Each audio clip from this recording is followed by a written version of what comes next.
It all started with the dragons. The progenitor dragons, Cyberus, Kyber, and of course, Eberron. Kyber betrayed the others, tried to take control of the material plane for herself, tore Cyberus apart. Eberron bound the traitor, locked her in place, and our world was born. The overlords rose and fell. Giants built mighty kingdoms, then fell to the Arganessan dragons. Dakan's goblin empire ruled the continent of Corvair until it, too, burned into the ashes of history. Galifar rose with its 5 nations of Ondair, Brayland, Karnath, Thrain, and Seer. And then, civil war. The last war. For 100 years the war raged, until one day all of Seer was consumed in a magical cataclysm. They called it the Morning. When the dust settled, all that was left was an uneasy peace, shattered lives, and what was left of Seer. They called that the Mournland.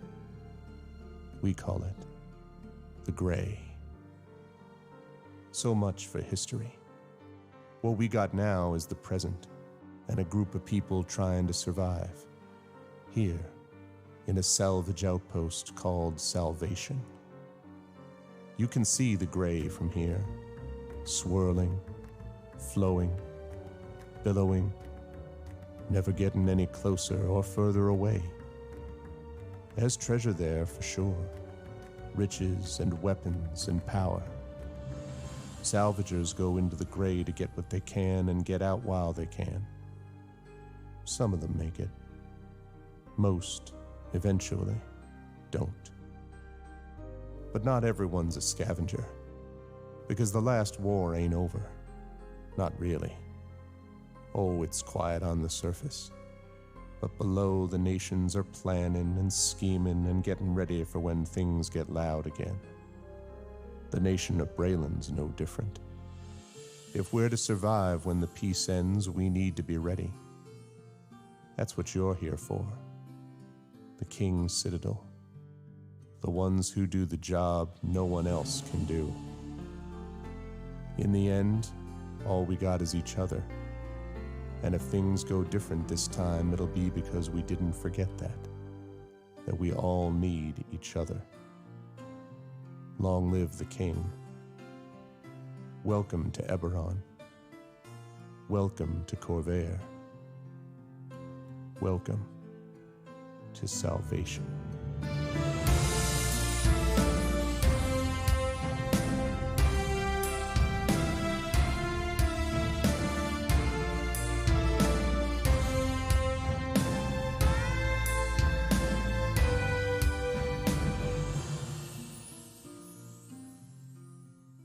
That's what I'm talking about. Welcome, everybody. Welcome to Day 5 of D&D with I&B, Eberron Oracle of War. This is Part 5 of the Nightland. I hope everyone is doing well, and I hope you folks liked that new video. It is a brand new introduction video, and it is for Season 1 of Eberron, because we have obviously other seasons that are going to be coming down the line as we go through this long campaign.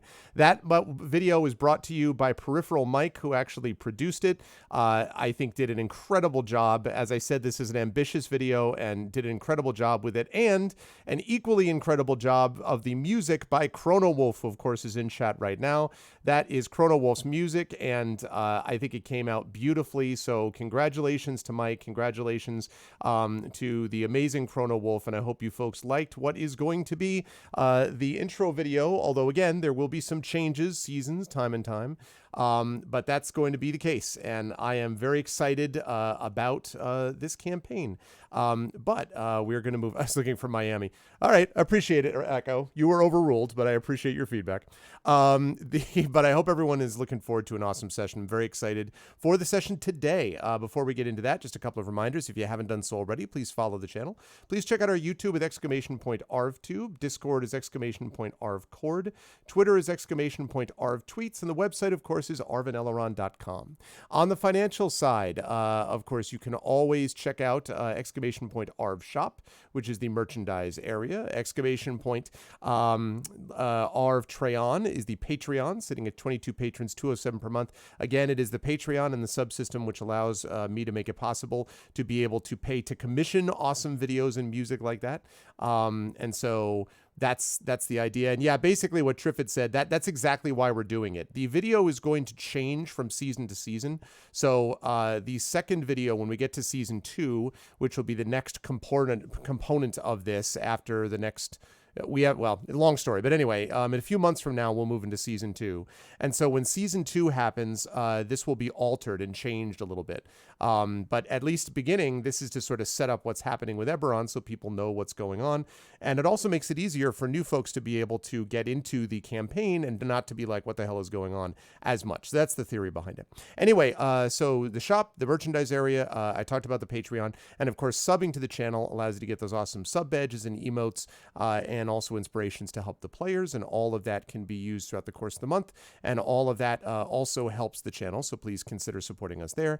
And of course, if you haven't done so on the publishing side, exclamation point Icarus is the Icarus graphic novel from Athos Arts. Exclamation point Library is Tales and Tomes, the Forbidden Library, my 5e adventure and sourcebook from Alligator Alley Entertainment. And exclamation point Greyshade KS, which is my Greyshade Kickstarter coming soon. And as always, exclamation point BLM, Black Lives Matter, very important to affirm and assert the significance and importance of Black lives. And exclamation point Help Now, which is the World Health Organization page on suicide prevention. Very important to reach out to others when they need help and to reach out to others when you need help as well. Now, schedule-wise, we are on now, of course, with D&D with INB as Eberron continues. Chrono, that's very true, actually. Chrono's video lengths were legendary. But let me just, by the way, quickly say, if you are looking yourself to commission music or videos or things like that, can I recommend you go in the direction of one Mr. Chrono Wolf and you look at one Mr. Peripheral Mike Smith, for commissioning music and videos. Also, of course, our friends at Greenforge Studio. They are all great people, and you should consider using them if you have needs yourself. I can highly recommend them.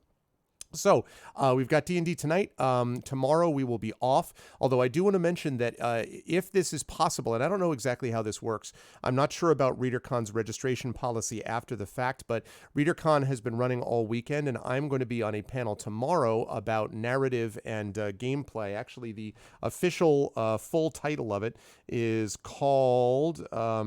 Tabletop Role-Playing Games and Collaborative Storytelling. So I've got a panel which is going to consist of myself, and it is going to have Melissa Caruso, and it's going to have... It's going to have N.S. Dolcard. It's going to have Liz Gorinsky, Melissa Caruso, I think I already mentioned. And then it's going to have Martin Cahill is going to be the mod for that, moderating the channel, or moderating the panel. So if any of you are around, I'd love to see all of you stop by. I can't live stream that. That's only available to people who are registered for ReaderCon. But that's going to be happening tomorrow at 6 p.m. Then we're off on Monday, and we're back here on Tuesday with more Adventures in Middle-earth. That's what we got going on. It's going to be exciting. I am excited for ReaderCon and excited for the rest of the week. But for right now, we are moving on to D&D. And so I'm going to unmute myself so the folks know that we are ready to go. I apologize for interrupting whatever it was they were talking about, which I'm sure was important. Now I'm going to unmute them. And last but certainly not least, I'm going to head on over to reveal the crew, which is sitting there. Now we need to find out. It is amazing how much sugar there is in just everything. I mean, you say it's like, oh, you cut sugar out of your diet. I started doing that when I was like 19, because my place where I was living in college, there was a donut shop across from a donut shop across from a Starbucks. It was like, if I was looking for the sugar, it was a big fat sign out of my window that said, sugar is here. We have sugar. And it's so like, I started doing that a long time ago. And actually, I can highly recommend. We have no idea what's on that label. There you go. There you go. Yeah. Sugars. Okay. Sugars. But what is that? What beverage is that? Oh, that's a buy? That's a buy, yeah. I don't see, because we were talking about waters. I'm like, I have Spindrift. And before that, I was drinking La Croix. But I don't like those because they don't taste like, they don't taste, we have an actual... Yeah, I'm probably insulted all French speakers across the entire globe at this point, by the way I'm saying it. Why do we say it LaCroix, and that's not the way it's spelled, but we suck? I don't know. Anyway, so we're doing that. I don't say it that way, so there. Yeah, I say the douchey way as a joke. That's how that works. Anyway, but it is good to see everyone here, and I hope I'm going to find out whether the folks liked their video. The new video. What was the video? Done. Damn it, Nice. Trent! No, we said it at the same time. You stepped on each other, so we didn't hear it, which is all that I wanted. Yeah. We phased it out. But no. So it is wonderful to have the full crew with us. I'm excited for this evening, and I'll begin as always with one Mr. Trendane Sparks, who is on the cam's only bottom left of this, offset set of camera Audio pictures. only. Not audio only. But Trent, it is good to see you. I gotta see. Is it like this? Yeah, it's like that is the Brady look to get down at the. Yeah. Okay, I got it. So how are you doing? How's life in the universe? I hope the video passes muster with you anyway. How did you feel about stuff? And Here's who are the you playing story. tonight?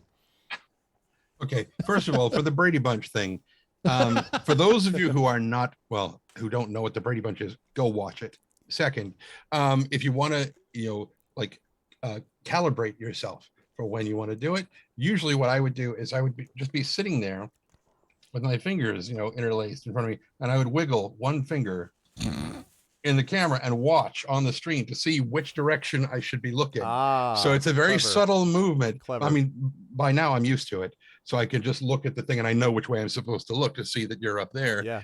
It's when you change it in midstream that I'm like, okay, what, you're over here now? What? I don't know Where is what you everyone? mean. Never change What horses on in earth are midstream, you Trent. speaking Never about change horses right in midstream. now? Mm-mm. Where are we? Okay. Yeah. But beyond that, though, Tren, how'd you feel about the vid, and who are you playing tonight? I very much liked it. I was sitting here and we were all talking when the video started up. And so it was like, shut up. It's on. And we're all like, oh, look, dragons. And then I think it was Rob's like, why is it always dragons? I'm like, it's D&D. It's in the name. But anyway. The planet is made of a dragon. I have a bad history with dragons. Yeah. I'm Yes. just saying, Yes, you Level do. 20, A you dragon face Kyber. aban- You a face dragon Kyber abandoned me one-on-one. at a train station once. I never got over it. So Yep, I'm just saying. That's true. But I was sitting and I just, all of a sudden, like the ears perked up. I was like, that music. That is not the normal standard canned music that we would have for who.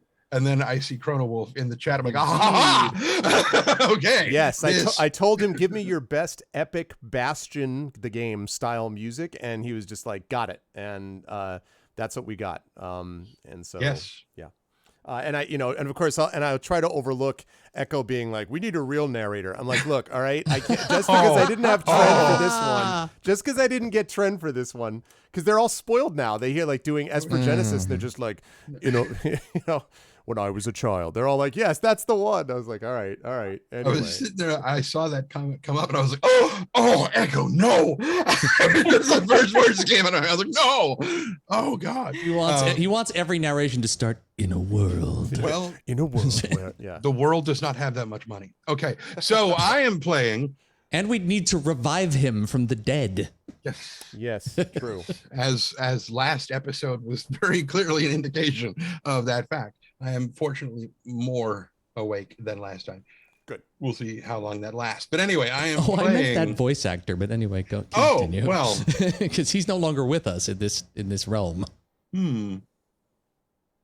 Pretty sure movie guy voiceover passed away. Don a couple years ago. LaFontaine. Yeah. Oh, yeah. Don Yeah. LaFontaine, Yeah. Hey, Shadow. Right.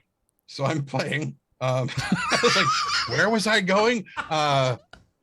Just introducing my character. That's what it was. Playing Mayatantin de Tagashaw de Canet. No, not Dick Tagashaw. Mayatantin. Mayatantin. You can call me Tantin Tagashaw de Canet. That's his full name. Except for that, you can call me Tantin. That's not really. If you can't pronounce it, I'm not going to try. Right. The only one who really needs to worry about it is Illyrian. So what does it matter? Anyway.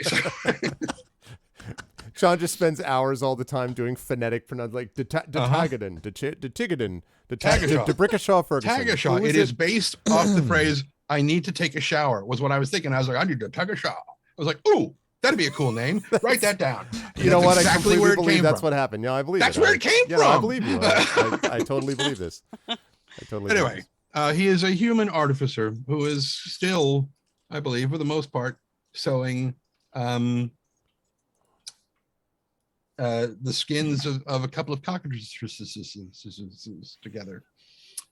That is correct, and actually, and we will be probably starting with your little chat with Yana before we get back into the discussion of whist and etc. before the party deals with other tasks that they have to perform. Boy, am I glad, because I have no recollection of what the hell that conversation was going on. I just watched the last episode and I don't know what it's about either.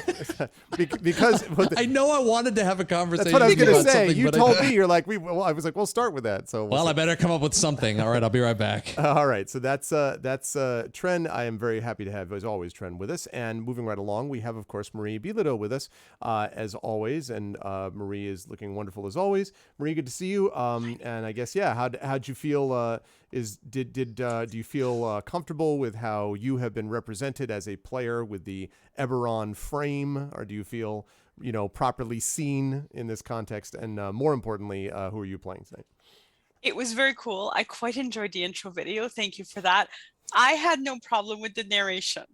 Just to be super clear, like, if you're going to hand out any bonuses, just remember, I loved all of it.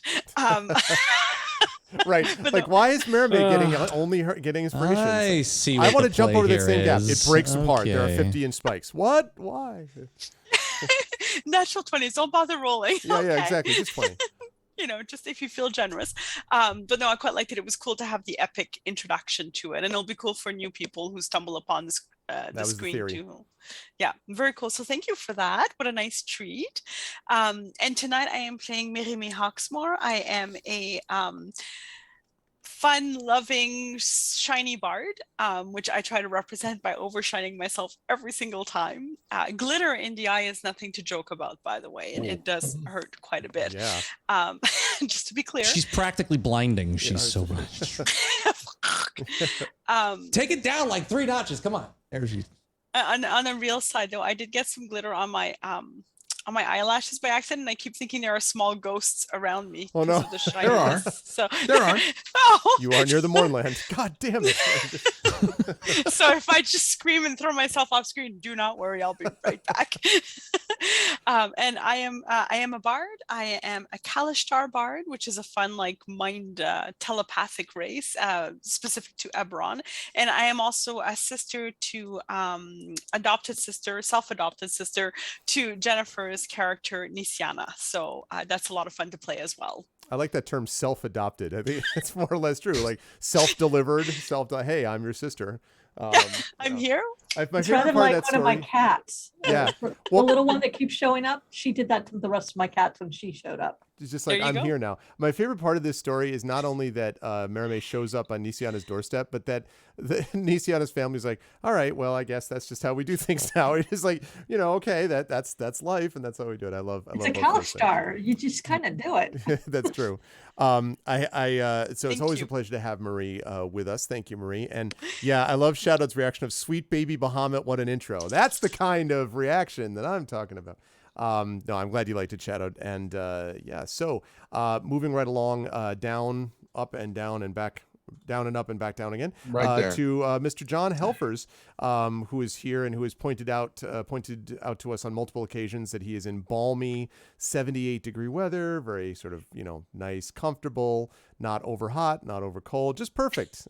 Just right down. Yeah, exactly. Right down Broadway. But it's good to see John. I hope all's well. John, I hope that video met with your approval, and I'm curious about how you felt about that, and most of all about who you are playing tonight.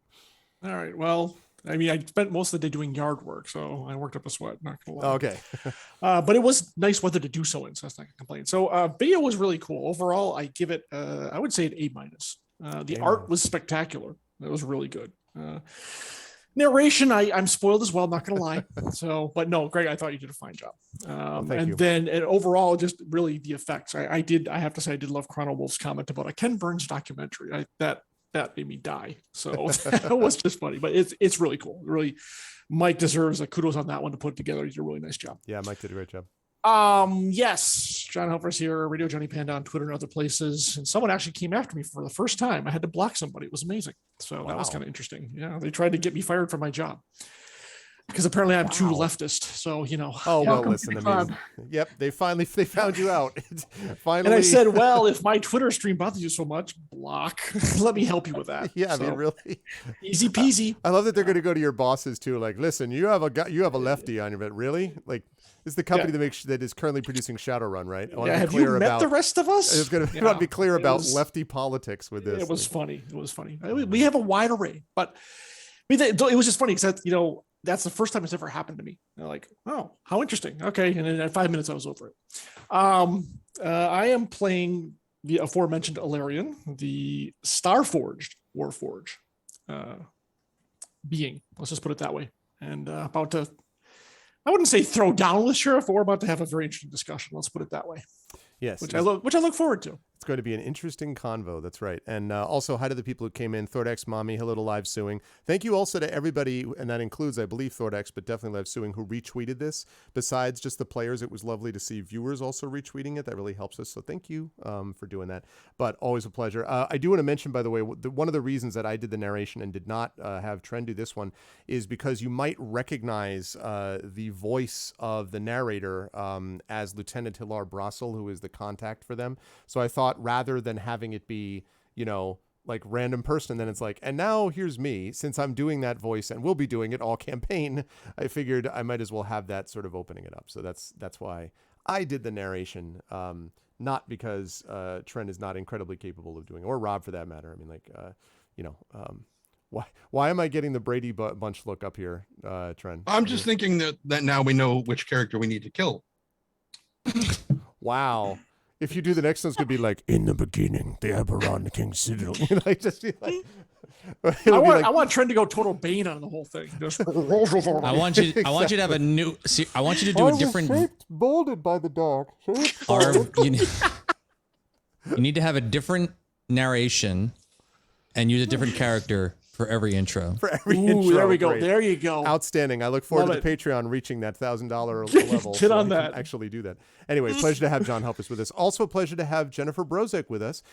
Jen, it's good to see you. I hope all is well. I know that I know from Cat Rambo that Seattle has been rough, not just with the heat, but the fire still. The smoke continues to be a problem, and I get that. So I am very sorry for that. I have obviously my wife is from the Pacific Northwest, and I've been up there quite a bit, and so I'm very sorry, not just for my friends, but also just for the region that you're going through it. I hope you're managing okay under the circumstances. But how are you doing? What are your feelings about the vid? Who are you playing tonight? I'm doing all right because my husband and I were smart and we put air conditioning in our house, so we actually are good. Though we are getting the ring of fire around us from the east, and then now all the Bay Area smoke is coming up from the ocean and being Lovely. pulled in. So our air quality not that great right now, but I'm doing well. I'm working. I recently had a book release called Crimson Night. I will put that in chat in a moment. I am playing basically an id on feet. Her name is Nisiana Di Jarasco. She is a young dragon marked halfling from the House of Healing, and she is, yes, as we have discovered, naive, but she's also very optimistic, because I have chosen to play a very optimistic character, because my last character got more and more angry and upset. And I'm like, I don't care that we're in the Mournlands. She is going to find that silver cloud, that silver lining in every cloud. It just struck me, Jen. Nisiana is the Ted Lasso of Eberron Oracle of War. Like, we need a Ted Lasso, always optimistic, I'm going to have to watch that. People keep saying that, and I don't know what it is. I refuse. Everyone it says is the big popular thing that everybody loves, so I am against it. Though. Oh, okay. Well, great. Anyway, I was sorry. You go. Continuing Jen. that trend. It reminded me of that. Yes. So she is very close to her sister. She respects everybody else. She doesn't necessarily understand Gianna but whatever. She's an interesting person with multiple personalities from our point of view. And I'm still not sure what I'm going to do with that body, because that whole idea of purifying food and water on bodies, I finally decided that was the no-go. because that might not work really well. But otherwise, she is, while Tantan and Yana are having the conversation, she's going to be going through all her stuff to make sure it's good, because certain people keep needing to be healed. So Yes, and more healing is likely in the offing in the not too distant future, I imagine. Well, yeah, and I'm hoping it's not our Starforged. Yes, that was still, he hasn't told Who us else about could what it happened possibly with him. be? Yes, I'm excited to see how all of that goes down. Thank you also to the anonymous user who gifted a tier 1 sub to Live Suing. Thank you to anonymous gifter, my favorite user, the anonymous gifter, which is what it always pops up as. Thank you very much to whoever did that, and welcome back to the subscribed Arvanauts Live Suing. Welcome back. But that's Jen. I look forward to seeing how Nisienna's character continues to build over time, and any healing that is done. I don't want to say I look forward to healing, because that sounds bad. Like, I look forward to healing the many injuries that will happen is not quite what I mean. Yes, I will say that I really did enjoy the opening thing. the vid, yeah. And I rather liked, I didn't recognize the character voice, but I was like, oh, he's kind of sliding into a Southern Western. That's interesting. Mm-hmm. That's kind of familiar, but I don't know what. So now that you've let us know which character that is, I can visualize it in my head. I shouldn't have. Then I can put in a big boss later on. I was like, well, it's a pleasure to see you. I am the big bad level 40 Lich King Death. Well, you know what? You can still do that. It's not like one person has an accent. That's true. That's true. The only person who has it was two of you with Southern accents. It's like a Perry Mason plot. Anyway, always a pleasure. Thank you, Jen. And last but certainly not least, our good friend Darkside Rob, who is the last person who shows up on the video with a new picture. I think some of you had, John's picture we've used before. That's the same picture that we used for Tren, same picture we used for Marie before. It was a new one, I think, for Jen, and it was definitely new for Rob. So it looked good in this context. Rob, how'd you feel about the rest of the video? The new one is me 30 pounds lighter. So yeah. Oh, okay. Well, there you go. How'd you feel about the vid? And most importantly, who are you playing today, sir? It's beautiful. I mean, it's just great work. Like, I've made enough, funnies already. I don't need to keep laying it on, but yeah, no, all, joshing and ribbing aside, it looks amazing. Like, who was it? It was Mike and Chrono Wolf. Yep. Chrono Wolf did the music and Mike was the video part. That's awesome. Like, bravo guys. That's fantastic stuff. And thank you for doing that for Arv specifically, but all of us in, as an ensemble. So that's fantastic stuff. It's great. I look forward to seeing all the different intros that Arv is going to do moving forward, and all the voices. Every single session, every day. Yes, I also look forward to that not happening time. Damn it! I will keep saying it in the hopes that eventually it will be true. Yeah, exactly. Well, that's our show. I got to go make up some more intro vids for sessions we don't have. For those of you who don't know who I am, and there's probably one or three of, I don't know. Anyway, hello, I am Darkside Rob. I am a man of many talents. I am a Twitch caster, but more specifically, I am a voice actor, narrator, music producer, audio producer, video editor, and maker of silly voices from my face. You can find the stuff that I've done recently on Audible. I am the narrator, voiced characters, and audio producer of the incredibly talented author Russell Zimmerman's 2 books, 1 novella, 1 book, Neat and Shaken, respectively, which you can find on Audible now.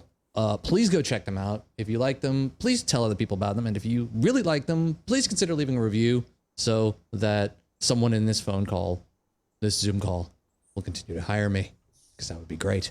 In addition to that, I don't know who I could be talking about. Who would that be? Probably someone to your left or your right. Rather. Which left? No. So many lefts. I just moved this video in of some person like sliding. Exactly. Oh no. And on top of that, I cast on my channel a bunch of times a week. I do a show called The Random Cast. You can definitely check me out there. I was just playing some Thief. I wish I did. I was original out, but I Thief wanna earlier see today. That. Yeah, did you? Like don't it? worry, I will be playing it again because that game is fucking hilarious. It is good. So ridiculous. And by the way, quick note, still to this day, some of the best audio design ever for a game. Wild. The audio design is so good in Thief. So good. I really quick thing. I have been having not had it played it originally, and having played games that have done stealth combat, specifically like the Dishonored games since. Yeah. I am quite impressed with what that game does do, and does do really well. Doesn't do everything well. No. It does, it's like the first in that kind of, it is laid the foundation for a lot of games to come after it. But man, it is just a silly, crazy, fun game to play. So I will definitely be playing more of that. Also doing a bunch of other games on my stream. I'll be playing Final Fantasy XIV online tomorrow. You should come by and check that out. And I swear this is happening this week. I'm do audio production work on my stream as well, music production, and I'll be doing some live audiobook recording and vocal processing, and showing you what I do to use to do that kind of stuff on my stream as well. After all of that, here on this show tonight, I will be playing Yana and her water fox spirit friend Altus. And Yana is a shifter swift stride shaman. I actually have the page open, so I didn't get it wrong this time, because I'm hoping a swift stride shifter shaman. Shut your mouth. It's a shift man, swift stride man. You are the swifter. DM, and you get to override me on many a thing, but No, this you get particular to be what you thing, want. Yes. you get to be what you want. You are the triple Thanks, S. Dad. The triple Thanks, S. Stream Dad. I always wanted you can this. Be whatever you want, Rob. I feel so Silky- accepted. Silky Swift Stride Tech Trapper Keeper. Yeah, there we go. Go with God. It is- Vaya con Dios. Zygazant. We're it done. is- Let's it is start. great Let's to start have- the show. It is great to I have the whole nothing. crew with What us. can I do after that? Let us fire up the music. It's great to have the whole crew with us, and let's talk a little bit about what happened in our last session. These folks are members of the King's Citadel, which is a secret group that works for the King of Brayland. They are basically the group that gets things done when no one else can. They have been they are basically trainees. They were trainees up to this point, and now are on their first kind of official mission, I guess you might call it, and have been sent to do so to a rather difficult place. The place, as you saw in that intro video, of Salvation, which is a salvage outpost right near the Mournland, where this big cataclysm happened that ended the last war here in Eberron. And in the process of doing this, their first order of business, as they were told by Lieutenant Hilar Brasal, was to basically make a mark on the town to gain the people's trust so they can start learning some of the ins and outs of some of the various personalities. And boy, have they done that. The party has been able already to be able to rescue a goblin who had gone out to do some salvaging.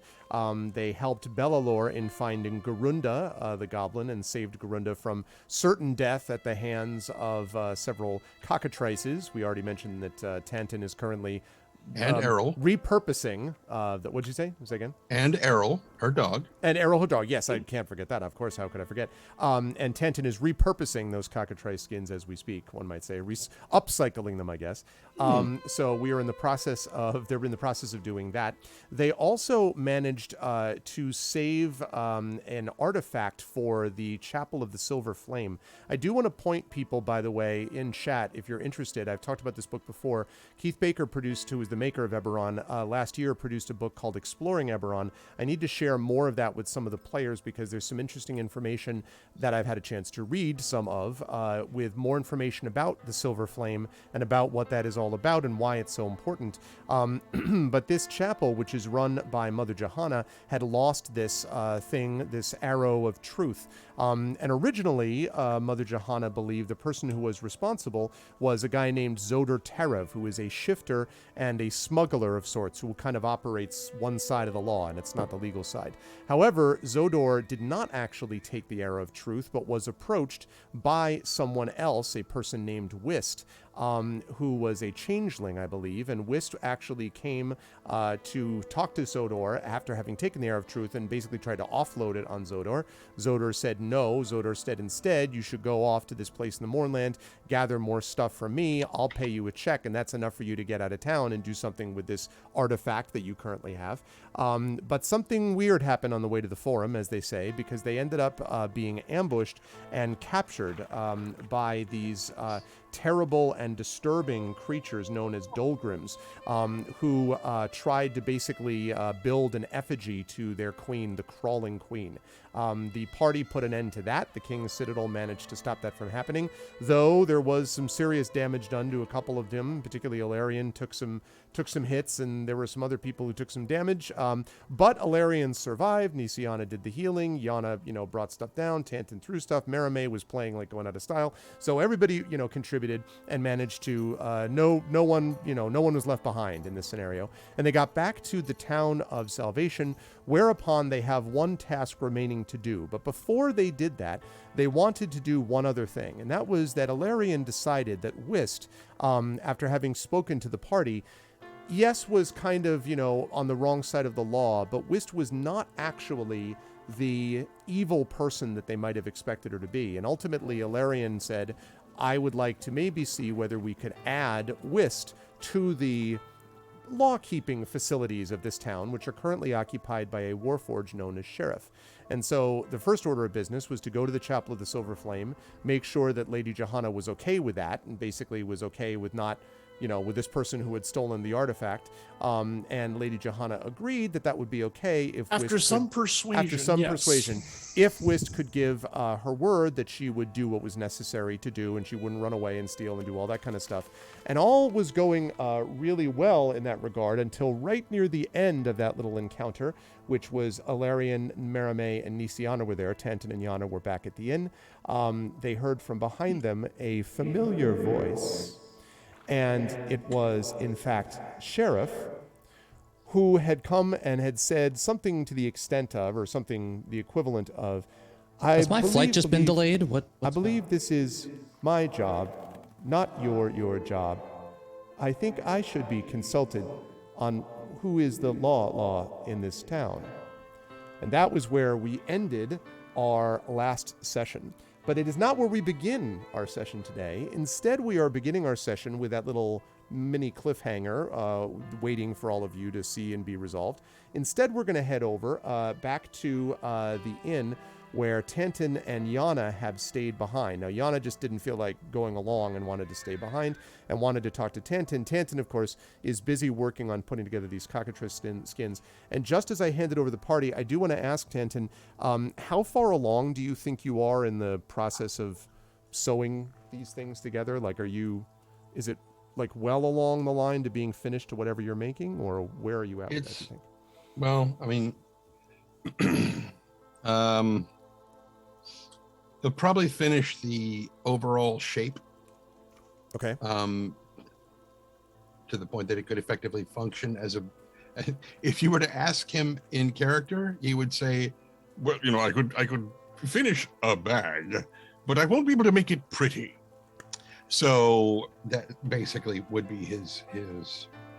So I guess what I'm wondering is if it looks like anything right now other than just random hide that you're working on, or at this point it could be somebody who didn't know what he was making. They could look at it and see that maybe he's making like a capelet, okay, or just the edges are starting to round a little bit, like kind of. Okay, yeah. I gotcha. Okay, all right, so Tantan is working there, and Yana, you and Tantan can have a chance. By the way, you don't have to force a conversation. If this isn't long, you don't have to make it that way. But I did want to. Oh, it's not going to be. Okay, it's good. not going to be. I wanted to start. Also, Greg. Yeah. Greg, I'm actually with Yana and. Are you with? Okay, I'm sorry. I thought Yeah, that I'm you not- went I'm with not- Merime and Ilarion. I'm sorry. Yeah, no. okay. But I'm not in this conversation. She's probably off praying or something. Okay. Yeah, I just because I didn't think you were right there with the conversation, which is why I thought you were over. Okay, my fault.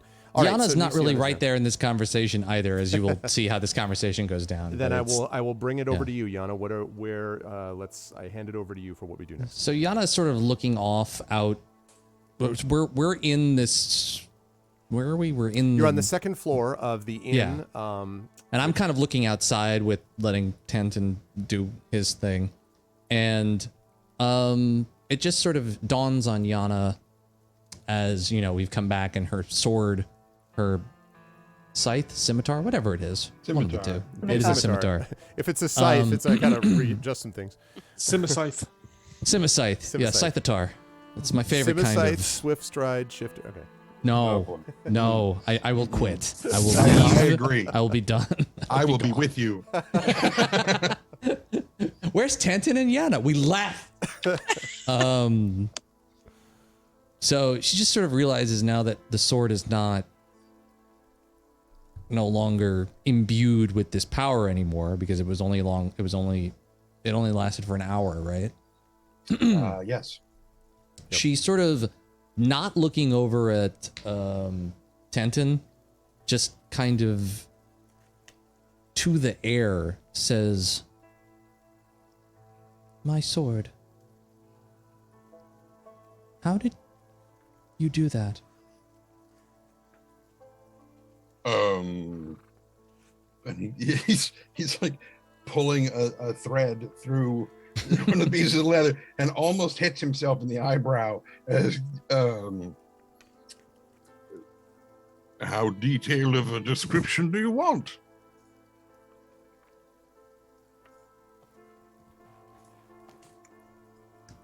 All right, good talk. It was she doesn't really know how to answer that question. You know, honestly, I guess she was expecting a simpler answer. And she doesn't really want to be rude, but she's just she thinks about it and she just says, "It surprised me. I have not seen that before."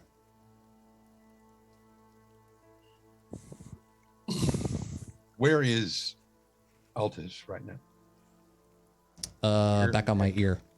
Okay. So he kind of leans over and points to her ear. So how does that work?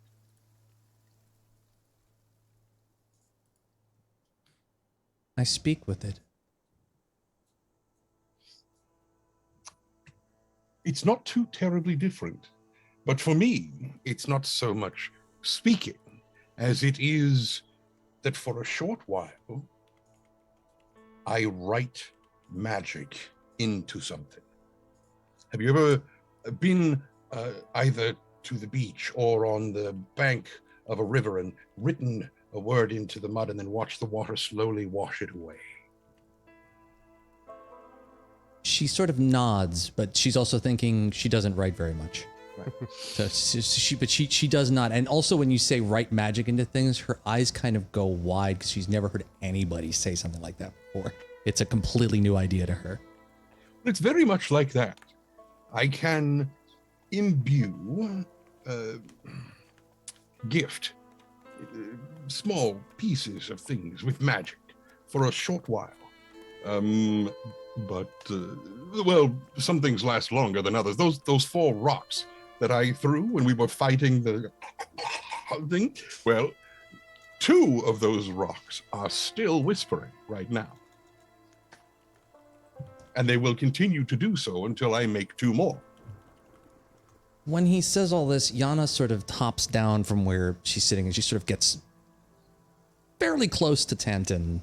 Not like uncomfortably close, but closer than she usually lets anybody into her private space, because this magic concept intrigues her and confuses her. And she sort of looks at Tanton and goes, and she gets very quiet about this. She goes, "I don't need to talk to him. We talk without talking." Like merriment. Where you hear it in your head. Yes. Yes, I hear him. We hear each other. But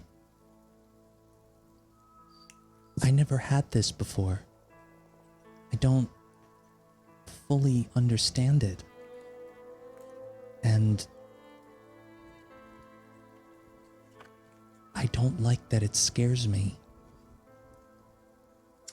I'm not one for being scared.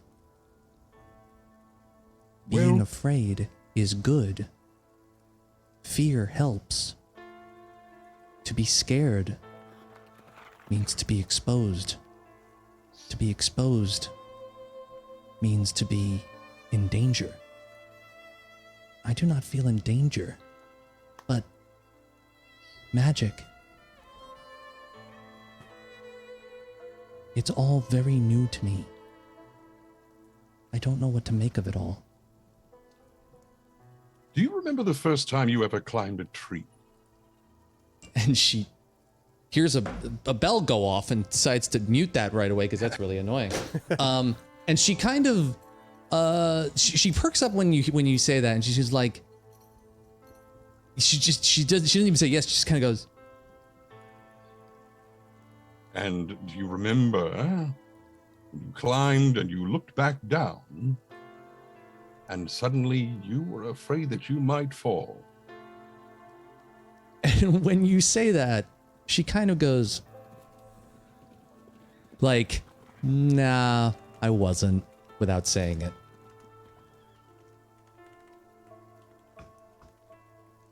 And he just keeps staring for a minute, like, and she like goes, part of him doesn't buy that. I felt, this is what she says, not fear, freedom. I felt free up there.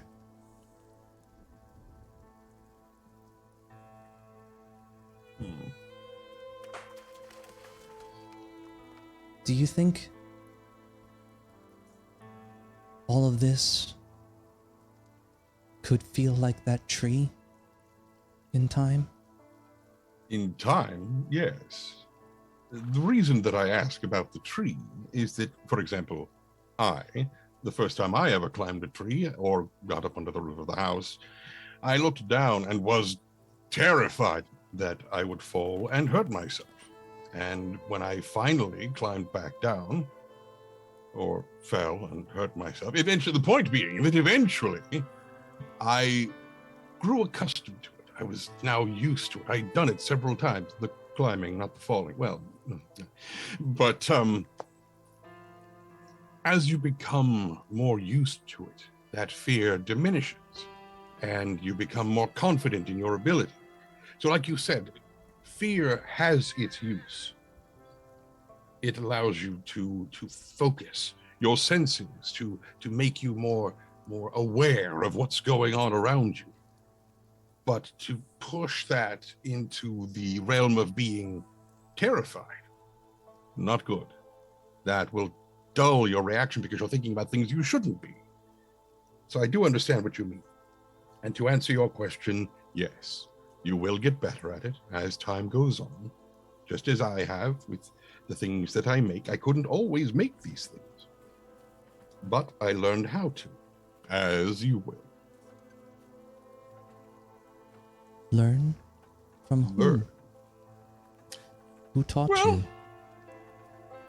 sometimes we teach ourselves through trying things over and over and over again, and we make mistakes. We fall, we get back up, dust ourselves off, and eventually try again. Eventually we get it right. We learn from that. Sometimes we have teachers, parents, clanmates, packmates who already have experience, who teach us not to make the same mistakes they did when they were learning. There are many different ways to learn. It just takes time and trial. When you say learn, teach, all of these words, suddenly the earring on her ear glows momentarily. And you do not hear this, but Yana hears this.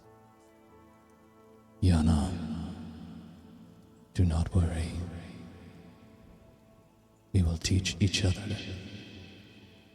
We will relearn together. Two halves of one whole. You and I. Do not be afraid, Yana. Do not be afraid.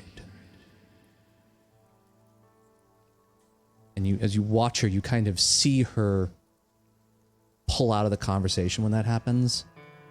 And she's not upset by it. She's actually somewhat calmed by it, but it also, as it often does, you can see it sort of, her respond to it, and it's less than it was before, but still sudden, like she wasn't expecting it. And when it ends, she goes,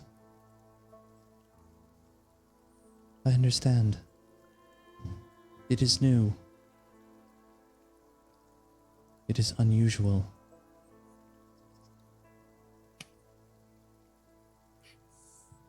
But it will grow. Along with me. We will learn. Yes. But there is one thing. The power of it. How much power do you have beyond that sword?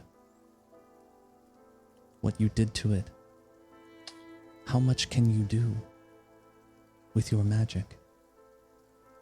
Well, as of right now, it's fairly limited.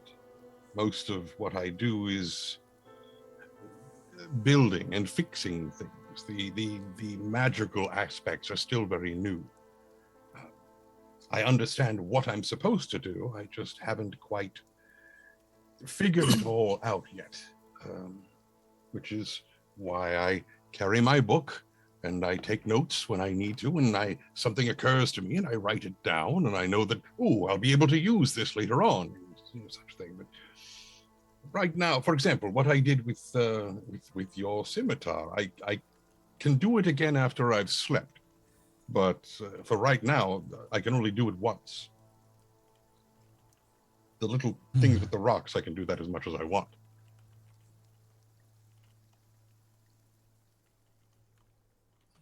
I think, and this, again, her head sort of goes sideways because she doesn't know the words to use to say this. She's running up against the barriers of what she can say and what she doesn't know how to say. I think Aldous is very powerful. I'm not afraid because of weakness. I'm afraid because I don't yet understand how far this power can go. But I think Aldous has much more to show me.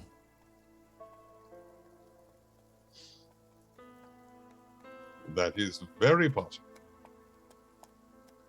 And she sort of smiles for the first time at that, and kind of right quick afterward gets a little bit nervous again.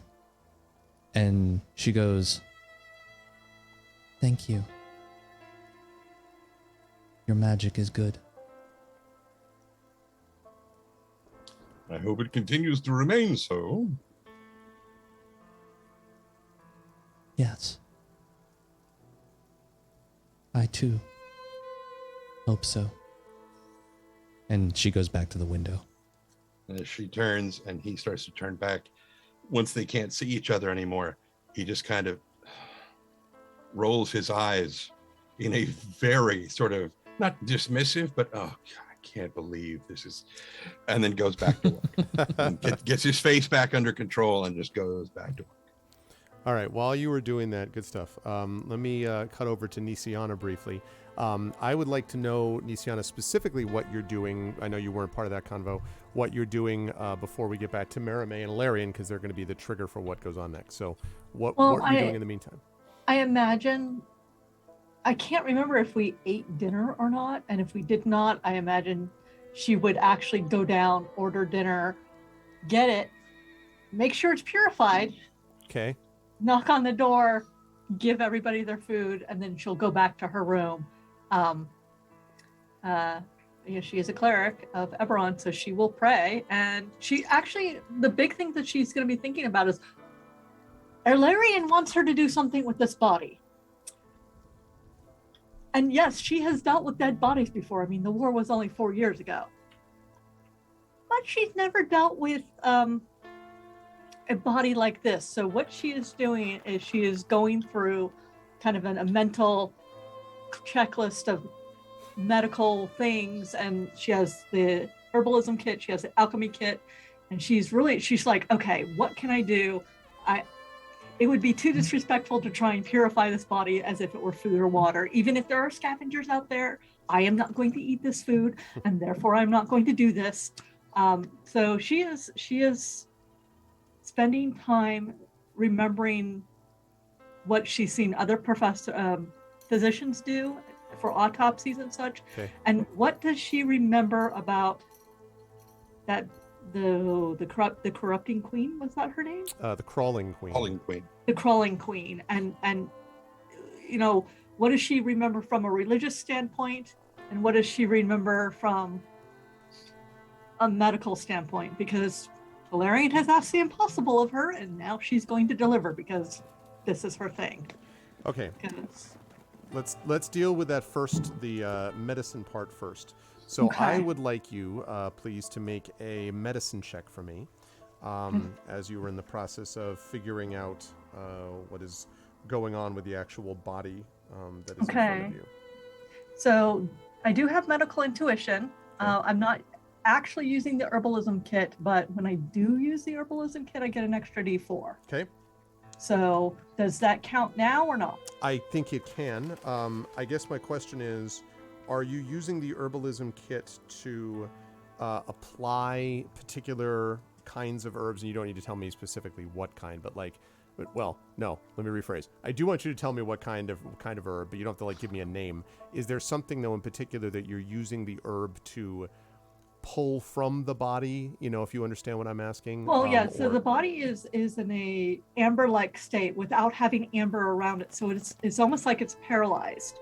And what I believe Alarian wants me to do is make it a normal body again, just in case this thing has got. We've already detected poison and disease in it, and if there is, I don't know, a bunch of larvae inside the poor guy's stomach or something, I really don't want it to burst out on me. But so, right, how far down alien do I want to go? Well, the body's not here with me right now, but so I'm thinking about not necessarily solvents, but oh, you know what? That's true. Actually, now that I think of it, that's right, because we left the body. Yeah. So since the body's not in front of you, then in that case, I'm not going to have you do a medicine check until you go back to the body, which you don't have to go do right now, but just right. I can do an insight check, maybe. No, but I will give you a chance to do. Well, or medicine. I can do either. No, I mean, what I was going to do is I was going to have you do a religion check about the crawling queen. I think it's more likely that you're going to be able to do something like that rather than do something based on without the body present. You just have the memory of what it looked like, but you don't need to do specific checks for that, Okay, so it's just straight up religion then. Yes.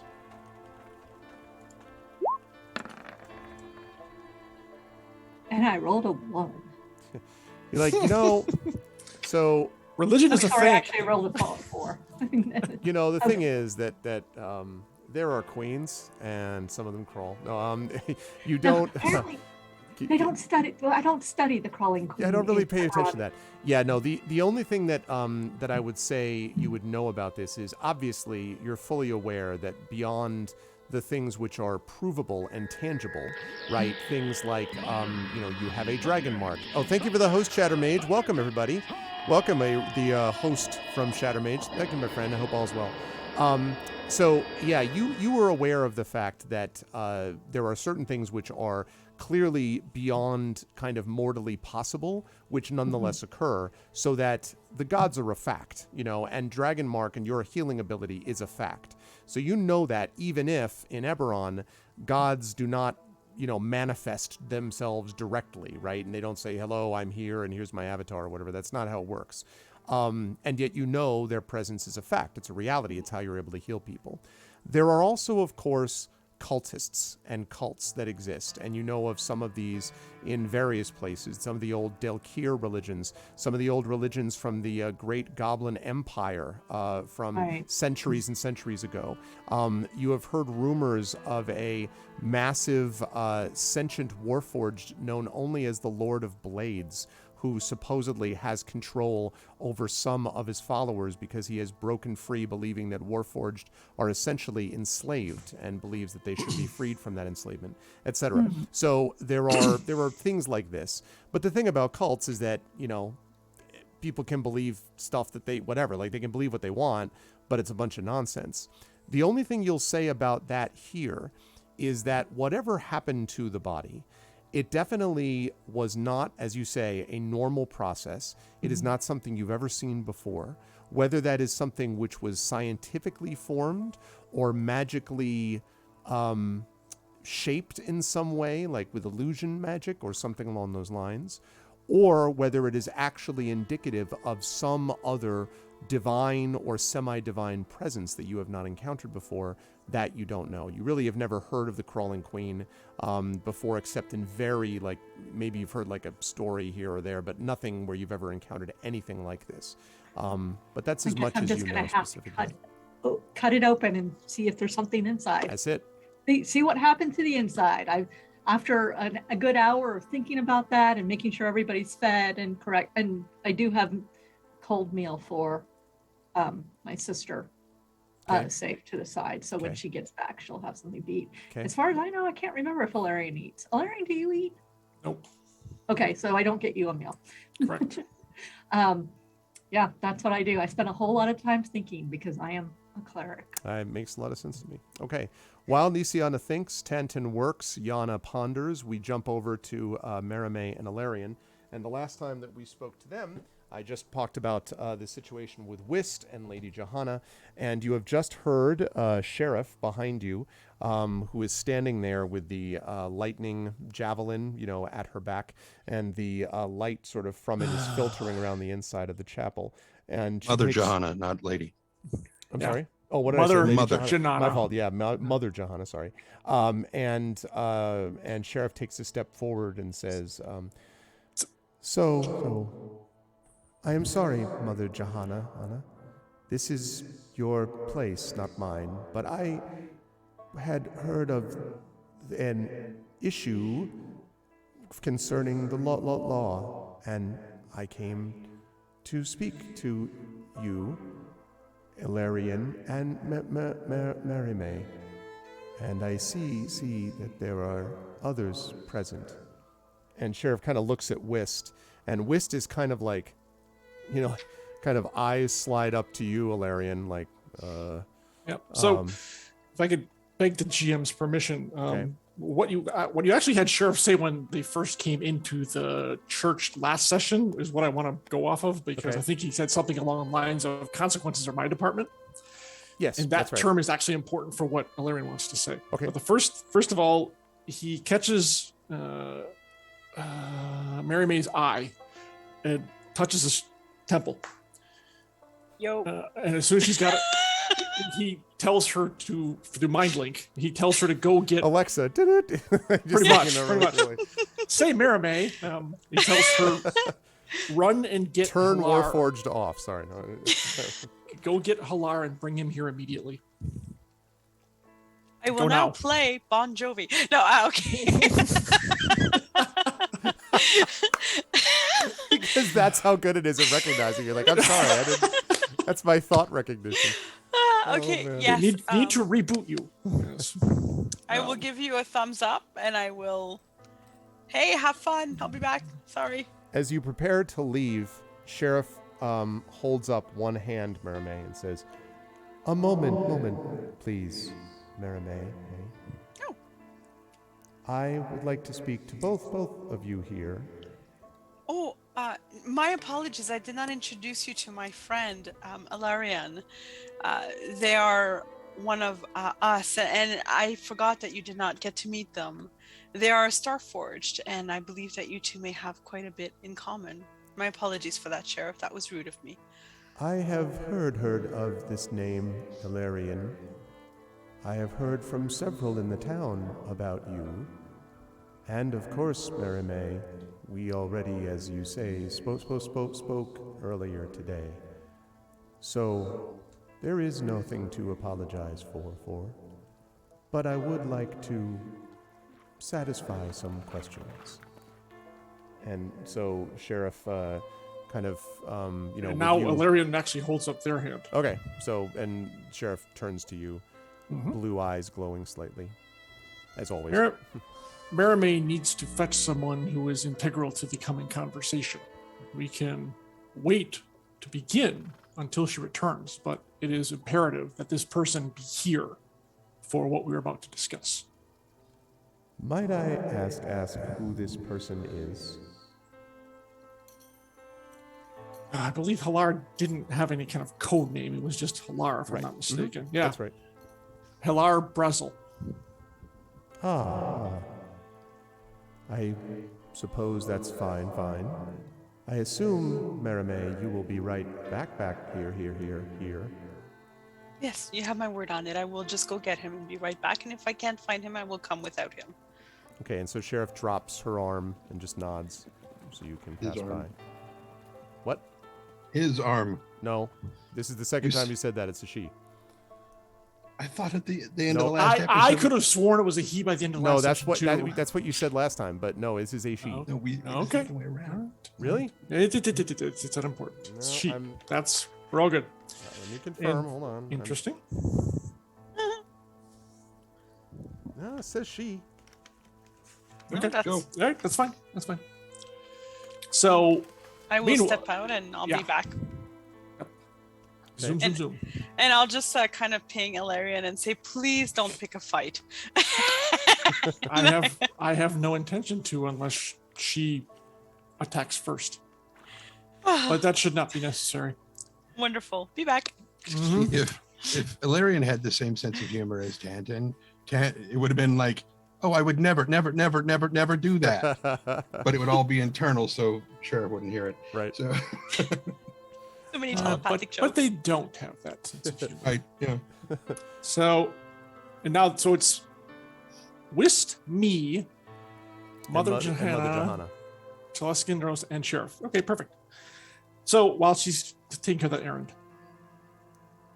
Illyrian still is staring stock still, staring at Sheriff. Okay, so Sheriff is responding, Sheriff, is that your actual name or the title you assumed when you took the position? That is a good question. It was the one that was, I suppose, assigned to me when I became the lawmaker for this town. I don't remember the name I had before. I may not have had one, actually. But they called me Sheriff, and I took the name, I suppose. You mentioned consequences when you first came in here. I agree. There are consequences to situations, such as when the law in a town is not carried out in a proper manner. There are consequences for the town, and there are consequences for those who are supposed to enforce the law. Would you not agree? That is my function, is to create a place where consequences can happen. It is how we stop lawbreakers from doing what they do. Quite. And yet, when the church suffered the theft of its most prized artifact, it seemed the law was nowhere to be found, forcing Mother Johanna Celestindros to advertise for, well, us to recover said artifact. Wasn't that a matter for the law to take care of? One of the interesting things I've found here over time is that patience is one of the best virtues of the people of salvation. I was aware of this theft, but it was, I believe, Mother Johanna, very recent, was it not? And Mother Johanna kind of nods somewhat grudgingly, and she says, "You, of course, worked very efficiently to find the thief. I am grateful for your assistance. But the law would have done its work in the end. Your speed is considerable, but speed does not always override care and doing the job right. And what part of the job did you do once you were apprised of the theft? For one thing, I was beginning to investigate the one that Mother Johanna thought was probably responsible. And you see Mother Johanna kind of sort of looks away a little bit, vaguely sheepishly, and she was convinced that Zodor was responsible, and I have heard of Zodor's problems before. In fact, she may have told you that he spent time in our jail under my watch. So, Zodor was someone I was investigating further. Apparently, that wasn't in the end the one responsible. And she sort of fixes her blue eyes on Whist, and Whist and Whist's reaction is interesting because Whist does not look frightened exactly of Sheriff, but is almost, you might call the look, Ilarion, like appraising, sort of like sizing up this person, insofar as you have talked to Whist about the possibility of working alongside Sheriff. Right. And so that seems to be that. Also, just quick note, Merime, at this point, I would say you've probably arrived at the Hilar's home. And since Hilar was not in bed yet, at this point, I would say that you've retrieved him, and he is about to come with you the other direction. You don't have to RP that out unless there's something particular you want to do. But No, but I want to make clear that I used a secret knock. Okay. That's very important. What was the nature of the knock? Very, very critical. She can be taught. Wait, what was it? What was I want to hear? Okay. All right. Hello. It wasn't like, Okay. All right. So, yes, the secret knock works successfully. And once you've explained the situation, his surprise, yeah. Once you've explained the situation, Hilar comes back to you. Although I just will quickly say that Hilar says, as he's walking out the door and locking behind him, he says to you, Merime, "You haven't gotten on the wrong side of Sheriff, have you? She's not a bad sort, Not when I left. We were still very much on the good side. But, I mean, I've been gone for a few minutes, so. All right. And so he hurries off with you. Hi, Divinorian. Okay, Ilarion, back to you. So, so you're still with Sheriff there. So, so Sheriff just, and I told you what Whist said, so, yeah. Well, she's just looking. She hasn't said anything yet. Yeah. Yep. And if she was nervous or fearful, I would have reassured her, but she seems to be just fine, so it's all good. Yeah, okay. And Ilarion then says, "It is true that recent arrivals stepped in to complete the task that you probably should have done yourself. It seems to me that perhaps one law enforcement person in this town is a little scant. But we can discuss that when Hilal arrives and Merime." And so Hilar, sorry. That's okay. Just before they arrive, Sheriff says, "And I am curious, Ilarion, as you seem to, in some ways, speak for the group, or at least have been the one that I have heard the name mentioned on several occasions with all of you. Are you just a random group of people, or have you worked together in the past? And her blue eyes kind of, gaze steadily at you. We have been together for about 6 months. Come here to Salvation to seek our fortune. It wasn't our intent to get tangled up in such affairs, but needs must, and the job was open, so we did it. The church has treated us well. So, you did this simply for reward, one might say, and? It started as such, and yet there is more to Salvation than meets the eye, more to its inhabitants. I see there are improvements that can be made to help the town, to help its inhabitants. This is a hard life out here on the outskirts, in the Mournlands. Yes, it is quite hard out here. And at that point, Marimé, you and Hilar walk back in the door, and you see Sheriff and Ilarion sort of talking to each other. They do not seem to have come to blows yet. Oh, Perfectly calm conversation. And so Sheriff kind of turns around a little bit when you walk in, and looks at Hilar, and Hilar says, "Sheriff?" And Sheriff looks back. "Hilar, I see you have come."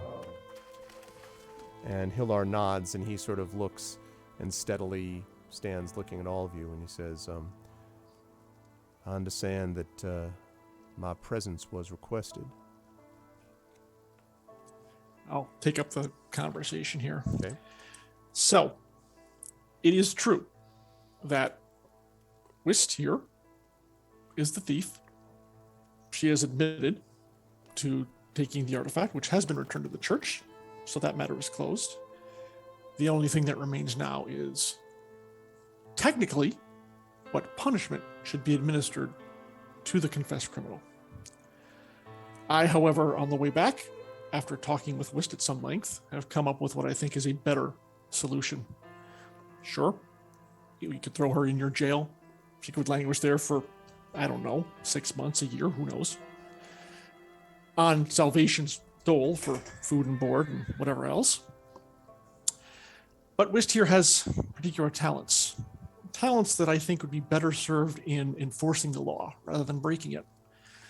I have spoken to Mother Johanna Telskendros and Hilar Brazel, and both of them have agreed that it would be in the town's best interest, and in Wist's best interest, for you to take her on as a deputy for, let us say, a year, I think is suitable.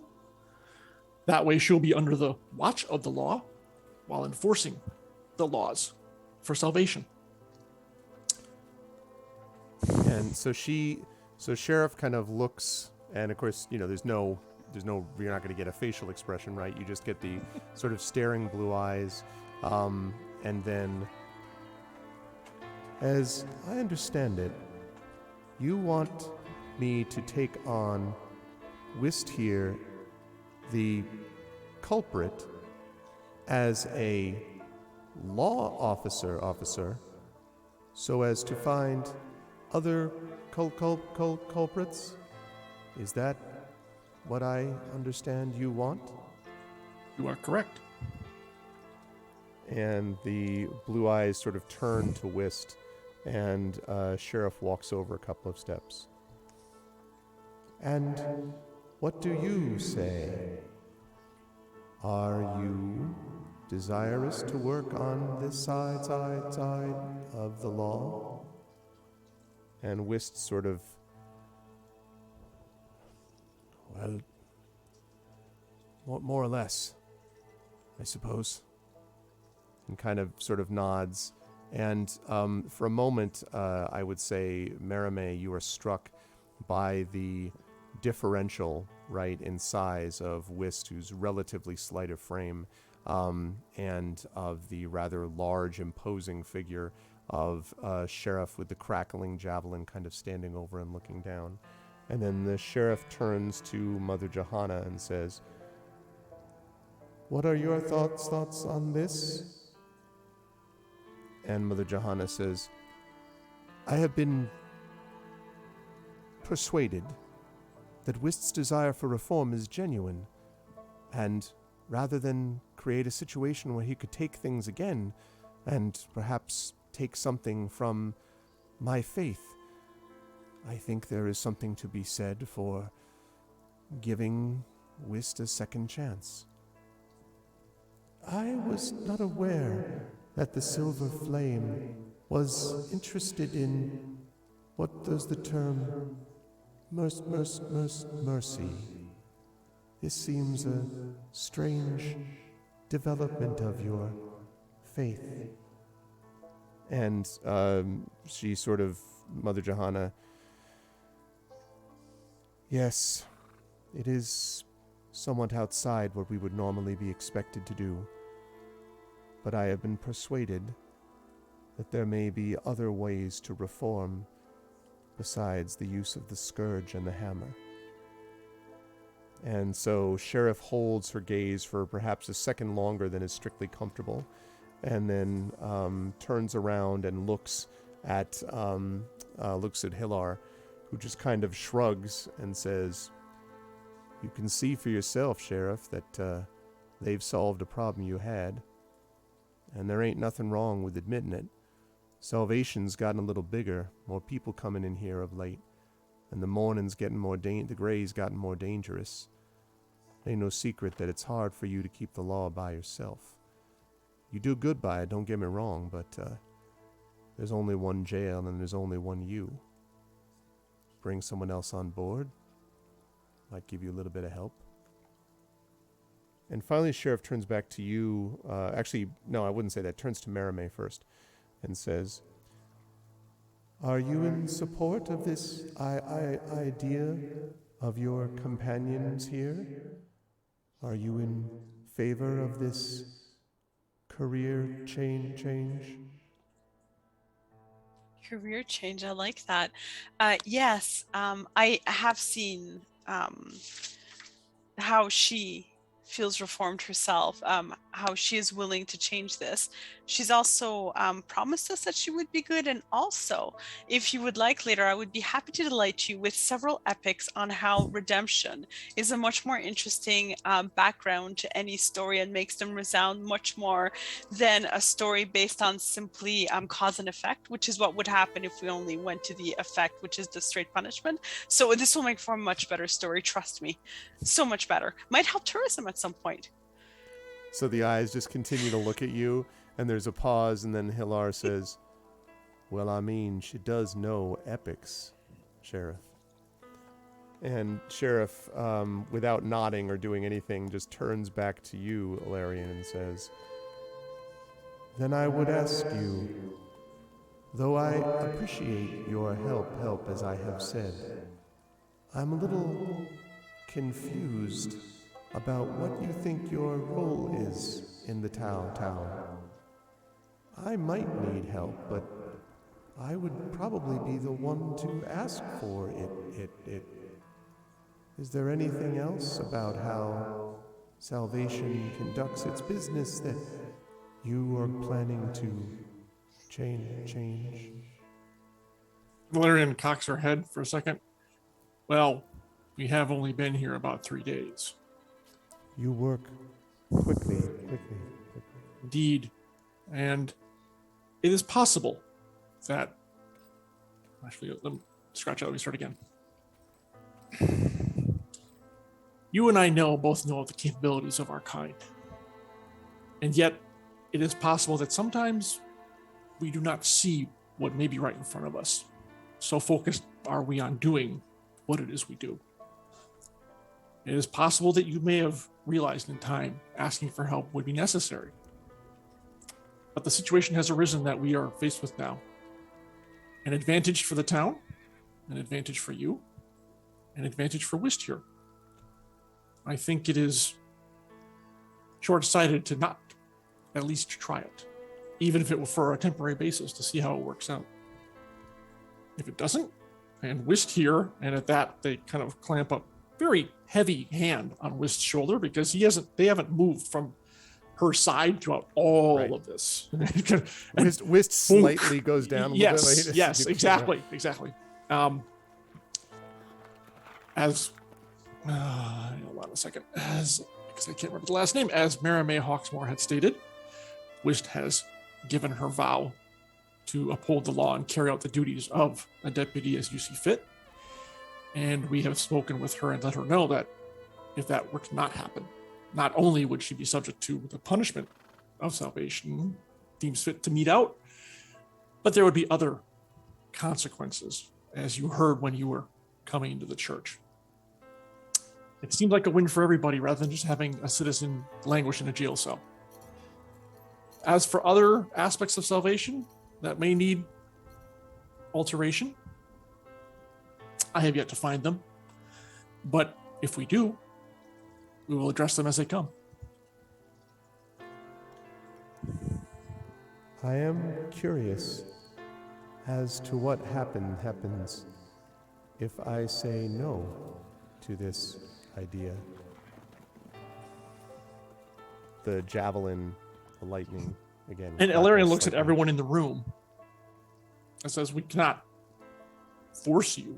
No one is here to force you to take this person on. But again, I would confess that it seems short-sighted of you. If you truly feel you are able to patrol the streets and stop crimes that are happening here, more power to you. However, and they indicate Maramay in themselves, the fact is that we were able to accomplish the solving of this crime relatively quickly before you were able to bring it to a successful conclusion, which would seem to indicate to me that perhaps one law person, is not enough in a growing salvation. Make a persuasion check for me. Persuasion check, sir. All right. No, not perception, unfortunately. You perceive the need for persuasion. Anyways, it's not a great one. What was the first number? First number is 12. Okay. So, Sheriff just sort of stands, and of course, because you don't see a facial expression, at first you're not like, like what exactly is happening below. Yeah, for a moment it's like we're facing off and no one's moving. And then Ilarion, then Sheriff sort of slowly steps back. I have a counter proposal for you.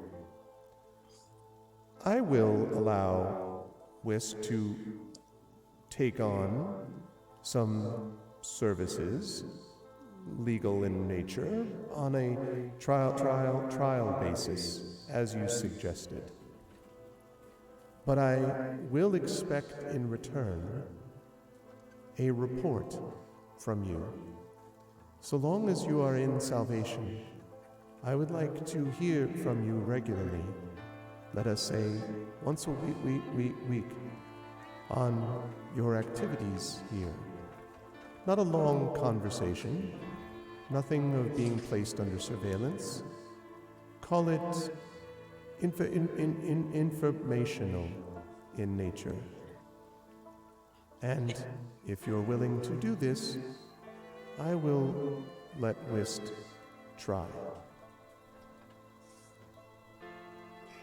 And Ilarion does let the silence stretch out for a few seconds before giving a nod. Agreed. I ping Ilarion mentally and I go, song, can I please do a song every week? Please. They turn to look at you and then nod. Here's what happened in the last week. And they ping you back that would be most humorous. I've got like, I'm like practically crying. Hey, I'm so happy. Sheriff never said how the report was to be delivered. So absolutely, we're gonna make this happen. Song montage. Mhm. So Sheriff then nods and says, "In that case, Whist, I need to get you up to speed on a few things you'll need to... No. You should come with me now. There should be a spare room I can get for you, and you'll need a bad badge." And Whist kind of... I was kind of hoping to be more undercover. And Sheriff says, No. And Whist sort of opens her mouth and then looks around and looks up at the blue. The shoulder, staring the eyes. hand kind of clenches just slightly enough to flex the collarbones on her shoulder. And if she looks up at them, they shake their heads slightly. Right. Okay. And Sheriff nods and says, "Very well then. I must thank you again for your help. And this first report, I'll expect this, let's say 3 suns from now. That's the beginning of next week. It will be done. I would like a few moments alone with Whist before I send her on her way with you." And Sheriff says, "I will wait outside. Mother Johanna and Hilar, Marame, Valerian, thank you for this insight. And then turns and walks out with the crackling javelin behind her. And when she leaves, you can almost see Whist sort of visibly like kind of exhales a little bit as you leave, and Whist kind of looks up at you, Valerian, as if like... They look at Hilar, nods. Thank you for coming on such short notice. It is appreciated. Merime will slip out and go, kind of follow the sheriff.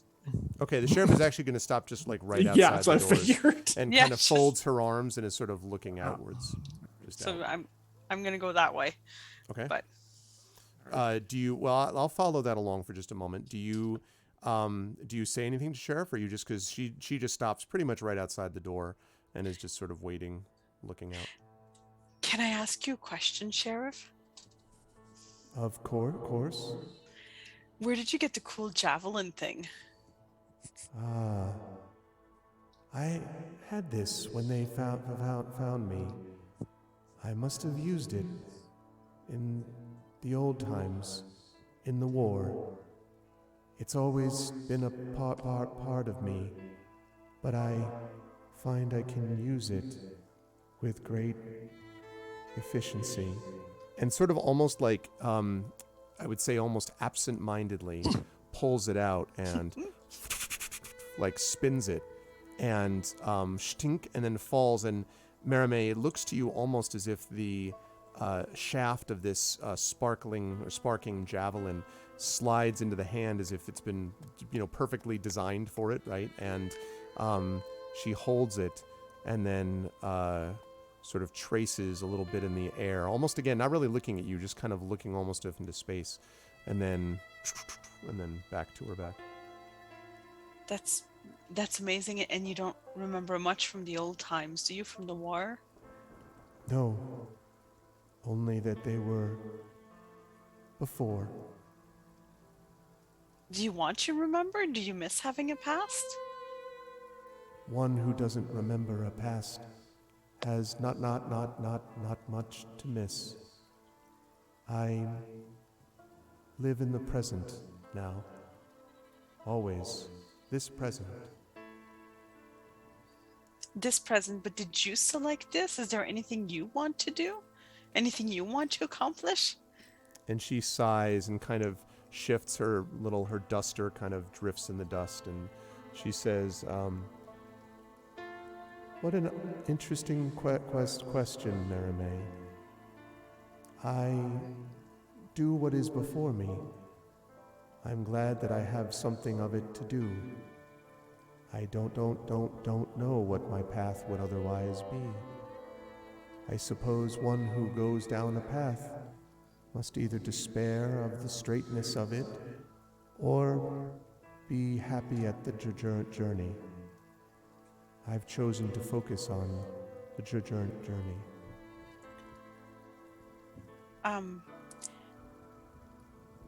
When I come to see you in 3 days, I will personally give you the report, Sheriff. It means a lot to me to do this. When I come in 3 days, would you be comfortable if I ask you a few more questions? I don't want to just corner you. You can always ask me questions. Whether I give answers, that, well, we'll see. That is completely fair. Let me prepare my questions so that I'm well prepared. And I look forward to getting to know you better. I'm working on something and I would like to represent you well. So thank you. I do appreciate this. And I absolutely love your javelin. It is absolutely cool. And Sheriff makes no reply, but just sort of nods slowly and then kind of looks off again. All right, Ilarion, meanwhile, inside with Whist and Mother Johanna. Yeah. Has Hilar left? Hilar is waiting and then says, I suppose you want a moment alone, just you and Whist? Just be aware, Whist. Ilarion didn't just come up with this idea completely on their own. So, you'll have more than one person to answer to. Make sure you keep yourself on the straight and narrow. You understand me? And Whist sort of, I always understand everything. That's what I've heard. All right, Ilarion. You all have a good night then, Mother Johanna. And kind of, turns and leaves. Yeah. And that leaves just you and Mother Johanna. Now, Mother Johanna's kind of in, her place. So, I mean. Right. It's a little trickier, but it's fine. I can only. She could dive behind a pew, I guess. But No. They're like, this will only take a minute. And they kind of take Whist over into another corner across the room. So it's a fairly large room, anyways. Yeah, decent size, yep. And Hilar Brazel said, one of the things I was going to tell you, but it bears reinforcing, I think. You've been given a second chance, Whist. I trust that you won't waste it. And Whist sort of nods slowly and says, I told you I'd do what I could. I won't forget that you've helped. And I won't forget my duties.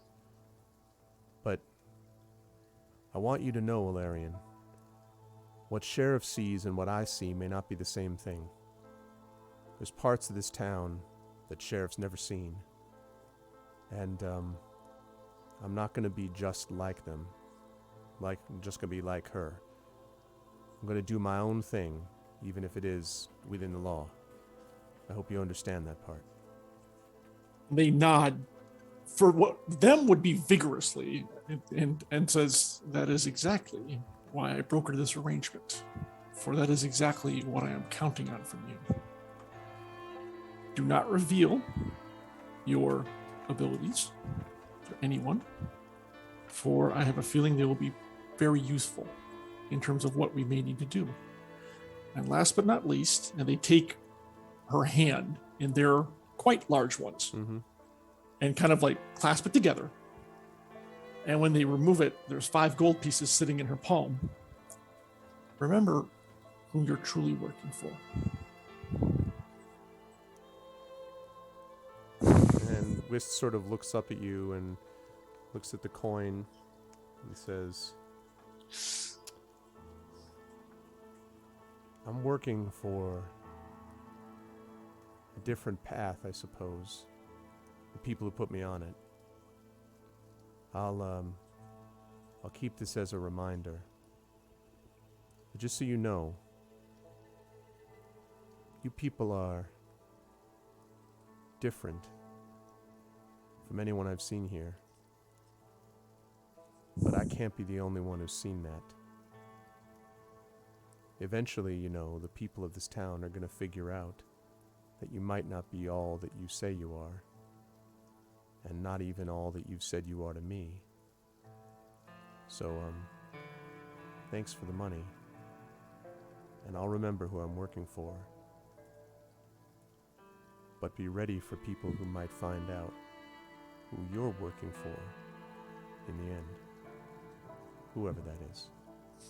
And the coin kind of disappears. I figured, yeah, exactly. Along with your entire backpack. God damn. Well, considering I don't carry one, Yeah, it's no, gonna I be know, very I know. difficult. Son, Yeah. sadly, no. So it's all they've been doing is nodding at what she says. And Okay. says, if what you say was true, and if that information were to somehow come to light, it will be dealt with. But I think this day has been a positive one for all involved. So you should probably go catch up with Sheriff and learn about the dimensions of your new position. And Whist nods, and for the first time, a slight smile comes over her face, and she says, it's time to get all gussied up, I suppose. We've got past the interview. Now it's time for the first day. And Valerian would smile at that if they could, but they can't, so they won't. And just once again nod gravely. And Whist nods to Mother Johanna, and then departs. There's a lot of nodding going on He's here. like, nod. Someone nods off in the corner. If I was editing this, there'd be less nodding. That's true. Can I just say that I cannot believe this worked? I am stunned. And finally, Alarian actually turns to Mother Teleskendros and says, "Thank you for your assistance as well. You've done a very good thing today." I hope that's true, but I appreciate very much the return of our sacred artifact. And I hope what you say is true also. The people in this town need something. And then she kind of says, it looks like she was going to say something and thinks better of it and says, I hope that you can deliver on the promises you make. Well, I have found in my wanderings that working with the people I come across reaps much more reward than just trying to do things on our own. It would seem to me that this church should be a focal point for this town, a light to bring them out of the darkness of the Mournlands. But I think, as you've seen today, that flame cannot be all encompassing. That flame cannot be destructive. It must illuminate truth and goodness, not sear it into the townspeople. And she sort of folds her arms and says, perhaps. For now, I think I'll just take one miracle as it comes. Not again. It says, I was looking around, but I did not see when services are scheduled. What day? In 2 they have suns to- from now. It'll be in the morning. And the morning 2 days from this point. We have 2 sets of services. Although really, we should combine them into one. They are not particularly well attended. If I am not otherwise occupied, I will be in attendance. I wish to learn more about the Silver Flame. And she kind of lowers her head and says, I am honored. And they start to head to the door and then turn back and say, I meant what I said to Sheriff, that this is a hard life people choose out here. And I am sure you are doing this with the best of intentions, and I mean no insult. But perhaps a bit more when necessary. compassion might go a long way towards filling these pews up again. Something to think about in the coming days. And she says nothing, just sort of regards you steadily. Okay, and I'll head out. It's a good place to reset. Welcome, everybody. Hi, Rock God. Welcome to Day 5 of D&D with Infinity and Beyond Eberron, Oracle of War. This is the Nightland, Part 5 of the Nightland. And you are watching the amazing Infinity and Beyond crew of Trendane Sparks, Marie Bilodeau, of John Helfers, of Jennifer Brozick, and of Darkside Rob. I hope you like what you see in here, and if so, I hope you will stick around with us because we are underway and rolling. I'm going to jump us forward a little bit, unless anyone has some particular thing they want done this second, but I'd like to move us a little bit.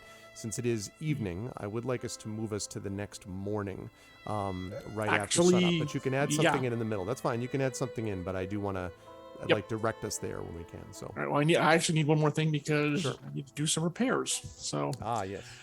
And yeah, so, Maramay, you're waiting outside, or did you trundle off with Sheriff and Whist? No, I was with Sheriff, and then if Hilar came that way, I was probably just chatting it up with him too. And okay, all right. After a few minutes, then Ilarion comes out. I was waiting for you. Mm-hmm. Yep. All right, and they say we can go. I will thank Hilar for coming out and follow along. If Hilar is there still, which is fine. He's not by now. No, that's fine. Okay. All right. And they start walking with you, floating slowly because you're short. Not that short. Not that short. That's true. No, as a whatchamahole, Kandahar you are. That's true. You're not that short. Yeah. Kalashar, yes. Kalashite. Candy bar. We will need to get Nisiana Jarasco to that body sooner rather than later. I have a feeling Hilar Brazel's patience will probably be wearing thin at sharing his quarters with a thing such as that. But he's really funny when he loses his patience, so it's okay. But that's probably not what you meant. Yes, we can go and see what. I mean, it's getting pretty late. We can always wait until the morning. It will be the morning. I would not try Nisiana Jarasco out at this hour. It is late, and I have some things to do before entering Sentry Rest. And they're not going to say anything until they get to the inn, or even going beyond, unless you have something to say yourself. No, I'm just strumming a little bit, having fun. Okay, so we get to the inn and go to the room, or rooms, I suppose. Mm-hmm. Now, Maramay and Nisiana are sharing one, and I guess the boys. Well, actually, where are you staying? Do we have rooms for everyone, or how is this working? I'm not. You have 2 rooms, sure. so you can distribute them as you like. I mean, that's okay. up to you. Yeah. I don't really need to be. Yeah. Okay. I imagine Yana is with Maramay and Nisiana. Right. That makes sense. Yep. Okay. There we go. All right. And wherever there is a window, she is looking out of it. That's basically. Should probably sleep by it. I don't go up by the roof. Haha. Anyways, so they will. If come she could in get up onto the roof, she would probably go sleep on the roof. Yes, Yeah, I exactly. imagine that would be a thing she would do. Exactly. Is Miatantan still up? Definitely. Okay. So Ilarion comes in and actually sits down on the floor because they're well aware that no furniture is going to support them. And yes, they still float. And start laying out what to you looks like a combination of smithy tools and artificer tools on the ground. And I don't know if this catches your attention or not, but if you start watching, they're going to start working on themselves. It would. Anytime he helped build a few Warforged and some lightning rail trains. So as soon as he gets a chance to see anything different than the type that he worked on, like say maybe a Starforge, he's focused and very interested in the workings. Okay, and the first thing you see is that as they're working, the scale armor they wear, the blue with the Damascus pattern, will move away from parts at apparently this mental command and expose the inner workings underneath.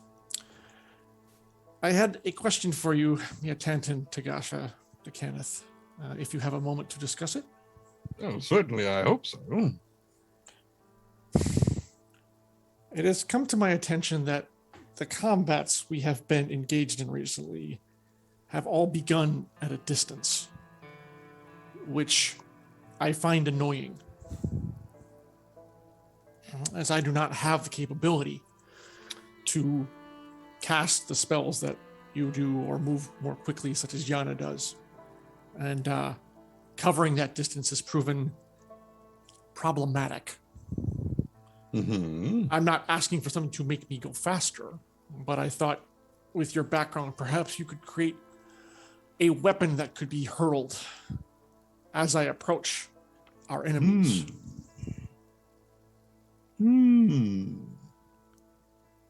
Yes, I suspect I could. Mm-hmm.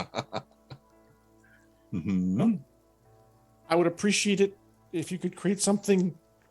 I don't know how swift your abilities are, but in the near future, I think the sooner I were to receive something like this, the better. But I will leave it up to you as to what nature that should be. I think you probably have a better idea of what might work with my self. And all the while they've been talking, they've been kind of almost like their hands know what to do without being guided. They just keep working on themselves as they're talking to you. So would you prefer something that is more of a sharp, penetrating sort of attack, or something that is more like a heavy, blunt impact hitting something? Well, I am relatively strong.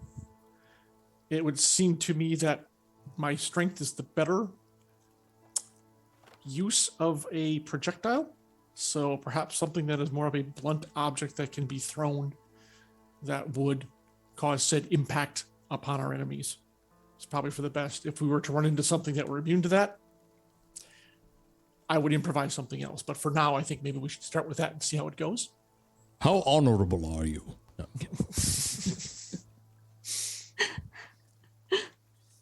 Yes, let me think on this for a while. I think I may have a few ideas. If you have questions you wish to ask me further, then I'm at your disposal. Oh, I almost certainly will. Yes. Very well. Thank you for the conversation. And they keep working, and he's going to take at least, well, we're going to take, I think, a long rest, which is fine. This will be a long rest, yeah. If you actually end up with Thor's hammer, I'm quitting. Telling you. That's got to be at level like 10 or above. It's going to be one of those deals where, like, at level 15, Yana, you're able to pick it up, and it's one of those, like, oh, wow, moments. Yes, exactly. That's the twist. I knew it. Her heart was good all along. So while hit points are being restored, I do want to... Sorry, was that all, Larian? I didn't. That was it. Yes, okay. That was. So while hit points are being restored, I do want to mention one other legacy event. So you know that from the first thing that you did with the goblin, that you folks got this, mechanically speaking, you got the gratitude of Garunda, who was willing to teach you goblin, anyone who comes back. The mechanical effect here of having...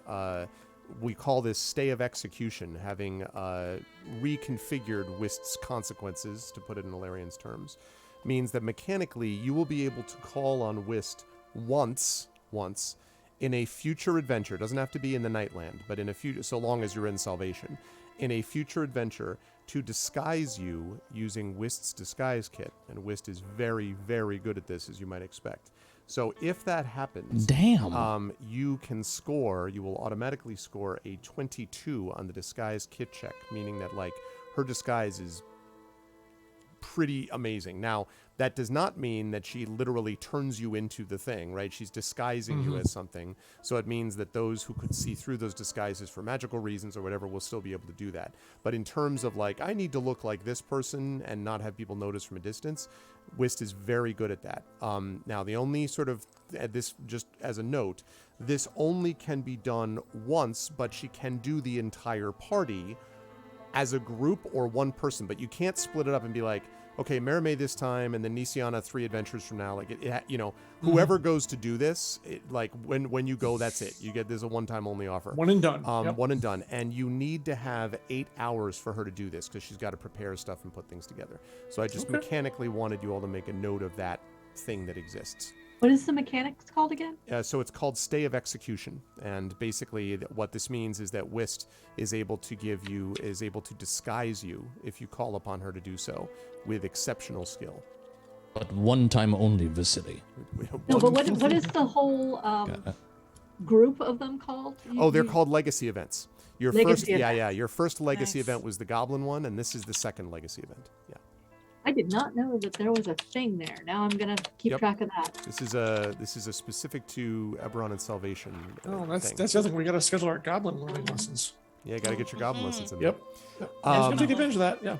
So, when the next morning dawns, the thing I just wanted to remind everybody about, since it had been a few sessions as well, you have one remaining task that you had said you wanted to do, which was supposed to be right after sunup. So I just wanted to note that. That, however, does not mean you have to go do it. But if you're going to do it, it's supposed to be after sunup, based on what it said on the little sheet. I think we had agreed to do it, didn't we? Yeah, we did. Yeah, but you hadn't actually gone and done it yet, so I was just letting. I know, but that's okay because I'm gonna wake everyone up. Okay, that's fine. So, I don't want to push anyone in that direction. I'm just letting. You know. The Aegis armor, Yes. did it recover fully or not yet? The Aegis armor. So you were back up to 10 of 10. Right. The Aegis armor has restored mostly. It is now at 3 out of 4. Okay, but it should be 3 out of 5, so it hasn't recovered that part. Oh, I thought I'm sorry. I had it at 4. Was it not 4? Yeah, it's 5. It's 5. Okay. Well, then I would say 4 out of 5. Okay. So what happened was, remember you said it was like it had been reduced in its ability. Oh, it yeah, was yeah, 5. that's You right. had marked it The down efficacy. before. That's Yeah. right. Yes. So that's right. That's why. So where are we? No, in that case, I would say 4 out of 4 then, because it's the efficacy that I'm talking about here. Okay. So I'm going to put that in parentheses that it Yep, should be 5. yep. Yeah, thank But you. at the moment But that it's- is concerning to Alarian. Yeah, the thing I want to point out, Alarian, is that as you're going through this, your sense of it is that there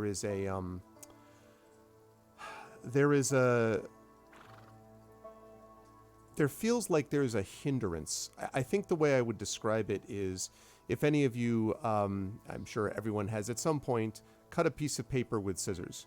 And if you're cutting a piece of paper with scissors, and there's that moment where, you're cutting a long piece of paper and then you stop actually the cutting motion and you just push a little bit, right? And if everything goes right, it just goes straight down that line. This is like that, except, Alarian, that where normally you would just until it's all the way off, it kind of like catches, or the equivalent is what it feels like.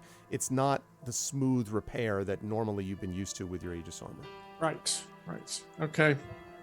They're going to think on that today and Okay. figure out what they have to do Okay, they're going to think about that for now. All right.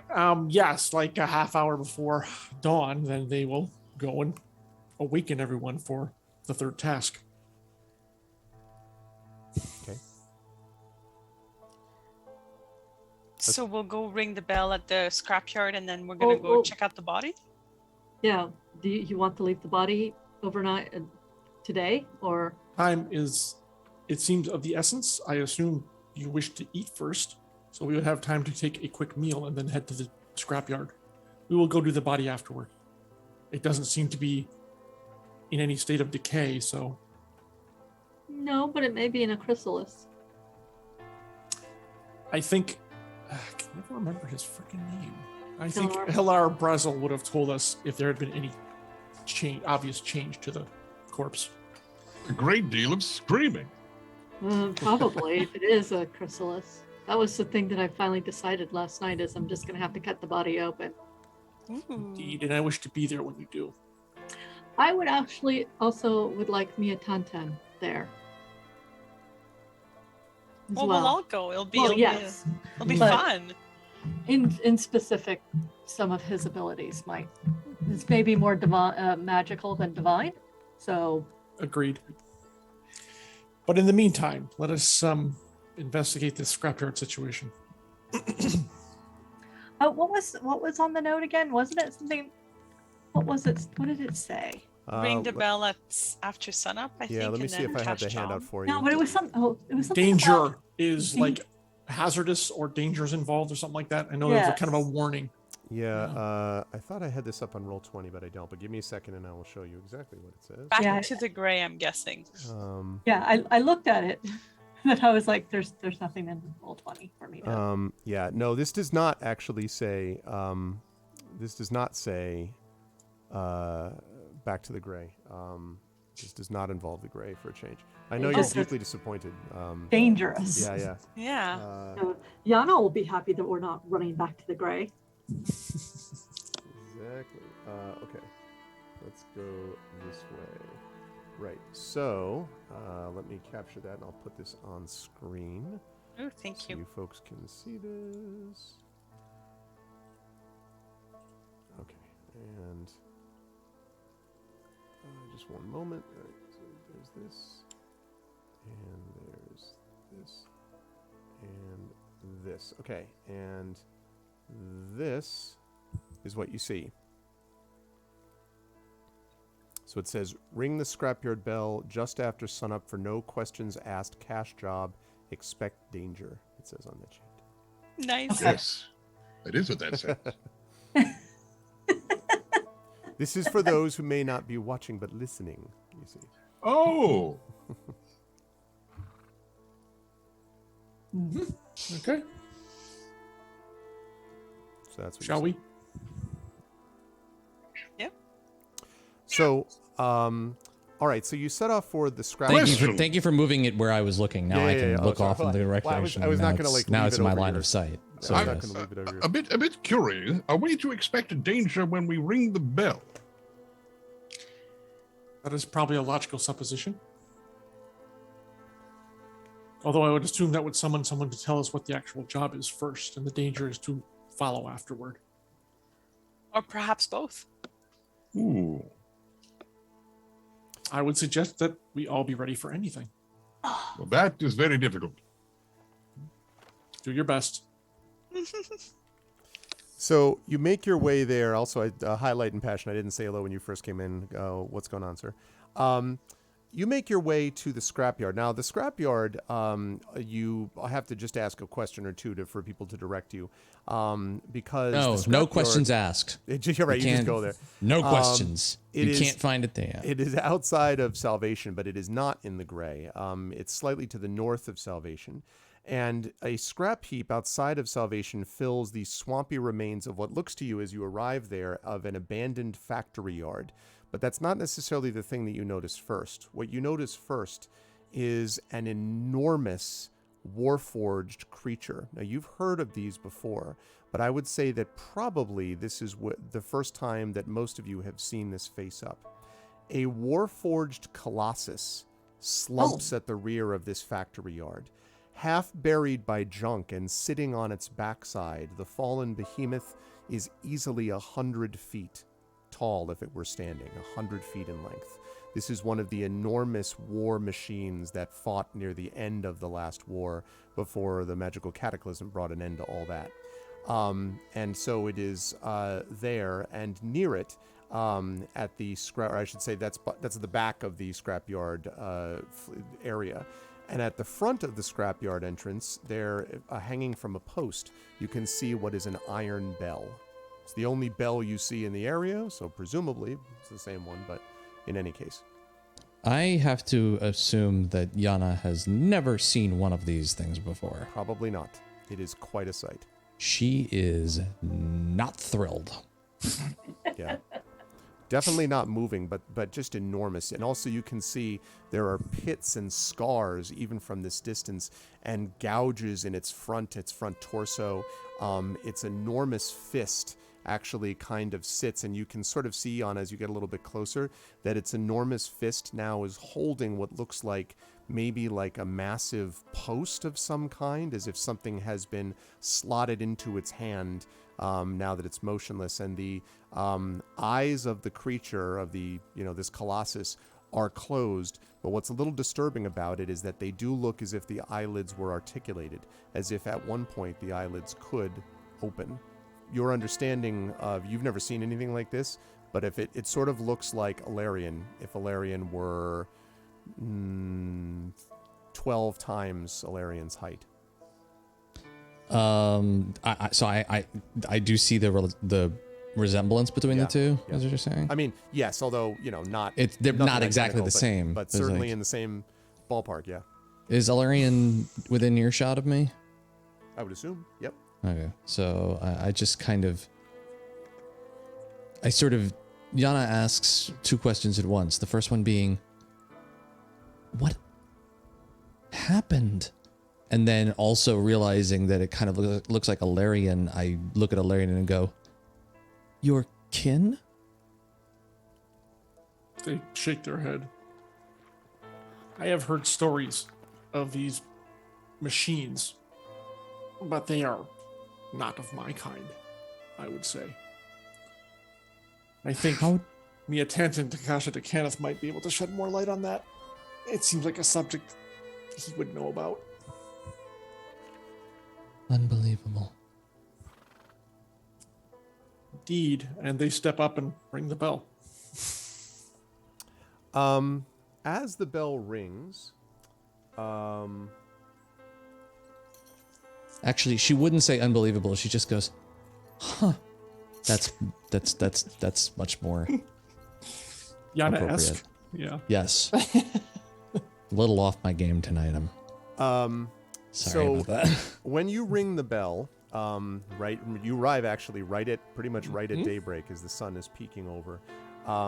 And at first there's nothing, and then emerging from essentially one of the sort of plates in the torso of the Colossus opens, and an aged human walks out, white wispy hair, slightly bent over, and kind of walks towards you, walks with a little bit of a limp actually, and crosses over the entire factory yard. Remember, you're at the front of the yard, right, and the Colossus is towards the back. So this aged human walks towards you from the back of the yard over it, and gets there and then sort of looks at all of you for a moment, and you can see he has a slight stubble of a beard and kind of a pointed chin, and says, so you've come about the task on the board. Nod. All right. My name is Ebenezer. I am the personal assistant of a salvage broker, Eberron Karnak. Might have heard of her. And she's the one who put that stuff on the board. She's looking for someone to help. Not something which is about the law, and it's not really something that's easy to hire for someone. It's takes a bit of discretion, but most of all, takes a group of people willing to, willing to work around any obstacles they might find. You see that? And he points back over his shoulder at the enormous Colossus, so you're, pretty much, right? Hard to miss. And Yana just kind of... Well, Eberron, you see, owns the salvage rights to that. That there is Big Mo, or at least that's what we call him. So, Eberron got the salvage rights a ways back, and she decided to leave it intact until she could figure out what she wanted to do with it. Could scrap it for parts, but what's the use of that? When you can figure out the technology that made it possible, well, that's where the real money in salvage would be. But, something happened recently. Her scrap team was trying to excavate around the bottom of the torso back there, right around its waist, and they found a tunnel that goes down below the creature, and it's a new tunnel as well. Eberron figures that someone might be stripping it for parts. I mean, she set a watch, you never see anyone go in and out, but the reality is the tunnel looks new, and we didn't make it. If we're not making it, and if the tunnel's new, that means someone's gotten to it somehow. Now, she's got salvage rights, and she wants to make sure that they're not being taken from her. That's where you come in. She wants to hire you to investigate on her behalf. And if you're willing to scout it out, I'm authorized to pay each of you 10 gold apiece. Plus, of course, you'd be able to, not get salvage rights for this, but in the future, if you need salvage for something you're working on, Eberron's someone you could come to.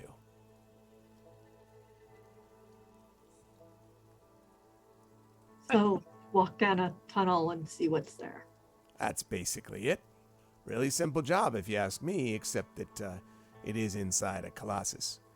But Big Mo hasn't moved for years and years. I'm sure there's nothing else inside there, but, well, that tunnel, that is a little strange. Someone made a tunnel on your property and no one noticed? Exactly. That's what's got Eberron spooked, too. Doesn't digging make a lot of noise? Normally, Unless you're like- our kind of Especially digging in usually scrap. does. Yeah. Mhm. Well, what do we think? Sounds fascinating if we're interested. I mean, I've never been inside a colossus. If nothing else, maybe we can figure out some things about the interior of a colossus as well. That could be interesting. Mm-hmm. Yana kind of looks back up at it and goes, "It's better than the gray." Point. Positive thinking. I like it. That's right. You don't want any part of going into the gray. Here, you just have to go into a colossus. It's fine. I'm sure it's fine. There's no problems there. You just go in and figure out what's going on. Probably just, I don't know, some petty thief or bandit trying to do something maybe. I don't know. Haven't heard or seen anything at all. No? How did you discover the hole? The tunnel? The scrap team was trying to dig around the waist of the creature to get a little lower, and all of a sudden they saw there was a hole below where it shouldn't be. The creature is solid. All of a sudden there's a hole pulled up at this one plate, and right behind this one torso plate, near that one that I came out of, there's a tunnel going down. What's the name of the person with the salvage rights? Eberron Karnak. Irrelevant. Eberron, like Irulllan. Eberron. Eberron. Yeah, I guess. I mean, she pronounces it Okay. Eberron, but yeah. What's the last name? Karnak. Sorry. Karnach. The great Eberron. Karnak. So she kind of knows. She's going. No questions asked. No questions asked. No questions asked, and then asks, "Where's Eberron?" I don't know. I don't know where she is. She's somewhere. She's got salvage to do. It's not just this scrapyard. She goes to a bunch of different scrapyards. That's why she wanted me to hire someone to, look into it. This one. Why hasn't... So no one's gone into the tunnel yet? You have absolutely no idea what kind of... just the first, few feet when they discovered it, but that's it. After that, they went and told her and told me. Do I get the feeling that he might be bullshitting on any level or holding anything back? If you want to make an insight check, you can try to I find love out. making insight Could I checks. also make that insight check off of the previous comment about Sure. Eberron? Both of you could make insight checks, I think. Thank you, because I'm curious why she's not here when it's her. Oh, I'm not insightful today. I'm not feeling it. No. Even with advantage, I'm like, whatever, this is great. A Colossus. Ooh, I've heard stories.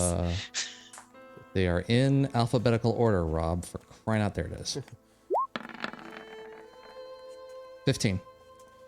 From your point of view, Marimé, you're like, it is true there are a lot of scrap yards typically around places like this, and it's reasonable that she would just be like, whatever, I want to figure it out, but I don't have time to deal with it. You deal with it, right? Yana, something is not quite on here. It feels a little bit to you. What it feels Really? what it feels like to you a little bit is that the way it seems to you, Yana, is that Ebenezer may not be telling the whole truth, but you get the impression from the way Ebenezer's kind of licking his lips and kind of looking around every so often. Mm-hmm. Ebenezer looks anxious, maybe even a little frightened, more than, haha, now I've got you, Got it. Okay. As if he's anxious how? Like in terms of waiting for something or No. in terms of us? No, well, no, you don't think it's about you, but he seems nervous, maybe even a little sort of frightened. When I Especially ask when you ab- yeah, when you when I start ask asking about- questions about where Roland is, yeah. That's not a good sign. Okay. I'm going to hold on to that for a minute until we head towards the Colossus. I don't want to do anything in front of him. Okay.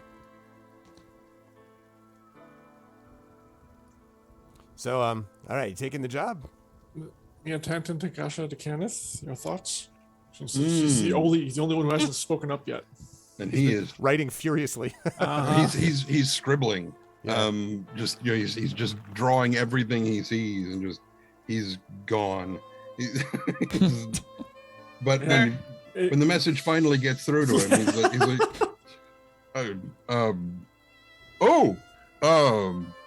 yes, actually, I do have a question. What has been taken?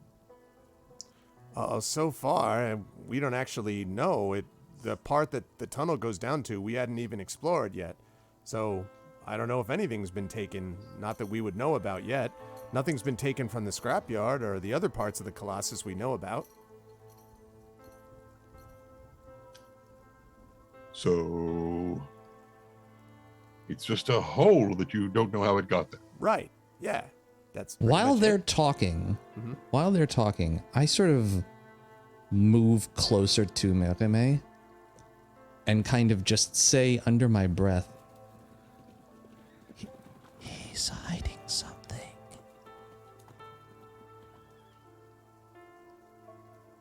Because just specifically, like I don't make a bigger deal about it, but just that very off put about his response to my question. I'll nod, and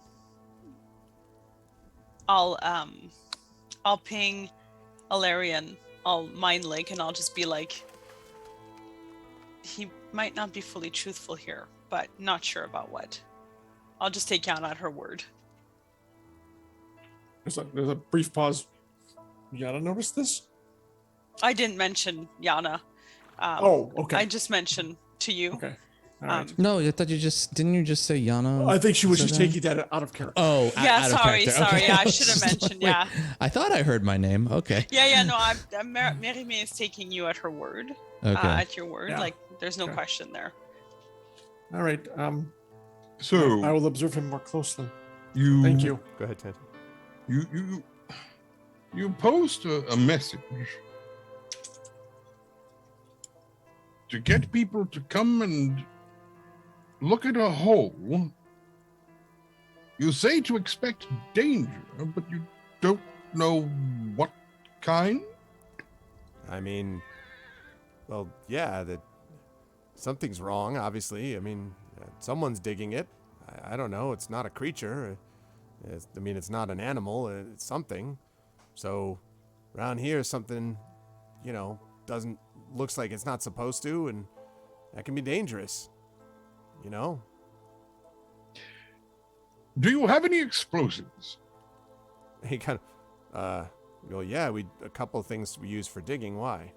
Why didn't you just close the hole? Well, because we wanted to find out, what's making it. Also, why cover a hole that you didn't have to make and you could use? Exactly. Do you say that, Anisiana? Yes, that's Okay. what Yana. Oh, yeah, and that too. Yana at this point is sort of what's this character's name again? I'm sorry. This is Ebenezer. Ebenezer Scrooge. Yes, All Ebenezer right, there's three ghosts who Spritzer. can't Yeah. be- No, Ebenezer. Yeah. Ebenezer Skraz. It's very, it's Flemish. I don't know. He's going up to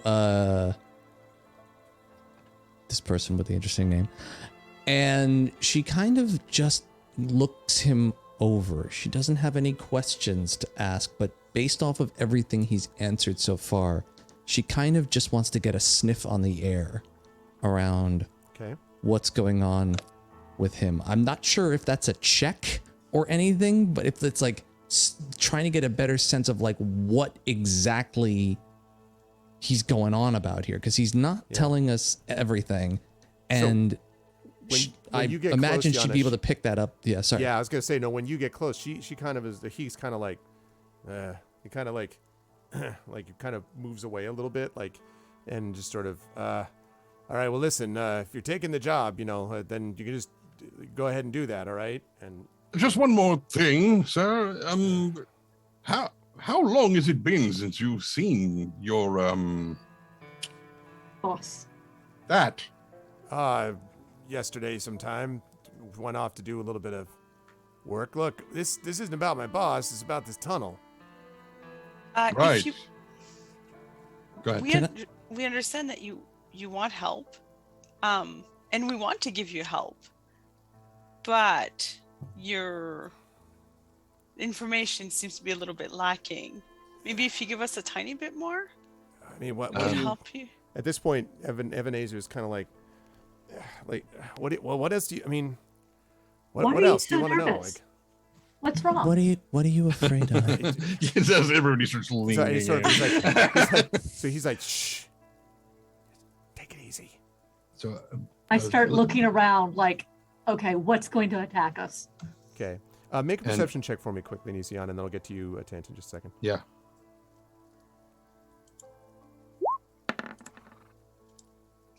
There you go. Nice. Yes, I finally did something. Yay! 21. I mean, It was a 21. nothing else is stirring in the scrapyard. It's just Not you. even a mouse. No. Well, Damn I'm it. I knew that was coming. So I'm also listening and stuff like. Yeah, no, I okay, know. what- No, you don't. Nothing unusual. Just the general the breeze. You don't hear the sound of digging or anything else particularly. It's just here, but you can tell he's definitely like looking around, kind of nervously. But you don't sense anything, Yana. What do I Tantin. smell? Nothing unusual, Yana. I mean, just sort of the faint scent of like sulfurous metal, which is something you would expect. Well, you may not have been in something like this, but it definitely like there's a lot of scrap metal and stuff Is that's he lying around perspiring? as well. Is he sweating? No, but that may be a function of just not sweating very much. You get the impression he would be if it were warm enough to do so. Like he's clearly perturbed. And Tantin, go ahead. You were going to say. It's just a bit of bookkeeping. How long has the message been on the message board? Probably about 24 hours, roughly. Maybe 20, but like around that. Okay. And so he shushes everyone. And he's like, all right, look, listen, you didn't hear this from me, and I'm only going to say it once, all right? So I haven't seen Eberron for a little while, and the last thing Eberron says before she leaves yesterday, she told me about the tunnel, and she says, everyone stay away from it. She told me to tell everyone to stay away from Big Mo at all costs. No one goes near him. And that don't make no sense, you understand? That's not the way she is. Like, why would she just say that? And Scrapyard's been having trouble lately, and I don't know. I don't know what's going on with her, but it's not the way she normally operates. And I want you... I just want you to look and see what's going on in the tunnel and see if she's doing anything, but I don't want you to let her know, all right? And you didn't hear this from me.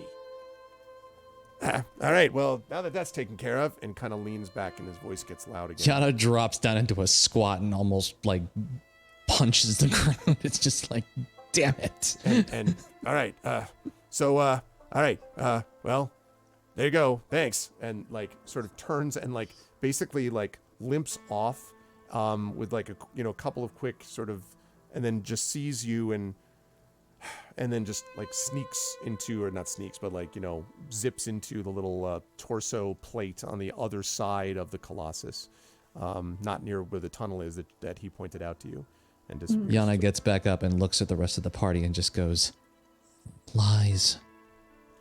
Everyone lies. So what did I miss while I was gone? Everything.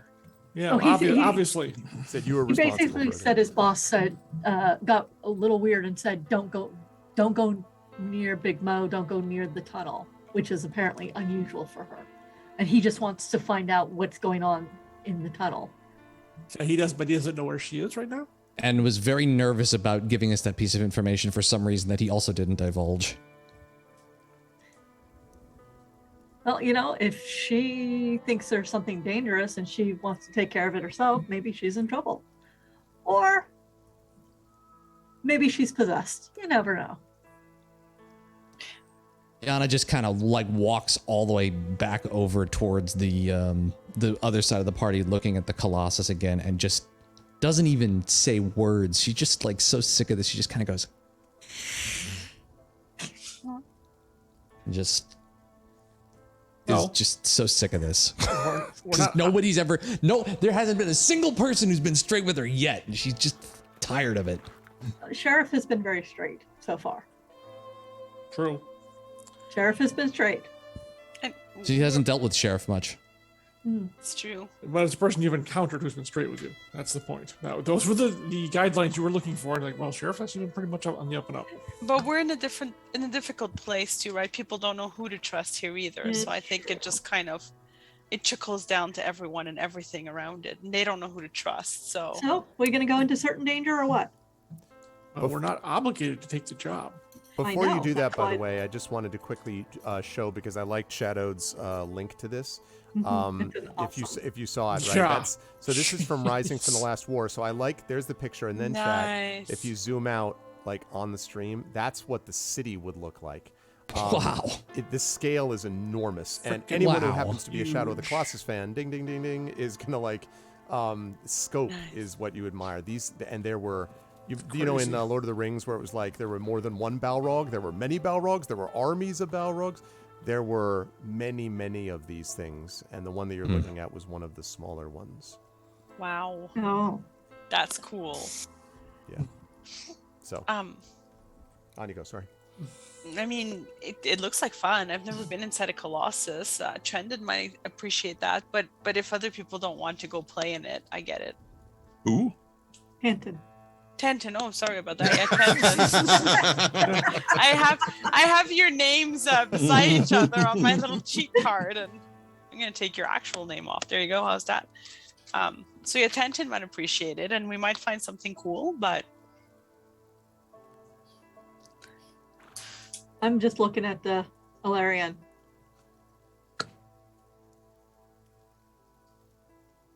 You know, the last time we encountered someone who was acting in a way that was not in tradition with their normal behavior patterns, it turned out to be somebody who wasn't who they said they were. Well, that also happened with Zordar, and that happened with Whis. And, well, Sheriff seems pretty straight so far. Well, no, what I mean is the last time that we saw someone or encountered someone who looked like someone that they weren't. Yeah, point. I still think we should go Colossus diving. That would be kind of fun. Yana makes an excellent point.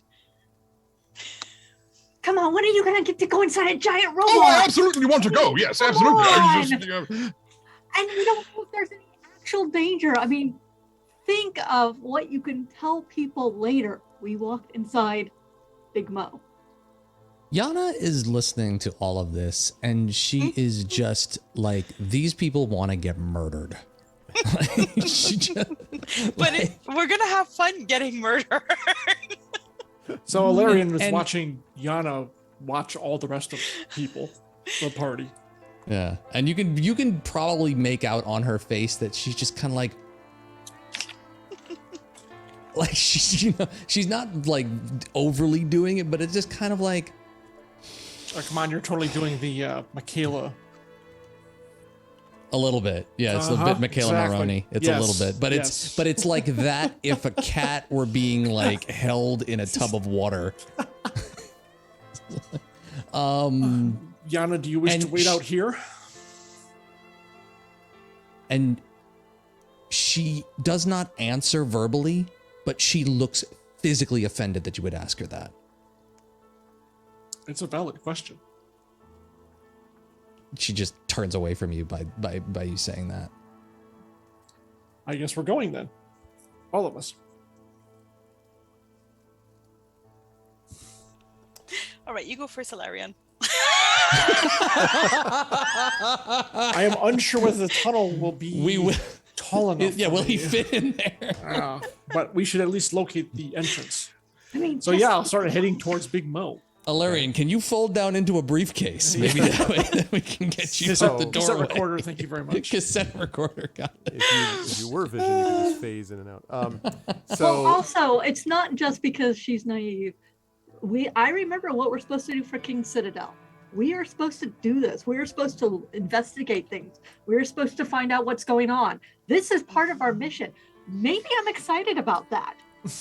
Maybe I just want to be inside a giant colossus. I want to say, I walked inside a colossus. Come on. Arv, may I ask a quick question? Sure. Just contextually. Sure. Altas is a very old being. Mm-hmm. Would he know anything about these creatures? Would he try to reassure Yana in this case? I don't think he'd be reassuring. Certainly these creatures were known by anyone who was around even during the time of the last war. They were sort of legendary. Those who actually saw them up close usually didn't report the tale because they were dead. But there were those occasional people even who operated them, of course. They were enormous and, of course, were sort of the greatest feats. If you think of Sheriff as like this act of magic in a way, of creation and magic, the Colossus is that times 100, right? And so it would have been a disturbance very much in kind of the natural order. But it wasn't, I mean, it wasn't like it didn't do something terrible to nature, but it definitely would have stood out as this enormous presence. As a magical being, would he be drawn to it or repelled from it? I don't know. I don't think either. I think he would be conscious of it, and it definitely is not a natural creature. I don't think he'd be repelled by it, though. It's from the point of view of the natural world, I think they saw these things as tools, as vehicles. Whether the Warforged felt the same way about a Colossus, because the magic process is similar, that's a different matter. So with that in mind, the earring stirs, and inside of Yana's head, she hears,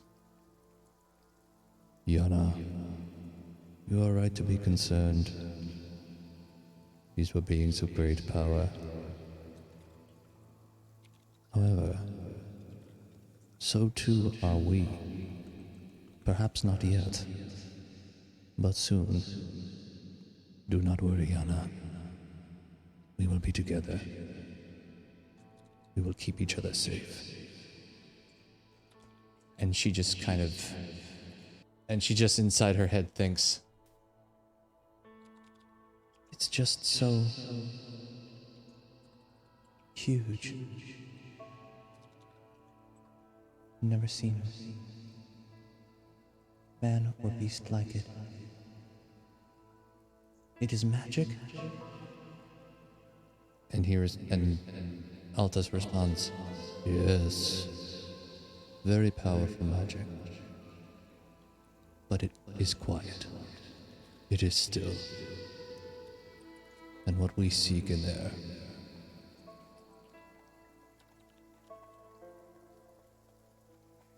it does not belong there. That is what I believe. Do not worry. We will be together. And when the voice fades, she just turns around and she looks at the entire party and says, we going? Wow, actually, while you're having that conversation, I already started moving towards the thing. Just say, Tangen finishes his sketch and he's moving. That's the only reason he hasn't already disappeared. Because the sketch, He was finishing his sketch. Arvis, That happened a lot faster than you guys think it did, by the way. Just so you understand. Sure. Yeah. That did not happen in real time.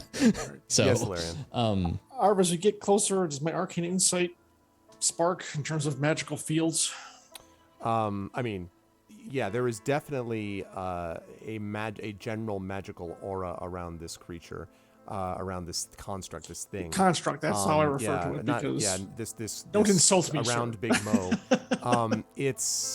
But again, it's how do I describe it? It is like coming across a battlefield years after the battle's been fought.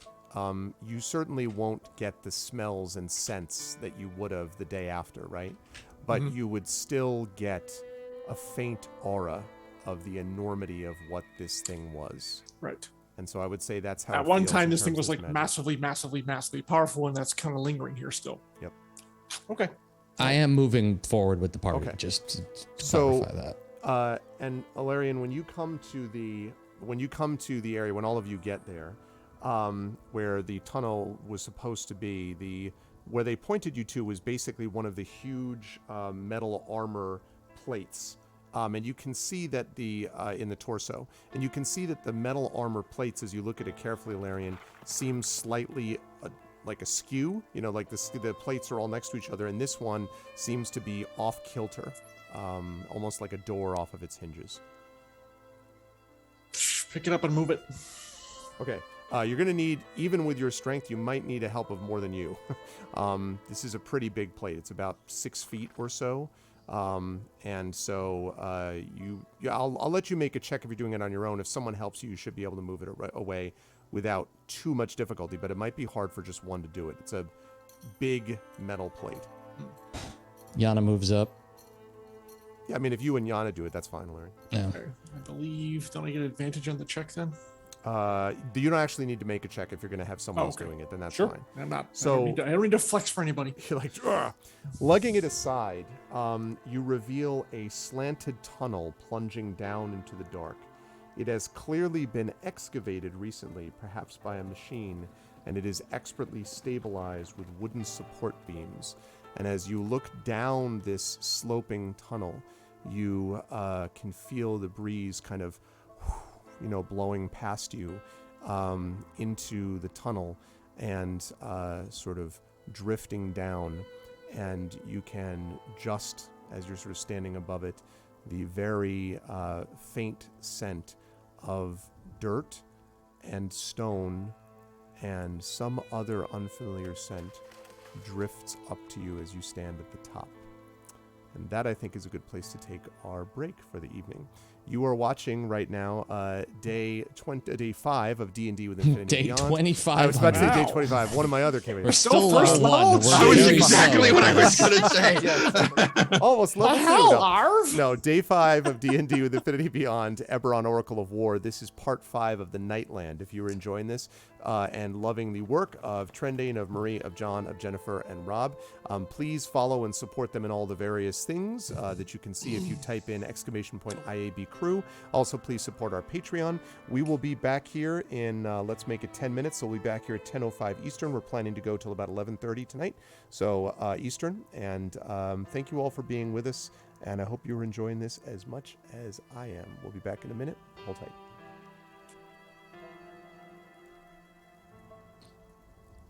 Oh.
Okay, welcome back, everybody.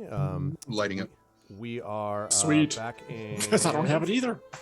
Okay, we are back and we are ready to go. Welcome back, everybody, to day 5 of D&D with Infinity Beyond, Eberron Oracle of War. And as I mentioned, there is a tunnel, and you'll be happy to know that there is a map with this as well. Oh my God, we actually have Bring one you for over to once. Oh. Sheesh. Yay. So, Arv, while you do that, Two. I have dark vision. So, Yes, so that's right. So you, it is not dark for you. There's light, of course, filtering in from up above, but also the light that you can see, that you're able to see because of your dark vision, as you descend down into the tunnel, is there as well. So yeah, you're able to see below. I'm and huge. that's what you see. Yeah, I was going to say, if everyone can bring their characters there, and then I will resize appropriately. Does anyone else have dark vision? I do not. I don't think so. Uh, am I the only one with dark vision in this group? I think so. Huh, how about that? So far. we can just light torches. I'm not sure about the Kalashtar, to be honest. I don't see it written in. Okay. Let's see. Sizing Kalashtar. Because I just don't remember. I don't have it on my sheet, so I'm guessing not. Probably not. Yeah. Yeah. Dual mind, severed languages. Doesn't say anything about vision, so you're. Perfect. Yes, so we can just, light a torch or something, or Oh, Panton's got that taken care of. Mm-hmm. perfect. These are, by the way, We are all about to be blinded. these are 5-foot squares, by the way, in case people are curious. Okay. 5-foot squares. And am I missing? Who am I missing on there? 4. Who am I? Oh, think did I this- not put myself on? Hang on. Yeah. Do you know how to put yourself on the thing? Do I just drag myself on? Should be able to Just just grab the yourself on name. Grab the name? Mm-hmm. The name from your under the characters. I did it. Like a pro. Oh, Like a there you are. champ. Look at how big I am. Yeah. I'm huge. Oh, I got small. I was so that happy. didn't last long. Listen, I gotta be rational here, all right? But as you can clearly see, Arv, I fill the tunnel with my... The Colossus I also explodes. might. Yes. Exactly, I am the Colossus. My That's actually bardic might. There you go. Eberron, Colossus of Marie. Yes. Marie Oh, of that's War. that's classes of Marime. Marime of War. Yes. Okay, so so there is obviously room then for people to go down 2 by 2. I just placed you, but you can tell me how you want to be positioned here. So Everybody can. first of all, how tall is this tunnel? The tunnel itself is about, you would roughly guess, about 8 feet. So it's just about enough. Barely Yeah, fit. just yes. about enough. I have to go into 1 inch off the ground instead of 3. Right. So Yana is falling in behind wherever Alarian is, and then sort of. You're gonna have to fight Mia Tanton for that. Fine, Mia Tanton can go in front. I'm not gonna fight him. I don't care. Yana truly does not care. Like, Okay. but she, until like when Tanton puts the light on, then basically her entire need for being there has been neutralized, because now she can. And actually, it probably makes her eyesight worse. So that's awesome. Mildly. I mean, not really. Yeah. I don't think so. You not any more than it would be underground. Just doesn't give you any unique benefit, particularly. Right. But They kind of removed that from D&D in 5th edition. It used to really screw you up. Right, exactly. Now it just means you don't have dark vision, which is frankly the way it always makes more sense. Like, how do unless you're Ryuvi in bright sunlight in certain conditions, for instance, a drow might have a hard time. But side note, I am currently reading the first book of the Drist series, because I've never read any of the Drist books. So it's interesting to see the prototypical drow, as Bob Salvatore put it. So I thought that was interesting. And you know what's funny about that? Sorry to make a tangent on top of a tangent, but I remember that being a thing, and I also remember we basically never remembered it. Well, no, it wasn't. No, because part of the reason for that, though, is that it's something, you're not a vampire. It was something that could be adjusted to. So it's more, that was basically why. I definitely had it in the back of my mind, but it was not a vampire. It never really came up. Okay, so, so as I mentioned, so far it's dark. It leads down you would guess about maybe possibly 50 feet or so before leveling out. So it slopes down fairly steeply and then levels out. And so you're not quite on this map yet. You will be, momentarily. But as you proceed on, assuming that you are proceeding on, I shouldn't assume. Hang on. Yeah, go ahead and tell me what you're doing. So I want to actually examine the walls, floor, and ceiling. Okay. See if I can ascertain exactly. You had mentioned it might have been made by a machine, but exactly how was this made? Was it burned? Was it cut? Was it scarred, gouged, eaten? So let me have you make an investigation check, please. Why did you do this to me, Arv? Why? It was publishing order, Shadow. Because you asked. Nope. No, not really. Underground engineering is not really my forte. It's definitely That was a 5. It definitely was a tunnel. This is a tunnel. There's no question. You've seen tunnels. This definitely applies, you would say. All right. But yeah, that's all. I mean, the one thing you can say is that this is definitely not dug by an animal or a beast of any kind. Like, it's obvious that this is, so to speak, mortal or man or, humanoid made one way or the other. Whether it's machine-based or not is unclear. Gotcha.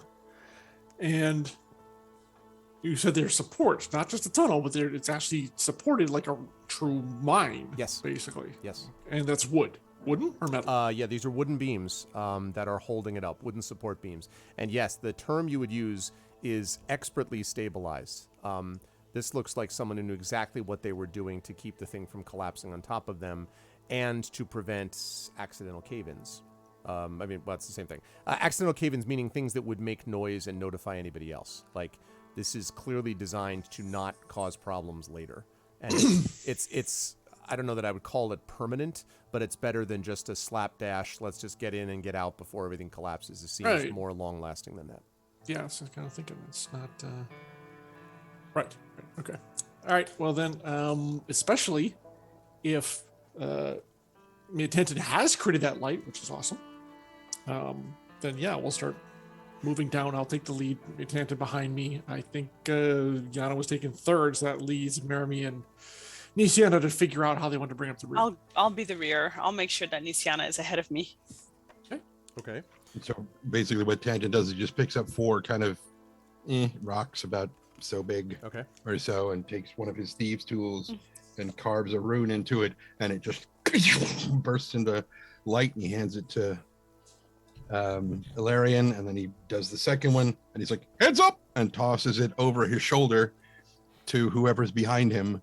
And then he just does all 4 of them, and somewhere out in the Mournland, the last rock goes silent because now he's got 4 new enchanted rocks. All that's neat. Yeah, that's cool. hilarious for the past days. Like, all right, come over here. No, we're gonna sneak up on him. That is hilarious. I love the image too of like some kind of mutated ant or something which has been sitting there watching it. All of a sudden is like, I think it goes silent finally. So, it's tragic. It is ghosts. Yeah, exactly. I finally it spoke. My queen, I brought you the. Oh, you brought me kill the rock. heretic. You're like, oh man. exactly. Okay. So, as you go down this tunnel, and then as I say, it levels out and turns east, and you begin to travel for a decent amount of distance, by which I mean probably maybe a couple of 100 feet. You're going a long way, and as you're traveling along, I think I would say,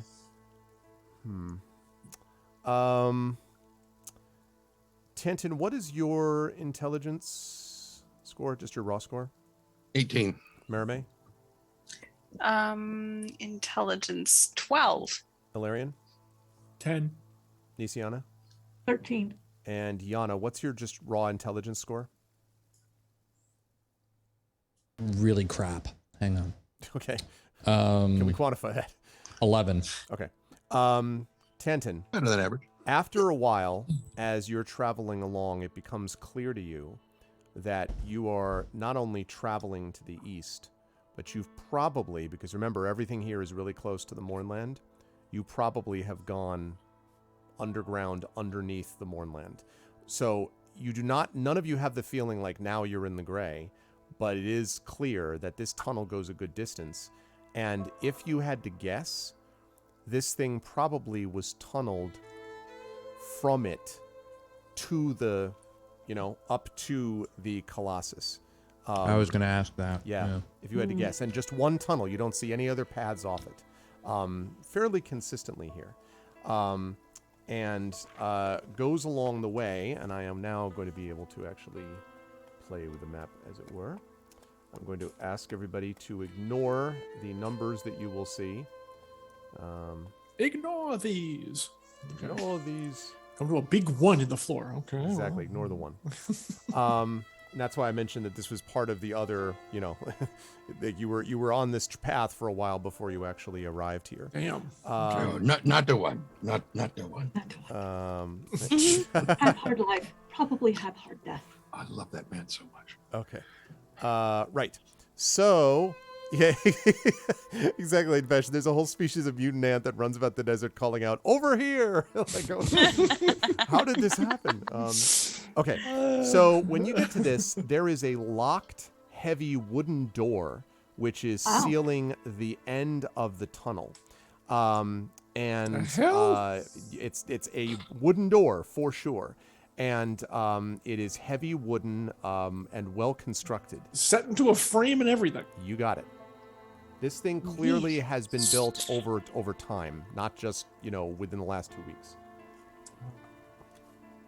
Oh shit! We walked down here and I didn't think to look, but oh well, it doesn't matter. Floor is rock. The floor is kind of dirt and rock. Hold on. Yeah. Okay. Good night, my love. Yeah. Good night.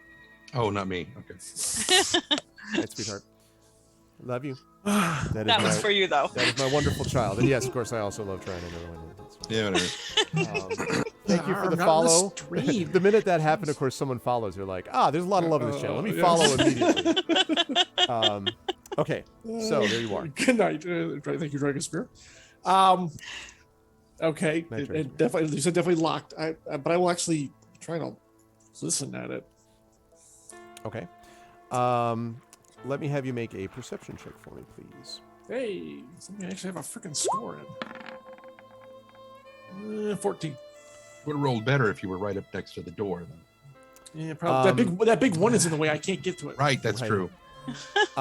So you do not hear anything, but there is a faint, vaguely sour, almost acrid scent drifting from just beyond the door somewhere. Not like just the faintest scent that kind of drifts below the door. You don't hear anything. So the scent's not getting stronger, because you said there was a strange scent we couldn't identify at the entranceway, and it's not increasing as we go further in. Correct. And I think the way I would let me describe that a different way. This is the same kind of intensity of scent, but at the tunnel entrance, you just caught an occasional like the wind is blowing the right way, and you're just like, oh. Now that you get down here, there's no breeze really down here, but you can definitely, there's a little bit of that scent faintly. No stronger than it was, but more consistently than it was at the top of the tunnel. Okay. Interesting. All right. I informed the others that I don't hear anything. If there's a quieter method of getting this door open than breaking it down, it probably might be for the best. I could possibly try to do that. And they glance at Maramy Hawksmoor, thinking perhaps this is the job for our bard. I can pick a lock, or if you can. But again, the quieter probably the better. Okay, I will try to pick the lock. Okay. Alrighty. I am going to ask you then to make a dexterity check for me. Do you have thieves' tools? I do have okay. thieves' tools. Let me have you make then in that case a actually, you know what else? Because you were examining that door. Sorry, one other thing. Make an investigation check for me too, Alarian. Sorry. I know you were also listening, but that's fine. Yeah, I was investigating. You're absolutely correct. 17. Nice. Yeah. There's something else you noticed too about this, Alarian. It's a mimic. Sorry. Exactly, which is that it's consuming poison your head. trap. It's funny you mentioned that, Yana, because as you're sort of listening and smelling and the scent, your sort of face and nose, drifts down to there is a sort of something odd. There's a lock. There's an obvious like keyhole, but you can't see through the keyhole. And as you sort of look there, that's odd. You ought to be able to see through and get some kind of light filtering through. And as you look down, you can see from the light that was given to you, the Tantin gave you before, there is what looks like the very, let me see if I can show something similar, the very edge of a thin something pointing like out of the lock. If you follow, inside the lock, but in this direction. A thin, pointed, almost needle-like structure within the lock. Maybe. So Yana sees that? No, Alarian sees that. Oh, I was mentioning that I was Yana confused. Okay. Yours was like poison trap. I'm like, it's funny you should mention this thing about a Gotcha. trap. Okay. Written in impossibly small font, it says Gromnir's eye this way. Oh, man. All right, but she's about to take her tools out, and they put an arm out. I think there is some sort of needle in there. So proceed with caution. Tantin, is that something you can undo, or we could all step back about 20 feet, and I could try to open it from back there. That sounds loud, though, doesn't it? Well, how are you going to try to do that necessarily? And he takes one of his thieves' picks and tosses it, and it just starts floating. A faintly glowing purple hand catches it. Okay. As he Yana casts just mage. says, Yana just goes, To the wind. magic. So That sounds fun. All right, let's do that. Mm-hmm. I back up. I know better. I also back up. I'm Yana also excited to backs up. see. Are you, Tantin, attempting to, from a distance, disable this thing before picking it, or are you just picking it and devil takes the hindmost, so to speak? He just wanted to do the floaty key trick thing. Right. And devil what? Oh, you never heard that term? Devil take the hindmost? Basically just damn the torpedoes. It's more or less just whatever Throw caution happens. to the wind. Yeah, it's an You old take phrase. the low roast and I'll take the hind. No, that's not what it is. Sorry. No, I've never heard that before. Yeah. Interesting. All right. Sounds like a very East Coast kind of thing. So anyway, Western Connecticut. I use that all the time with my friends. Yo, what's he's- up? Devil take the hindmost. Yeah, that's how it sounds. and it sounds like it goes very well with Lil Nas's, Montero with the devil takes the hindmost. Never mind. Let's move on. So You're picking or disabling a lock. Not sure which. right. Yeah. And I mean, honestly, the idea of being told you can't salvage anything you find on here, and he's like, Yeah. yeah, I am. So he's absolutely going to try to disable that and Okay. see if he can Let me- glean anything from it. Let me have you make, because you're using this from a distance with Mage Hand. And let me everybody's have moving you, back, right? Yeah, you move We back, already- yes. Yeah. So let me have you make a sleight of hand check is Oh, what this great. is. If you don't have that, then we can do There. just dexterity straight. But if you have I was sleight going of to say I've got my thieves' tools. Yeah, no, the so- Thieves' Tools make it possible for you to do this, but if you have sleight of hand, great. If not, then we'll just say a straight dexterity check. I don't have it trained, so thieves' tools is my better option. All right, then. Proceed. In normal roll. Oh, and you've been inspired by Thordax Mommy. Literally inspired before you rolled the die. It was there. Which there. is good. Really good thing you said that. Good job, Thordax. No, it's so funny. Thordax was had a vision. He was just it's like the Dead Zone. Whoa. You will need this. I love that TV series so much. Oh, man. Anthony Michael Hall and David Ogden Steves. Anyway, Yeah, I just always get the Saturday Night Live skit. I always think is funny where it's just like, he just constantly is doing that all the time to everybody. You are going to go have some of the stuff at the bar. He's like, yes, I am. Please let go of Well, my hand. The good news is you can only go up from here. That's No, not necessarily true. Not necessarily true. Yeah. Oh, yay. 16. Okay. So when you do this, you all watch as the pick kind of floats forward. And Tantin, how do you, when it actually gets to the lock, how do you work the tools with the mage hand? Because I'm curious how they see it. As it goes close. Well, he Yeah, basically, no. He has his goggles down, and he kind of flips a couple of elongated lenses, like little opera glasses, and he flips them down into place so that he can see much further. Yeah. And he's physically, even though there's only one hand over there, he's physically moving them both as though that helps somehow. But so the hand that is mimicking his hand is going through and trying to like basically pin the needle. That sounds redundant, but pin the needle on the Exactly. turn key, as it were. yes, basically, yeah. Outstanding. So yes. So as you're doing this, there is a little click, and your needle, as you move it around and twist it, basically makes it so that the trap, a needle clicks out, but then, how do I describe it? As the needle is coming Verbally. out, your thieves tool, yes, thanks.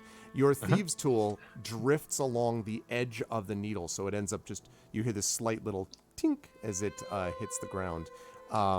And that was definitely something. And as you sort of look down at it, you can hear the slightest tss from the end of the needle as it hits the ground. That was definitely an active trap of some kind.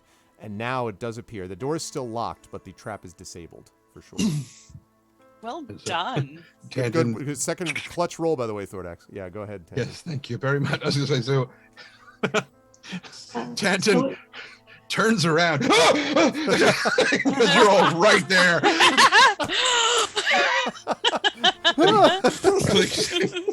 clicks his glasses open and looks at Mary May, and it's like, Before Mary May does that, I reach out, touch her on the back, and say, Eberron guide you. huh? You have guidance. All right. Thank you. That's a D4, right? Yes. Let me see. I think, I right? believe so. Yep. Yes. Perfect. Okay. D4 So I- add to this roll. Perfect. Thank you. So I will I shoot a grin at Nisiana, and I head over to pick the lock. Okay. So this one is, again, as we were saying, this is a thieves' tools check. And now that the trap is gone, you can just go for the lock itself. I assume you are trying to be quiet when removing this, though, right? I am. Okay. I am being very smart about it. Okay. Okay. So thieves' tool. I have clicked it.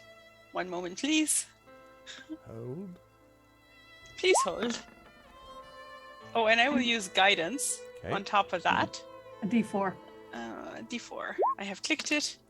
Hold, please. Oh, Nice. look at that. Nice. There we go. So there is a satisfying, and the door, flying. and the door Very nice. unlocks.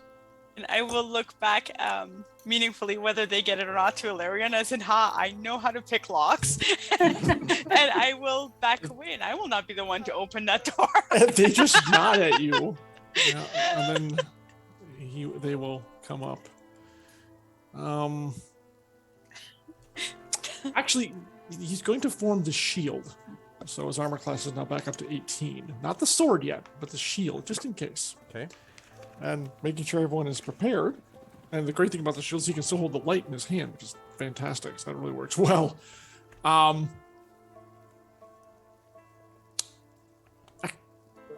We can't see anything.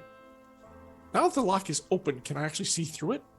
No. It looks like the mechanism that was holding together the trap is still in place. But screw there's it. no other Okay. trap there that you can. All right, that's fine. And a hand hits the glowing purple hand.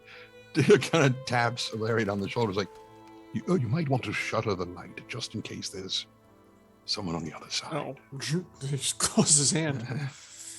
And he passes that message back to the other three, well, himself and the other two, because I imagine that Yana doesn't have one. She doesn't need it. Right. Actually, you know what? And they will say, stand to the side, like down there.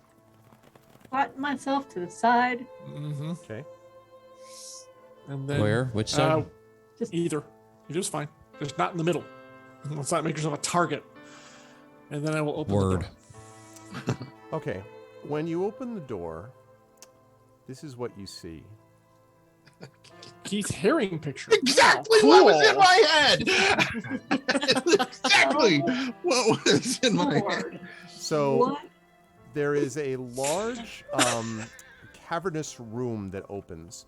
First thing I want to note is that this room is brightly lit by torches that are set in sconces along the walls. They're in scones along You the sure walls. English professor there, Alf? Stones along the wall. They're held in scrunchies. On occasion, I am. So that's the first thing I want to note. The second brightly thing, lit. Yay. yeah, brightly lit. And the second thing that I want to note is The that huge you might have human-sized noticed, cutouts on the floor. Oh, sorry. Yeah, well, sorry. this circular chamber is lit by torches, and there are roughly, it looks to you, 30 human corpses that are stacked in 3 piles around the room. The bodies are naked, and now that the door is open, you can see what that scent was from, because they are clearly covered in some sort of very pungent embalming fluid.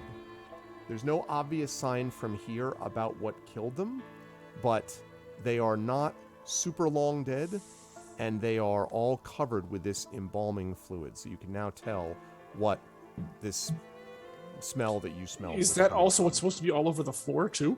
Yeah, all around this. Well, the sort of where the lines are that you can see those. Yeah, That's embalming fluid. This stuff, or what seems like it. This stuff around the outside of the room is more, is not really fluid per se. That's more where torchlight and everything else is coming from. But around the bodies, you can definitely see that Yeah, stuff okay. there. All right, just wanted to make sure. Okay, so I have a question. Sure. When I get closer. Embalming fluid usually goes inside a body, not outside a body. So what? Depends on how much you use, doesn't it? Make a medicine check for me. That is quite insightful of you, Nisiana. Thank you. Let me, and I don't It's think I the get X-Men movie where they just pump her full of, adamantium until it pours out. This is not right. I actually Nice. say this aloud. Embalming fluid doesn't usually go outside the body. Yeah, and what your sense of this is, there's 2 things that you know, Nisiana, about this kind of fluid. The first is that, yes, it's used to preserve a body.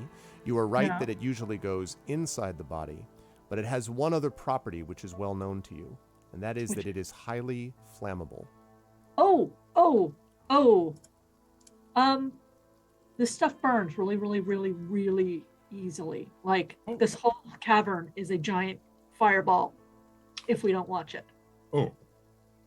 Like, and anybody inside of it. Nisiana, can you tell from the safety of slightly behind me how those people died? Based on how close I can get, Greg, can I see like puncture wounds, slashes? So you're moving up next to one of the piles to check it out. From where you I'm not actually walking in there. No. Okay, just Yeah, from a distance? well, No, I there's would- nothing obvious. They are all, obviously, there are various types, various ages. They all seem to be human. Okay, I look up. but I'm looking for, where, you said there were flame in here. There were torches set on sconces right. along the wall, yeah. Which I Okay. was just about to bring up. Like, well, why aren't the torches? Are there sitting like off then? wires attached to the torches? I'm sorry, are there which? Wires. I'm basically assuming there's a trap. Make that a if we perception walk in- check for me, please. If we Thank walk you for Can the I follow, assist with Orchid that? Twilight. Thank you for the follow, Orchid. Welcome.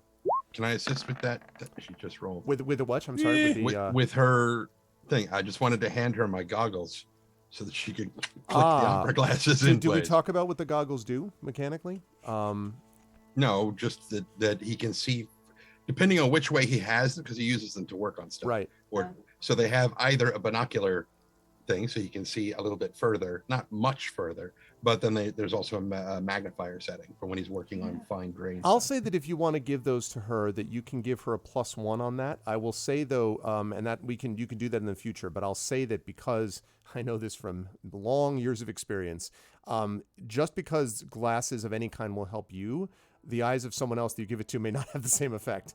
And so I will say a +1 on something like this.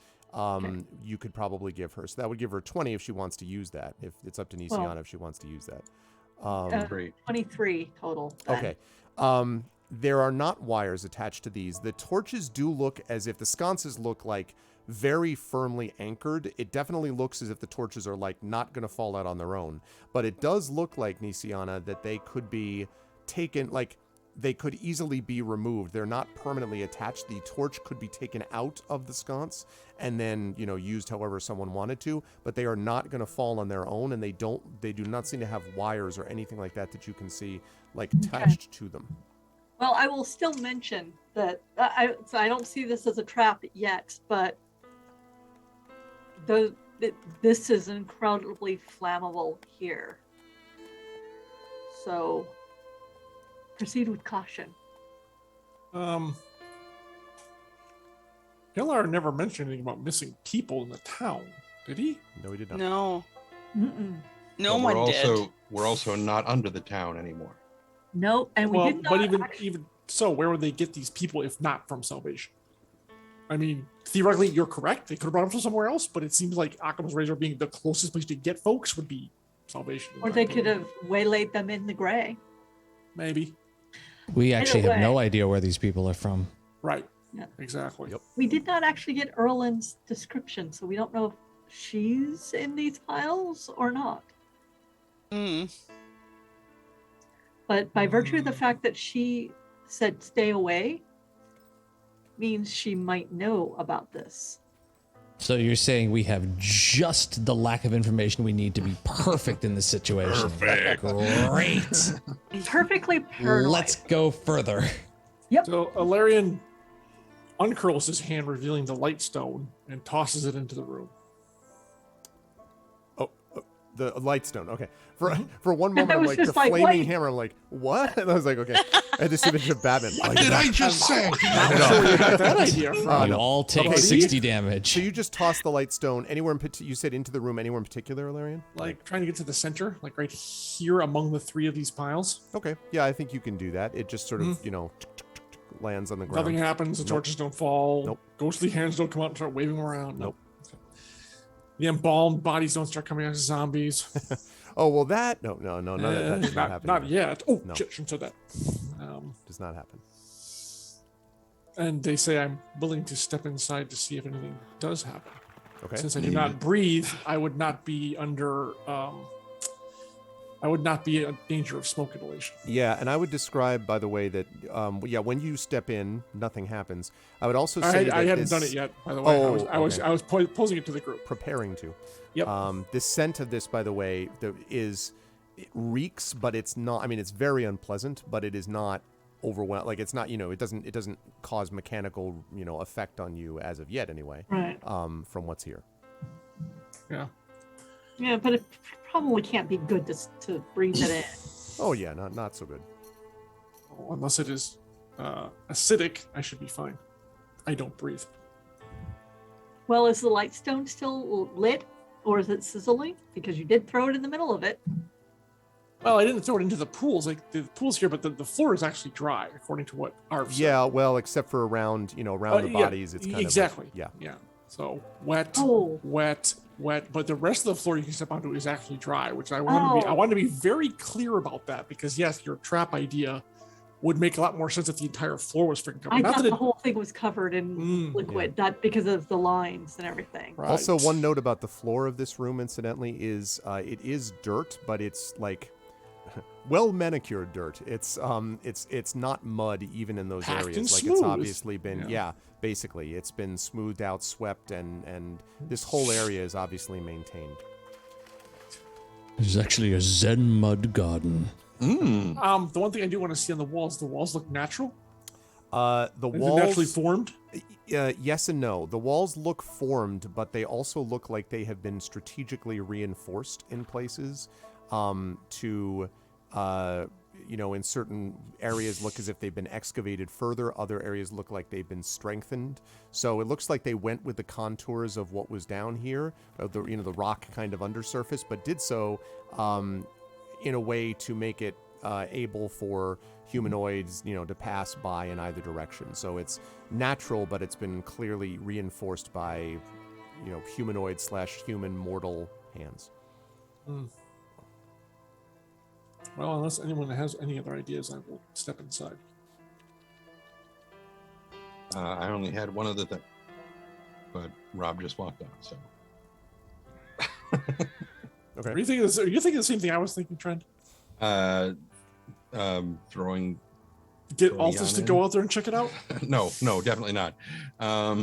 No, Tanton was going to, and I guess I'll repeat this when Rob comes back, was going to point at Yana and point at her scimitar so that he could ding. Okay. We can Check it retcon that when it up. comes in. That's fine. Yeah, unless he Yeah. says no for some reason, which is highly unlikely. I refuse. Okay.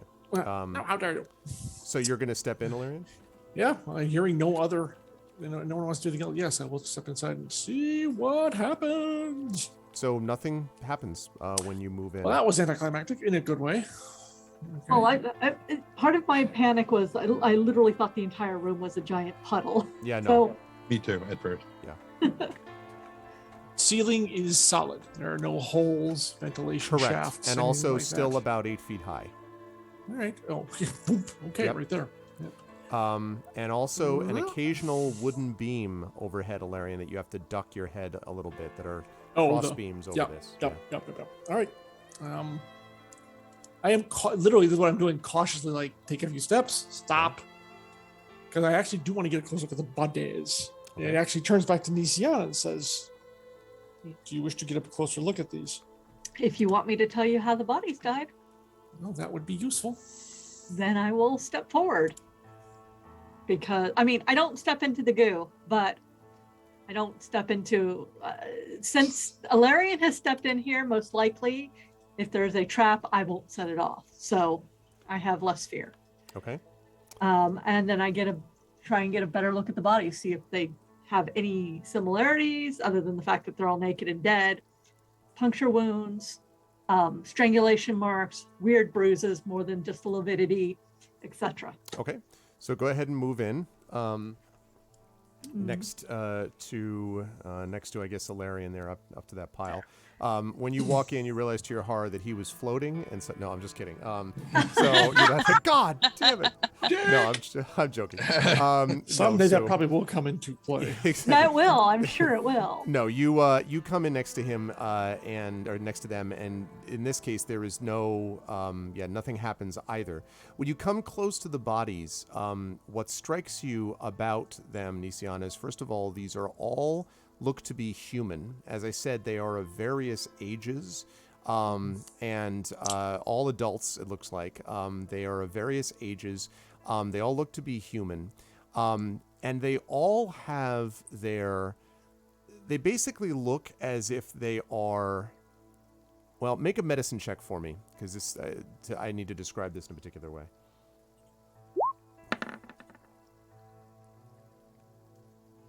Well, that was not so good. Yeah. Yeah, there's something unusual. Actually, you know what? Also make a perception check, because this may also have an effect. Those of you listening at home, that was a 9. Oh, on the wow. medicine. Okay. And by Those of you perception- listening at home, that was a That was a natural, natural 20. 20. Yeah. So you do not note or see, unless you actually start moving the bodies around, but just from the closeness of where you are, Nisiana, you do not see any puncture wounds or anything like that. You don't have any obvious idea about what killed them. But what you do note, which strikes you as very strange, the expression on the faces of each of these bodies looks peaceful. These bodies clearly, externally anyway, did not seem to die violently, and their expressions would seem to indicate that fact. They all look calm, at peace. But not asleep. Like our eyes. No, not open? just, no, they're clearly dead. This is not like the Well, crawl no, and I clean mean they situation. didn't die in their sleep. No, I mean Okay. you don't know for sure, but it doesn't appear that way. Okay, so it doesn't appear to have been a violent act. It was a calm thing that happened. Could have been hallucinogenic. Poison. Or they Poison, or they went except it along would with it be- willingly. A powerful narcotic could be a drink enough to kill you. Narcotic or Right. what if it is a poison? It doesn't hurt Mm. because Mhm. that has a particular look. I put a glove on Okay. because I'm sure I have one because I don't want it to touch icky things unless I have to. Unless Illyrian stops me, I'm going to reach out and pick up one arm of the nearest one And I'm just seeing rigidity. Okay. Are you stopping? Me? No. okay. This is the examination. Um, I am ready to react if something happens. And I trust that he will keep me from being eaten by whatever this is. okay. So the bodies, I would describe it this way. The body is not rigid, but neither does it appear that this body died, within the last 2 hours, right? It reminds you a little bit, Nisiana, of the way that the body of the one that you weren't able to save was with the crawling queen, but I mention a little bit because that one was clearly almost in some weird, bizarre stasis. This isn't quite like that. Obviously, this has had physical stuff done to it to preserve it further. Nonetheless, it is not acting like a normal corpse in the world that you know would have acted. Rigor mortis would have set in based upon what you would expect. These do not look super fresh, but neither does it appear that these are particularly rigid. The fact that you're able to move the arm at all, in fact, and not move the body along with the arm, that's... well, there's a certain period of time that rigor mortis sets in, and then it goes... Yeah. It's 36 hours, I think. Yeah. Things you learn as an author, by the way. Yeah. Not that I murdered anybody physically in person. Never. But I saw a dead body once. I have never actually seen a dead body, and I've always wanted to do a morgue tour. But that is neither here nor there. Let's see. I lost my train of thought. Damn it. Norway, she just hired it done. No. I didn't hire anyone to get... Need to do some research, could you? No, I've never poked a dead body. No, it has something to do with Alarian. Could you see if these bodies radiate magic? I see if these dead bodies radiate magic. And your arcane sense? No, they don't appear to. Okay. All right, so there is a faint wisp of the room radiating magic, though, particularly Alarian above you. Way above you. So they start looking at the body, and then the gaze goes up the wall, and I'm probably catching the beams and then the ceiling. Yep. The gray. The big thing. Well, yeah, actually, we're far away from that. So what the hell am I? Yeah, the gray maybe. He's like, I'm getting. According to Tanton, you're below the gray. Assuming Tanton told you, I assumed that Tanton did. I would assume he would, yeah. He's like, I'm getting a faint hint of magic above us. Could be the gray. These bodies are not reacting as normal. I would say it's almost, but not exactly like the body we brought back. I don't know what this is. It's not acting like a normal body, even with this embalming fluid. And you see no markings on them. Property of the crawling queen or something. This was not a violent death. Well, if it was a violent death, they went to it willingly and did not suffer pain, which is kind of a contradiction in terms if it were a violent death. So gas that doesn't cause pain, poison that doesn't cause pain, magic that doesn't cause pain. Look at their faces. They're not, oh, well, you've seen people die on battlefields. They have a particular look. Mm-hmm. This is not this. This is, if I were to guess, this is a willing thing. Mm-hmm. Very well. Is this a cult or something? It's possible, but whatever it was, even if it was a cult where they went to death willingly, it wasn't a painful death, which, I'm not certain how that would work and why that would be a thing. It seems kind of aberrant to me, but I mean, I don't have enough information. But I don't think these bodies are going to get up and, attack us anytime soon. Well, they'll be very flammable if they do. So you say. Yes, well, they're very flammable if they do get up and decide to talk to us. Should we keep moving, I guess, and see? Yes. This part right here is just a weird squiggle they put in there. It's the same kind of as everything else, all the other lines. That's right. Yeah, Okay. just the same as the others. Yeah, all right. And if my movement hasn't started anything, I'm going to pretty much go to this passageway over here. I do not. I actually keep very close to Larian. I do not actually let him get too far ahead of me. What about the Because rest of I stick with Nisiana. you? I can see that. moving with Alarian, yeah.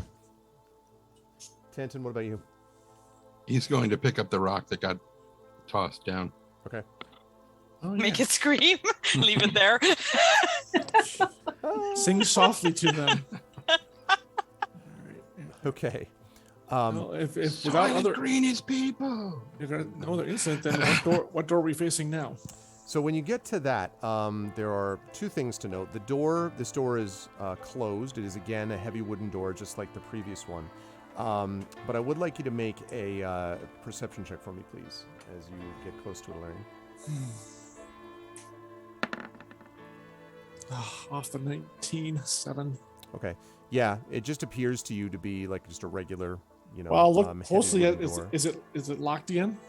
It does not appear to be locked, although you haven't tried to open it yet or like checking it, but it 'Cause doesn't I'm have actually a gonna look at the keyhole like the lock. previous Oh, one did.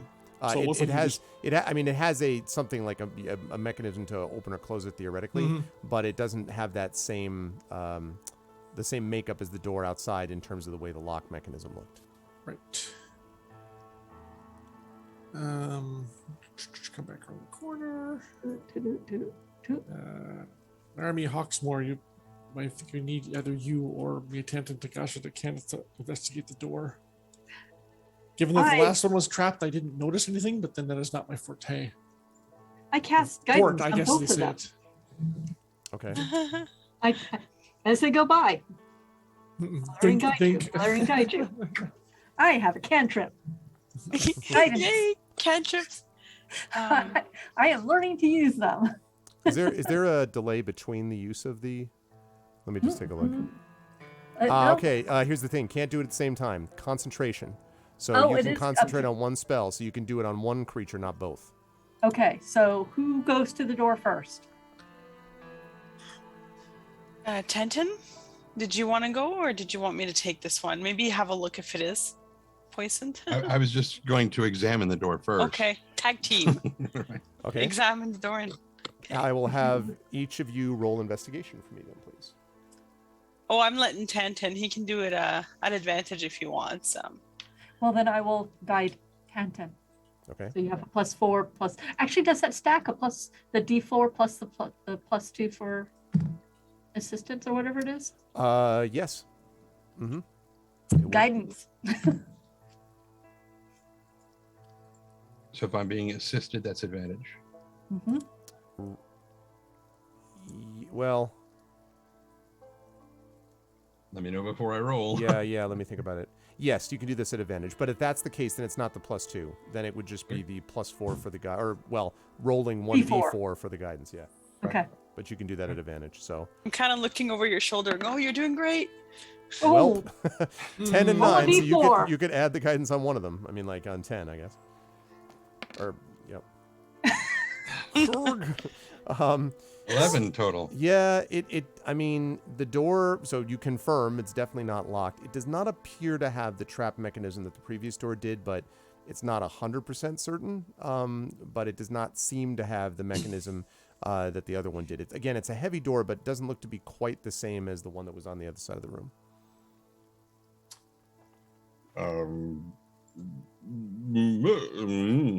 Okay, that sounds very confident to me.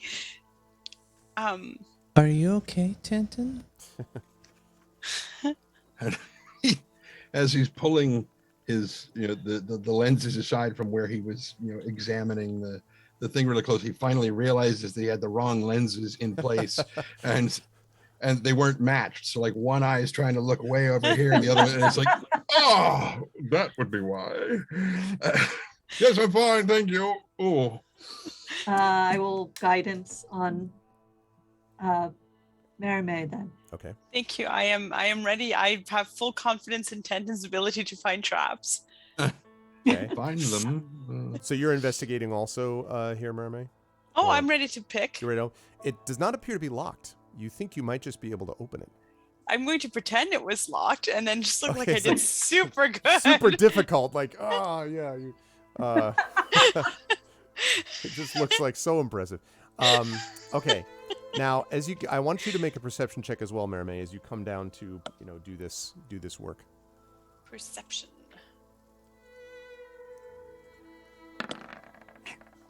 You can roll your d4. I will roll my d4. Thank you. We're rocking it. We're Okay. not playing Everwind. It's We're that playing upper left Eberron. corner of the screen. It just does not like Not the wanna, D4s. you landed on the bodies. That was the problem. So... I'm very distracted. Yeah, okay, so you sort of, screw up your face like, like very, like really paying attention. But then you're able to open it. And then, so the door is definitely unlocked. Are you going to open it like, haha, or are you just like sliding it carefully open? I'm going to carefully look back towards Ilarion and be like, I unlocked it, and let Ilarion open it because they have awesome armor class and I am a bard. You're carefully looking back at Ilarion carefully relieve you of this carefully precarious position. Exactly.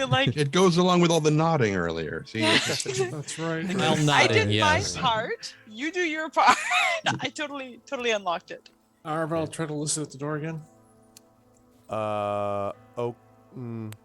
Okay. I'll let you make one more perception check.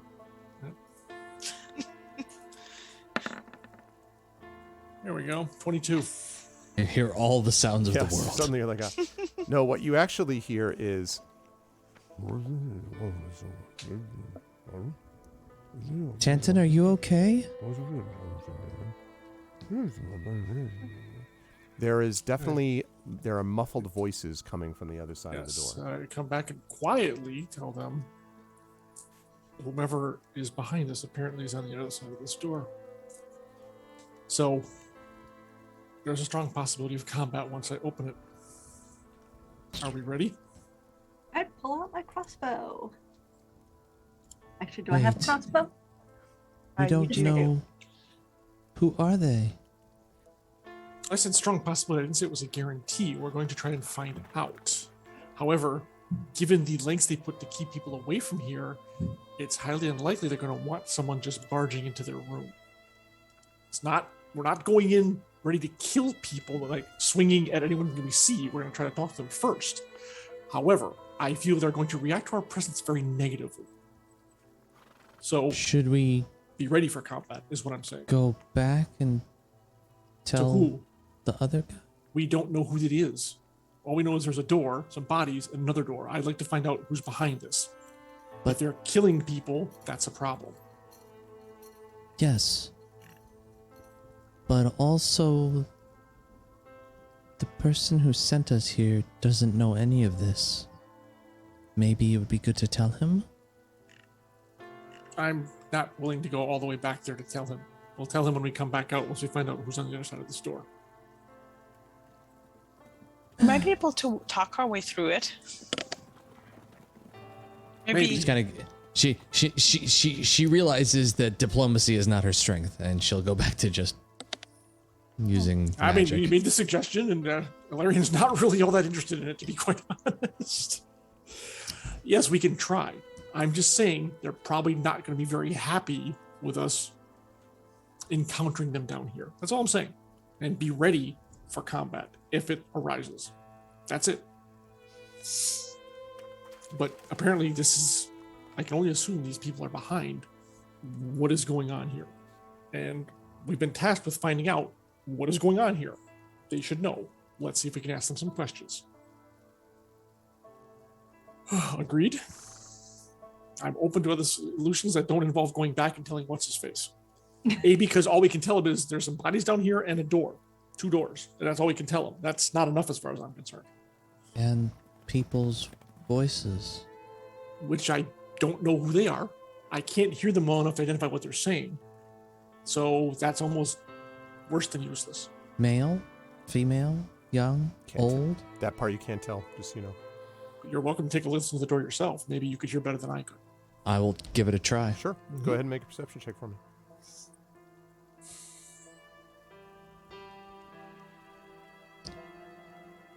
I have an advantage on this and watch me muck it anyway. Nope, 20 and a that's good. 22. So, yeah, as you listen, you also hear this.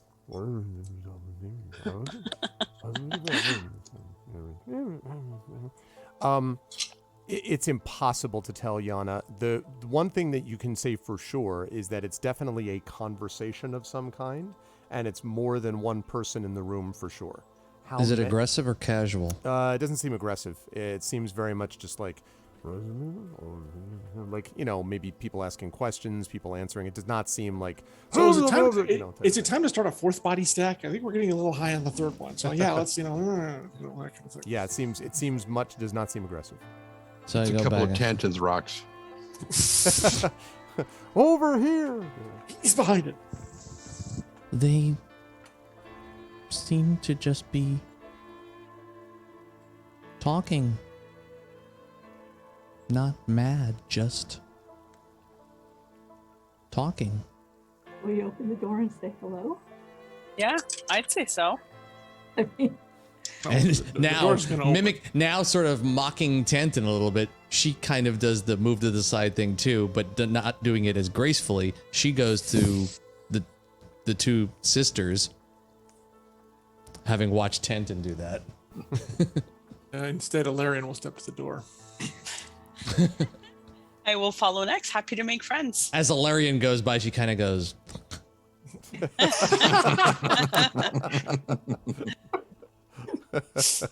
All right.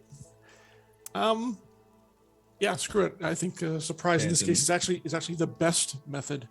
And Tanton will move back here. I will let you all go to die. Slowly back. Why does the floor move? Tanton is Indy, probably you go tired of being first. the one who has to be healed first. Right. That's true. You're like, Their all right, bodies Tanton, will what do you- explode. Tanton, what are you? Tanton? He's like, meanwhile, it's in the scrapyard. It's like, Very dangerous. Room. You go first, Indy. all right. So you're opening the door, Larian? Yes, I still have my shield out. I have not extended my sword yet, but I am certainly ready to. When you open the door, you see Kapow! Blagothkus! You see Blagothkus. Ninjas. This torchlit chamber is lined, as opposed to the previous rooms, with fresh bricks and mortar, and there are several well-armed figures standing inside, watching a robed man, and that's actually the person that you can see right here in the middle, screw metal plates onto the limbs of another dead body. And each of the onlookers, not the robed man in the middle, but each of the onlookers, 2 of them have crossbows, 3 have scimitars, are wearing a metal half mask. And as you come in, and they sort of Well, actually, I door didn't opens. come in the door. I'm at the doorway. I'm not entering. So Right, I let's know, see but you what we did do open first. the door, though. That's true. That's true. Yes. When the door opens, Yes. there are 2 people facing it, Mhm. and the one, and all of these whirl in your direction. And this, folks, is something I like to call initiative. Initiative. please. Let's So we're get not some- gonna make friends. They attacked you on sight. Yep. I had the shield So up. let us do that with the power of Love. power of Oh, that wow. We are rolling high. You want it? Apparently mine would not. What do you mean mine? Oh, I clicked on the wrong thing. Damn it. Shit. music. Sorry. It's like, shit, damn it. It's all going Well, to it's the damn Yeah, it looks like I'm crossbows going worried first. about. Oh, Yeah, Yana's exactly. fine. Yeah. Oh, no, good. Well, I mean, I'm still second behind her right now, so you know. Yes, You the want issue me is to not so much the re-roll? rest of your party. The issue is the others. Okay, is there someone who hasn't? Yeah, I rolled, but I didn't click the right thing. Okay, well then roll again. That's fine. Yeah, Okay. click the right thing. Yeah. Roll 'Cause I- higher, too. No, I should have the 8, but Yeah. Just gotta get it on the turn order. That's all. I do. So it's probably a bit loud. Arv. All this. Sorry. Question. Yes. Are these the exact positions of these enemies? At the moment, yes. Okay. Oh man, I'm glad. No, I'll take the 8. I don't want to be first. Like no. What? You can decide to drop your initiative after. When I come to you, you can be like, no, I want to go after this person. Well, I originally rolled an 8, but I just didn't. It just So didn't do you show up. Okay, so do you want? All right, so then you want it to be an 8, basically. That is correct. The Gotcha. healer should never be the person to go first. Okay. Unless someone's Ever. really hurt. Well, okay, there is that. All right, let's see. And you rolled a 3. Rolled a natural 1. Natural. Okay. Oh, Seven. bit of bookkeeping since Rob was not at his chair when this happened. Oh, yes. Tangen asked Yana to offer up her scimitar for in magic and negation. You did that again. Yes. If she accepted it, then her weapon is now enchanted. Hell for the yes. next hour. She asked Okay. you about it. She would Yeah. absolutely take that again. Yep. 100%. So her weapon is now +1/+1. All right. Nice. Just 1 second while I get those shifted.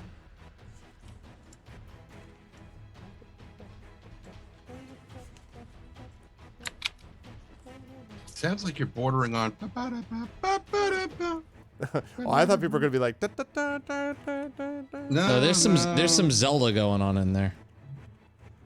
Okay, let's see what they end up with here for their roll. They are going to go with.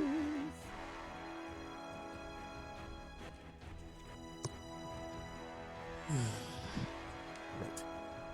Okay. All right. The first to act is going to be Yana. So again, you see these 6 figures in the room.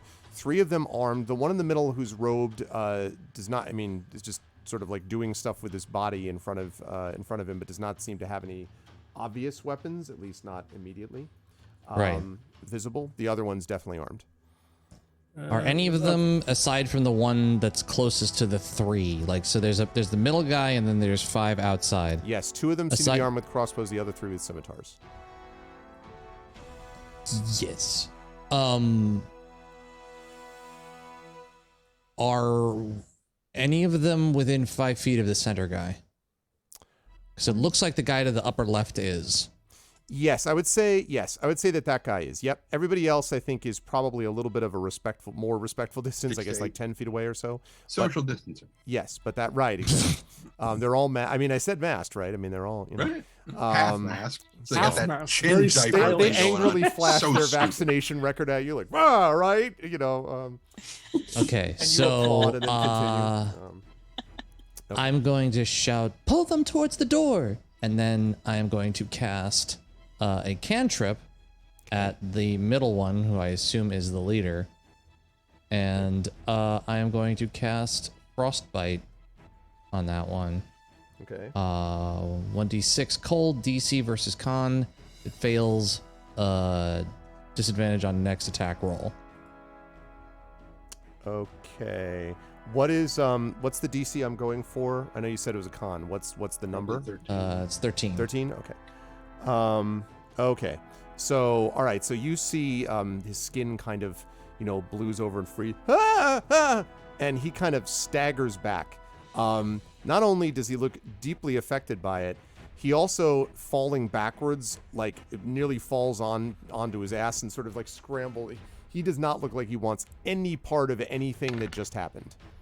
And he takes 5 damage. Okay, yeah, he looks now extraordinarily hurt. And I'm going to slide back so I can move 30. So that's all right. So I'm going to move back to close to Tanton. Okay. But my first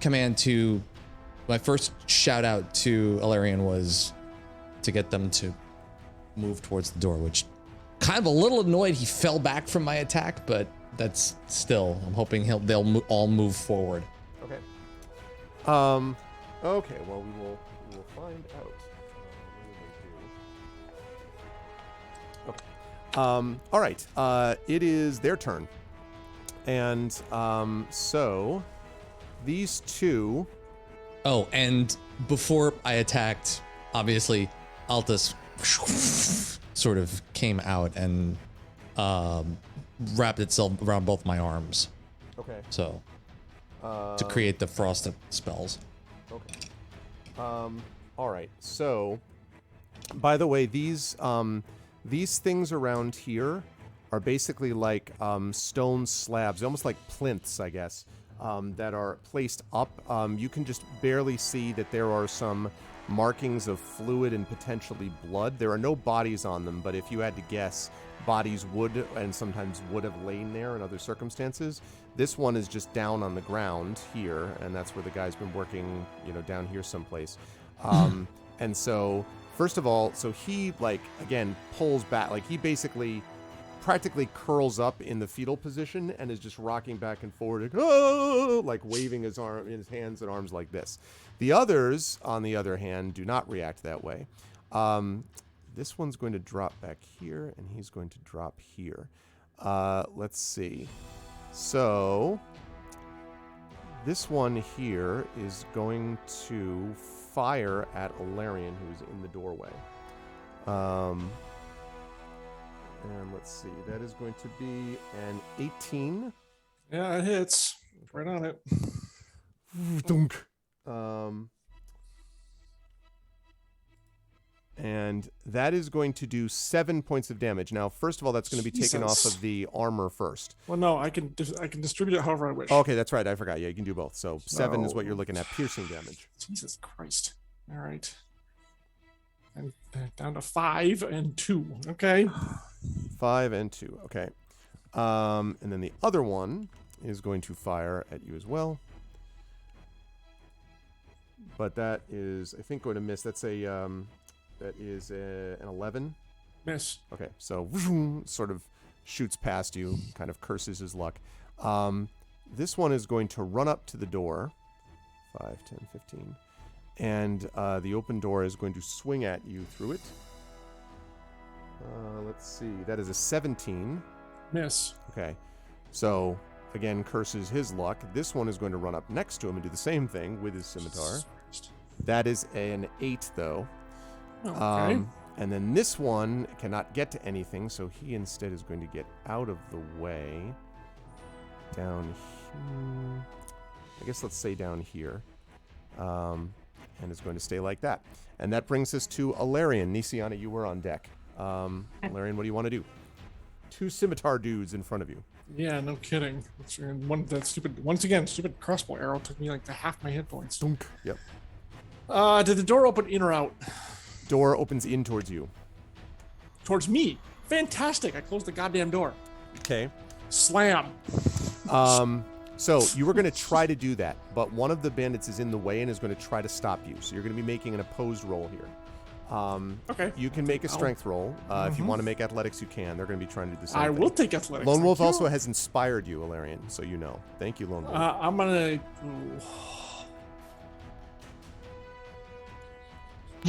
I'll save it for now. I'll make you dead later. Okay. 15. He got a 19. You put down and slam. He bashes his arms up, and you sort of try to push it closed. He pushes back out, and he says, "Come over here, give me help." And the other one's trying to looks like he may start reacting in a minute. But so the door is not closed. They're trying to hold it open. Is it partially closed? Yeah, I would say it's partially closed. It's maybe, let me see if I can freehand that. Say that. Ah. Shit. Okay. I'm over here. Then I didn't move, and that was an action. It could actually strike at this guy around the door. Let's see. He's right on it, trying to push it open. Well, what I'm trying to decide is the action, because I'm thinking that closing the door, attempting to close the door, is an action. Right, but it's not an attack. It's an action. Yeah, but so. I only have my movement left. Right. Exactly. Okay, well, in that case, since he wanted them to come to the door, I will back up 10 feet and wait for them to come out. Success, yeah, I was going to say. And actually, because the door was halfway closed, it means you're able to move out of the way without provoking an opportunity attack because they're too busy trying to open the door. Right. Okay, so that's going to lead us to Nisiana is up next, and Merime is on deck. So now the door is it open now? Yeah, it is. Because he pushed like, whoa. That's exactly right, yeah. Yep.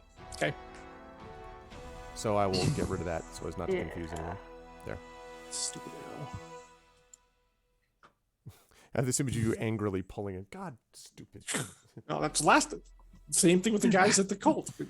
Okay. Jesus. Do you look back at Tantin? See what I mean? See what I have to deal with? Like, All right. In that case, I guess I am going to do Sacred Flame on. I guess this is the one I can see? you Or can see this both of one? them at this point because the door is open. They pulled it open, pushed it open.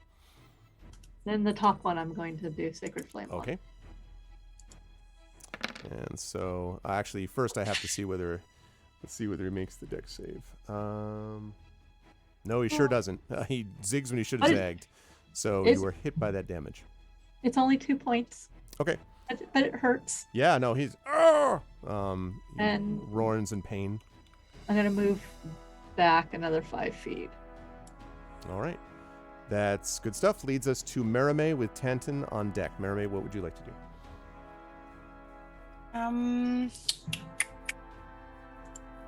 Because there's the door, even though it's still open between, like, and I'm assuming that you're not going to backplay this, Arv. But when Alarion backed off, they didn't get an attack of opportunity. No, because they were trying to push the door open, so that meant that they were occupied. They couldn't get the attack of opportunity off. Does So- that mean that they already used a reaction if they try to push the door open while? No? Because the reaction was no, it's not. No, it wouldn't work that way. So Just asking if I wanted to like go beside them and spare hitting Alarion and try to fuck him up a little bit, but I will not. you could take still do that. I will not take the chance that they will not get backed off and a squishy bard will be stuck beside them. I will not do that because Okay. that sounds like a terrible idea. I will instead. So, just asking, when I saw what Fiona did with the roped figure, and the rope figure got freaked out and ran away. Yes. Do I get the impression the rope figure is just a big old coward? So I'll ask you this: if you want to, you can take a quick glance and see that he's still quivering in the corner. If you want to try to take a longer glance and really kind of read his expression, I'll let you make an insight check to see what's going on with him, but that's going to be your action. Okay. He sure looks freaked out, but if you want to know, more details, I'll give you the chance to do that, but that's going to be an action for you. You know what? I'm going to do it. Okay. Because if he's the big bad or if he's like... so yeah, I will action it at advantage for an insight check. Okay.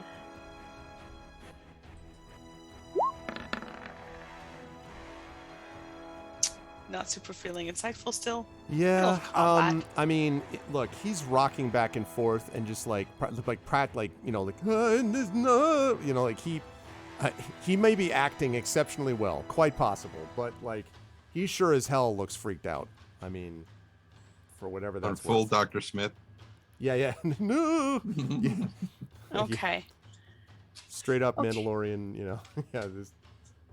So I'm not decided if I'm gonna screw him up yet, or if we're gonna beat him up or not. I'll wait and see what the others do because they can see the same things I can. I don't feel like I have extra insight, so I'm going to take a step back, and I'm going to bonus action talk to Alarion, and I'm going to say, Alarion, although we are deep underground, the stars still whisper to you, my friend, and please, you have 1 dice of inspiration now, John. 1d6. 6, I think, right? Yeah, it's 1d6 still at this level. What is that useful for again? Anything except damage, basically. Okay. Good stuff. There. And hi, Prince Justin. Welcome. Thank you. All right, and that brings us down to Tantin. Well, I hope I can get You have seen the battle unfold before you, Tantin. So. Sort of. I'm still kind of hiding behind Yeah. this John, outcropping. I've got you a private message. And Tantin is like, oh, and he just loads his light crossbow, leans around the side, and fires Okay. at one of the. Sounds at like a plan. basically this dude right here. Okay. You know what? I'm going to say based on where you are, if you're leaning around the corner, you have a better shot of getting this Okay. one based on line of sight, Trent. Okay. Whichever. That's also the one that's been hit, also, I should say, by the Sacred Flame. Mm-hmm. And pink. Normal roll. 10. 10 is not quite enough. And doesn't miss by a whole lot, but it does sadly miss and clatter harmlessly behind him. And he kind of says, perhaps you shouldn't pick on people ever, and leans back around behind the thing. Don't ever do that again. Okay, and you lean back, and that's going to lead us back at the top of the round with Yana. Somebody messaged me. What? No, John. I Oh, messaged sorry. him. Okay. Just making sure. I thought I was losing my mind. I might be anyway, but Yeah. it's. You got 2 guys in the door. Yeah, I was gonna say, can I see the 2 in Yes, the door? Yes. Okay, cool. I am going to acid splash those motherfathers. Outstanding. 1d6 acid DC versus Dex. It's still 13, Okay. and they're within 5 feet, so I can target both. You'll be happy to know Yay. that both of them are like, "Ah!" and like kind of almost bang into each other, and both get hit by the acid splash. You'll be happy to know. Cool. Super. So go ahead and roll that damage. That's 4, huh? 4 for both. They sort of like Yep. groan in horror as they're hit by this. Yeah, and I am going to. Do the arrow guys have a shot on me from where I'm currently positioned? This is you, right? Correct. Not likely with all the people between you. Now they could like run forward or whatever, but at their current position, not likely. All right. So I'm going to slide back so I can keep seeing. Actually, do I want to move here? I'm still gonna hug the wall close to Tantin so that I can duck around that corner when need to. Actually, I am just gonna duck around that corner, and pop back out when I need to take another shot. okay. That acid splash, by the way, doesn't continue to burn them every turn. I think it's just It's that a one. cantrip. It's a cantrip. Yeah, it's a that one, cantrip. right? I figured. Yep. Yeah. Yeah. Okay. So I thought. All right. Cool. So good stuff there. Now the bad guys go. These guys, despite the acid and all that, race forward, and they're going to try to press their advantage. Also, they want other people to get in. So they're going to run up like this. This one is going to attack you, Alarian. As they try to press their advantage against the big Warforged, by which I mean Starforged. But they are going to miss. He's going to miss terribly with a 7. This guy runs up and is going to do the same thing. That is a 15. Sorry, 14. That is a miss. All right. And then this guy, 5, 10, is going to be able to get to also. And is going to also attack. 21. That's gonna hit. And that is going to be with the scimitar. That is 5 damage. 5 slashing. Okay. My armor is down to 0, and I am down to 2. So Jen, that Great. discussion we just did comes in really, really much more needed. Okay. Let's see. This guy moves even further back. Let's see. These. Okay. This guy's going to move.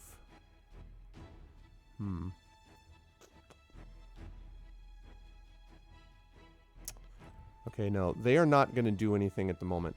They're going to stay where they are.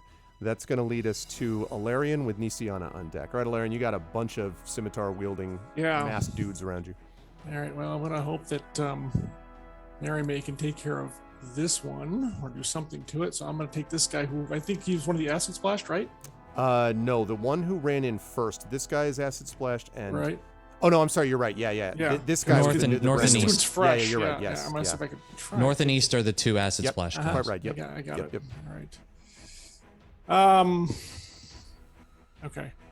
I will probably use the D6 on this attack roll. So I'm just gonna call that out right now, unless it's amazing. Amazing. Yeah, gonna use it. Okay. What'd you just do? I rolled an attack with the Star Sword, but I said I was going to use the D6 inspiration, the die that she gave me, that Merrimaid gave me to up my attack roll. Oh, okay. I see the D20. It's in the corner way down there. Yeah, I got you. And Okay, so and, you rolled. You got an 11, and then you're adding the. Because I assume 11's not going to hit. Well, I don't have to tell you that, but you can decide after the roll whether you want to add the inspiration. So you do want to add the bardic. I do. I think they're probably better than that. So Okay. yes. So go ahead and roll. I think it's the 1d6, right? It Yeah. is.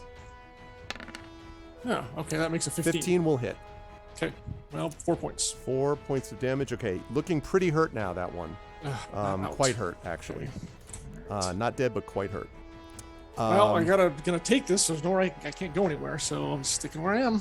Okay, that's going to lead us to Nisiana. It is I'm a moving. target-rich environment right now. I am moving in and I am healing Alarian Logical.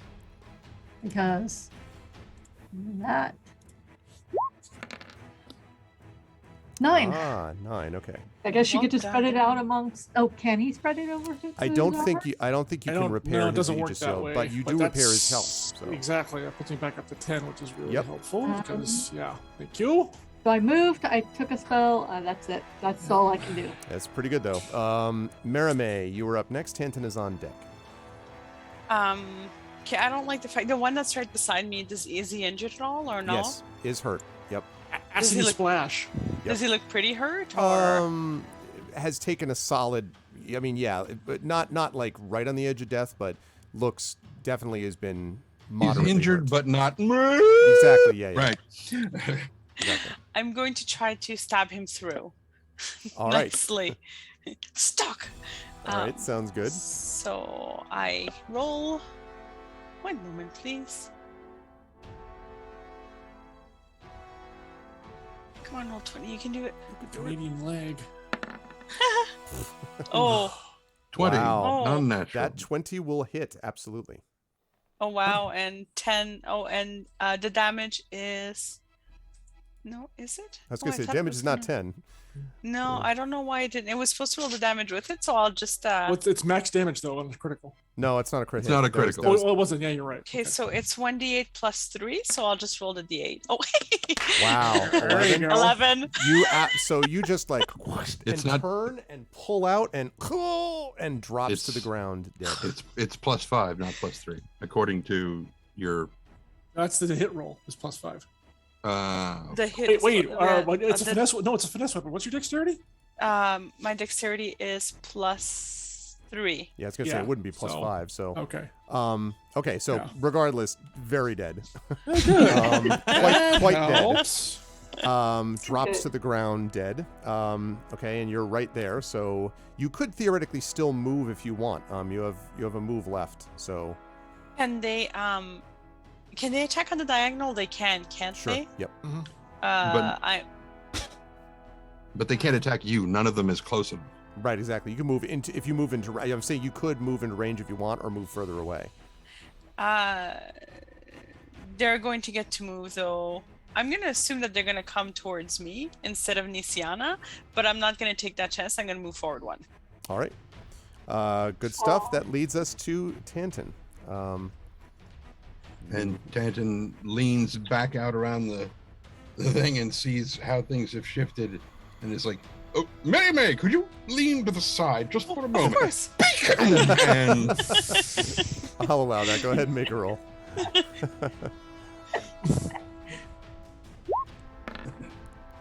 21 21 is a hit for sure. for a total of 4 points of piercing damage. All right, that one was not hurt before, but is hurt The now. northern one was not hurt. Right. Correct. So, but that's listen. He is now. As your hits the left shoulder, and If you don't stop doing this, I'm going to shoot the other shoulder. Then you won't be able to use your sword as well. And ducks back behind. good stuff. And that's going to bring us back up to Yana. All right, Yana. One bandit down, several to go. Similar to Tenton, she pops around the corner and just screams and does acid splash. Okay. Again. Acid splash. She just actually she technically she hisses at them, Hisses but at him. Let me ask but- you too. Where I want to be clear about this though. Can you? I need to one look or at the acid one or splash. two within 5 feet. Right. The issue though is 1 or 2 within 5. Okay, so that's fine. Because what I was wondering about was if it hits it and it's a radius of 5, you're going to hit Alarian. It's not a radius. It's so long as they are within 5 feet. Got it. There's, All right, there's sounds not a good. radius on the cantrip. Sounds good. All right, so it's a dex for both, right? Yep, 13 again. All right, well, the one having just been hit by the crossbow bolt critically misses, so that's on the other one. The other one has got a 14, and so is going to make that save. So All right. just the one is hit by it. Nice. Good. All right, Good. so That would have that's been 6 good points to of hit damage. both of them. Damn it. Okay, but that one is that- extremely hurt that you just hit. Is not dead, but is extremely hurt. Duck back behind the wall again. All right. Okay, that brings us down to the bad guys. So they are very displeased. Let's see. This one, let's see, are they going to aim for... I think this one is going to aim to probably try to get through what they see as maybe the easier, less imposing anyway, target in front of them. And so they're going to aim for you, Marame. At least the one to the north is. With a scimitar with a 16. 16 hits. All right. That is going to do 6 points of damage to you, Marame. Okay, I felt that. I stand by my decision. Yep. Now the question is the other one going to go? It does for, take the heat off me, which I do kind of appreciate. Yeah, I think they're going to go for Marame also. I think both of them at this point are going to be looking. Once they saw you healing, they're like, well, Alarian, they see you I'm a getting little stronger. offended by that. Would you like them to refocus their attention? That one already rolled. I actually, you would have 19 missed. on that second hit, Marame. 19 does hit. I have full confidence that my sister will bring me back. The 16 would have actually Glad missed to know me that this anyways. one only does 2 points of damage, though. So Still standing. I'm still standing. All right. Okay. Now these ones. Okay. So and they're still not going to do anything. This moth is going to get out of my way right now. Go away, moth. Go away. Screw it. Would you like to borrow my shock racket? Yeah, I mean, really, this is not the time. Die. Do something. Leave. All right. I didn't want to have to kill you. An epic battle there are. Yes. All right. Sounds like you had a critical Hey, it's at least it's fail not on a that attack spider roll. running across your. I know. Yeah, that's yeah. That's true. Okay. That's going to lead us to Alarian is up next. Nisiana's on deck. All right, Alarian, you are feeling fit and fiddle, so to speak. Yep.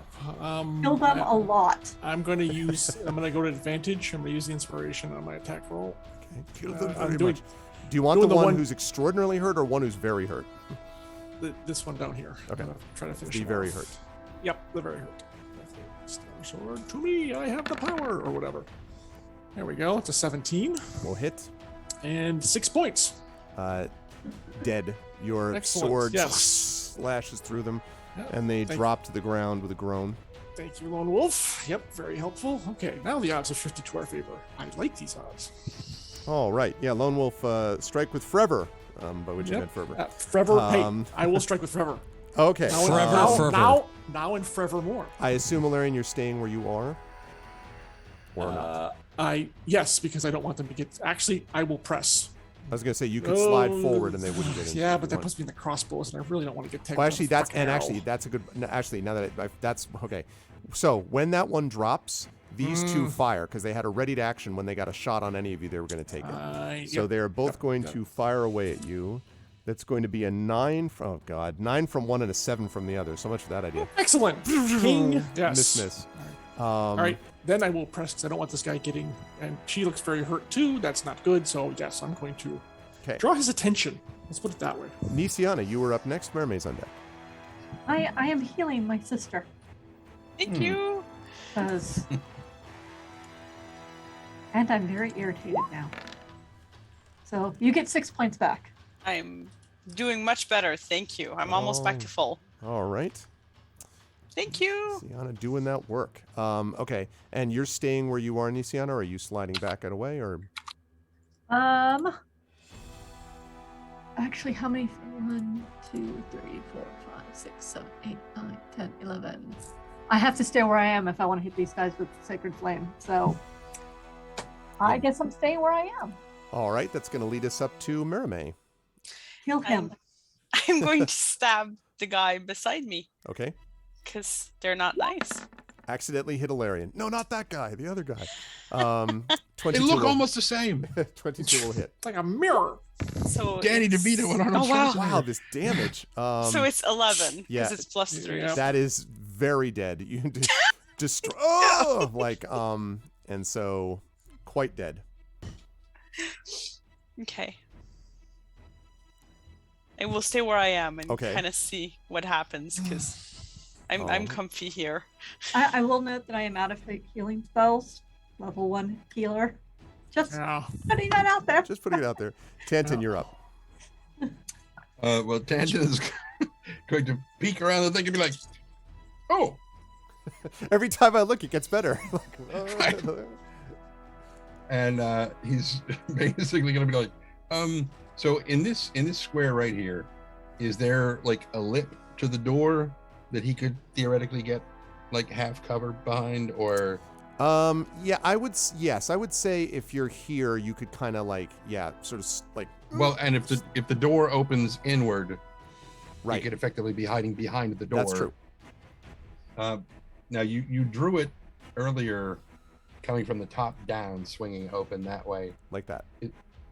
Okay, so yeah, he's gonna move up here, and he will lean around the door and peek. Okay. Which one? You could get at either one of these. This guy is pretty much straight ahead of him. I'm sorry, this guy? Right down here? Yes, Okay. that guy. Go ahead, fire away. And pink. That was definitely a 6. pink. And the It was a pink is pink. yes. You're Yeah. like, and it like, aims and hits the, way to the side. and so he kind of leans back Lovely. around behind the door and is like looking at his crossbow. Like, This thing is off center. I need to recalibrate. Yes. Okay, that leads us to Yana. All right, Yana. So I'm gonna double check this one more time just to make sure I got the distance right. 1, 10, 15, 20, 25, 30, 35, 40, 45, 50. Okay. So once again, taking Tenton's cue, Yana's gonna come around and say, Tenton, and do the motion thing.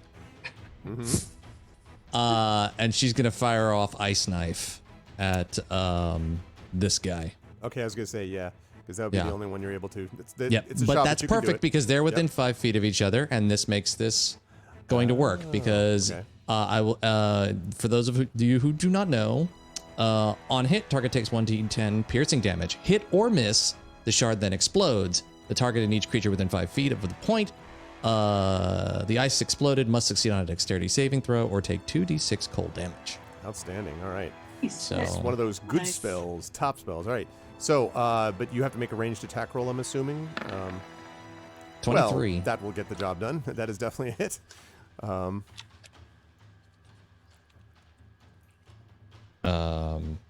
Oh, yeah. Okay, so that is 8 piercing, and then it's 7 cold on the one that got hit by the 8 damage and the one next to him. So wait, they both So the guy's take- taking the first one's taking No, the first guy's 15, taking- the second guy's taking 7. Is that right? Correct. Okay. Yes. All right. Well, this one just into his throat and just drops. The other one explodes into the guy next to him. He does not drop, but he's like, like the clutching his left side where it hit him, and looks very hurt. And she moves up into the wall over here behind this wall. All right, that's good stuff. That leaves this one. Nicely who- done, sir. Let's Nice see. to have a water shaman, don't you think? Yeah, that's pretty cool. All right, this Exactly. one is going to slide back here and then is going to fire through the... is going to go up here, I think, to get the sight, and is going to fire at what is visible, which is Alarian. And that is a 17. Just now misses. he's gonna There's this regret moment where that move. Tantan's like, I think I'm going, like as the bolt He just- starts to lean out to look and see what's going on. Oh man. All right, that leads us to Alarian. You were up. Dash, strike. Sort of like backs up. Oh, gee. Yeah, it's a Oh, 23. damn. There you go. That And is definitely literally, hit. Josh is in, and just the star sword comes down just right across his We came chest. to play. And he's like, Yeah. oh, this sucking chest wound, and falls backward. And as he does so, the guy in the corner, don't kill me, don't kill me, don't kill me, please don't kill me. All right, we are out of initiative as the armed combatants lie dead. And the one that is lying that is just sort of sitting in the corner is very much just like, it's not, please. And I'm freaking looming over him and grab him with both hands and pick him up off the floor and bring him back to us. Yeah, exactly. Exactly. So I think I can do this, right? If I drop both of them. Just spare me. I don't. Oh, please. Bring him with me over here. It's not. Please. I'm here. What were you doing here? I was. Please don't hurt me. I'll tell you anything. Just don't hurt. Please don't hurt me. This is a guy, so it's not the salvage shop owner. No. Salvage yard owner. Correct. Okay. Talk. Talk. I'm just Comstock. My name is Comstock. I'm a physician. I'm from the city of Reckenmark in Karnath. I'm just harmless. Just doing a few experiments. Just experiments. That's all. Simple experiments. I'm looking at the body to see what these experiments were. So you can see that there are bolts and pieces of metal that are laid out on tables. And now that you're here, you can see that by some of the plinths that I mentioned, Nisiana, you can see that there are, it looks like body parts that have had metal grafted onto them. Like they're bolted and riveted to like arms or legs or different Have I things like ever that. seen anything like this before? Make, let me have you make a history check for me. Okay. No, I have not. You're like, what the hell is this? Yeah, no, I would say not. No, all she does then is she looks at him and says, "You've been doing this willingly?" Oh, I mean, well, it's for science. Science. That's all. I was escorted here. I was brought here. They brought me. They you know them right there. The order. They were the order there. And he's pointing at the bodies of them. Wait, he said what? The order there? Yes, the order. You know the Emerald Claw. Now, I would say I want each of you to make a history check for me, but I'm going to ask you all to do this at advantage because you all, except for Yana, not Yana. I was going to say, Maramé, Alarian, and Nisiana could all make this roll. Okay. All right, so we've got, what do we got? Ow. So we got a 19 from Nisiana. We've got 14 from fantastic. Maramé, 12 from Alarian, and okay. So I would say 17 is from Yeah. Valerian. Thank you. 19 for Maramé too, because we were at advantage. Oh, right. We were at advantage. That's right. I forgot about that. Like you need it. I could get a natural 20. You could That's try true. that. That's true. Yeah. I'm fairly certain We were- even if I took my advantage roll, It would- no, Yana you- would still know no, you nothing can't about do that. this. It would have been funny if Okay. I was shaped by the Emerald Claw. No. So that's Ordered so. by it. I would say that every one of you knows of what this is. So the Order of the Emerald Claw, and I would say that I'm gonna give what all of you know, and then what Tanton specifically remembers in addition. Wait, you're saying I know this too? Yana knows this? No. Okay. All of you who may you're not even able to really make a roll, Yana. This is not something you'd be aware of. All of you know that there is a cult which is known as the Emerald Claw, and this cult actually originally began as a group of militant knights. During the last war, Karnath was forced to embrace the practice of necromancy. The war had not gone well and they needed bodies. And so they bolstered the rank of its army. And at the same time, a number of chivalric orders had been founded by devoted worshippers of the blood of Vol. And these are groups that included necromancers and bone knights and all these things that were trained to raise and command undead armies. And the Order of the Emerald Claw was the most infamous of these groups because it was known not only for its fighting skills, but was often sanctioned for its brutal treatment of enemy soldiers. In fact, the Emerald Claw was also accused of slaughtering civilians so they could be raised as skeletons or zombies. That is actually behavior that went beyond what Karnath ordered. Actually, Karnath forbade this to happen. The Emerald Claw did it anyway. And when the end of the war came, basically Karnath essentially outlawed the Emerald Claw, and the order sort of disappeared from view, but not entirely, because you know, Tanton, having done work as an artificer and knowing that there were experiments that they were also conducting, that there have been rumors that a new leader has risen to take over the Order of the Emerald Claw. And that the Emerald Claw, if it ever reached the sort of heights of power that it was coming close to at the end of the war, could be enormously dangerous, because these are people that are not only fanatical, but largely amoral, and believe that life and existence is meant to be experimented upon with the results that you may see here.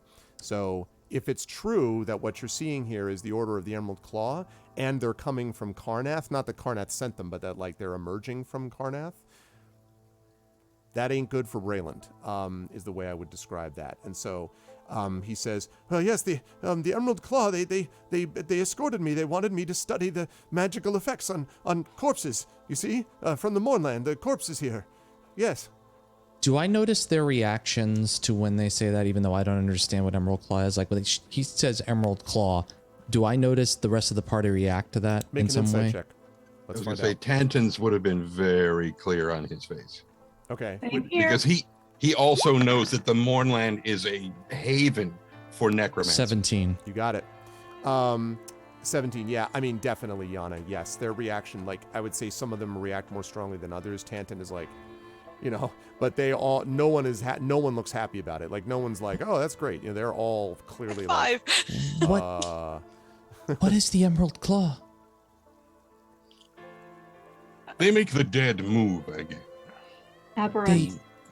And when you say that to her, her eyes go wide and she just instantly draws out the scimitar and just like holds it towards him. The guy? Yeah. As long as she's not attacking yet.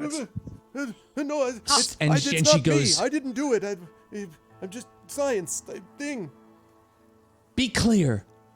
No games. Speak. We'll see the corpses. They don't decompose because they're Mournland. So I was creating. They asked me to make warriors for the zombies. They were willing. The bodies in there. They were willing. They agreed. They were Emerald Claw, and they agreed to sacrifice for the greater good of the Claw or something. And they agreed to serve the Order in undeath. And so they brought me here. And the operation was. There was Emerald Claw, they offered it here, and it was, someone here made it happen, and I don't know who.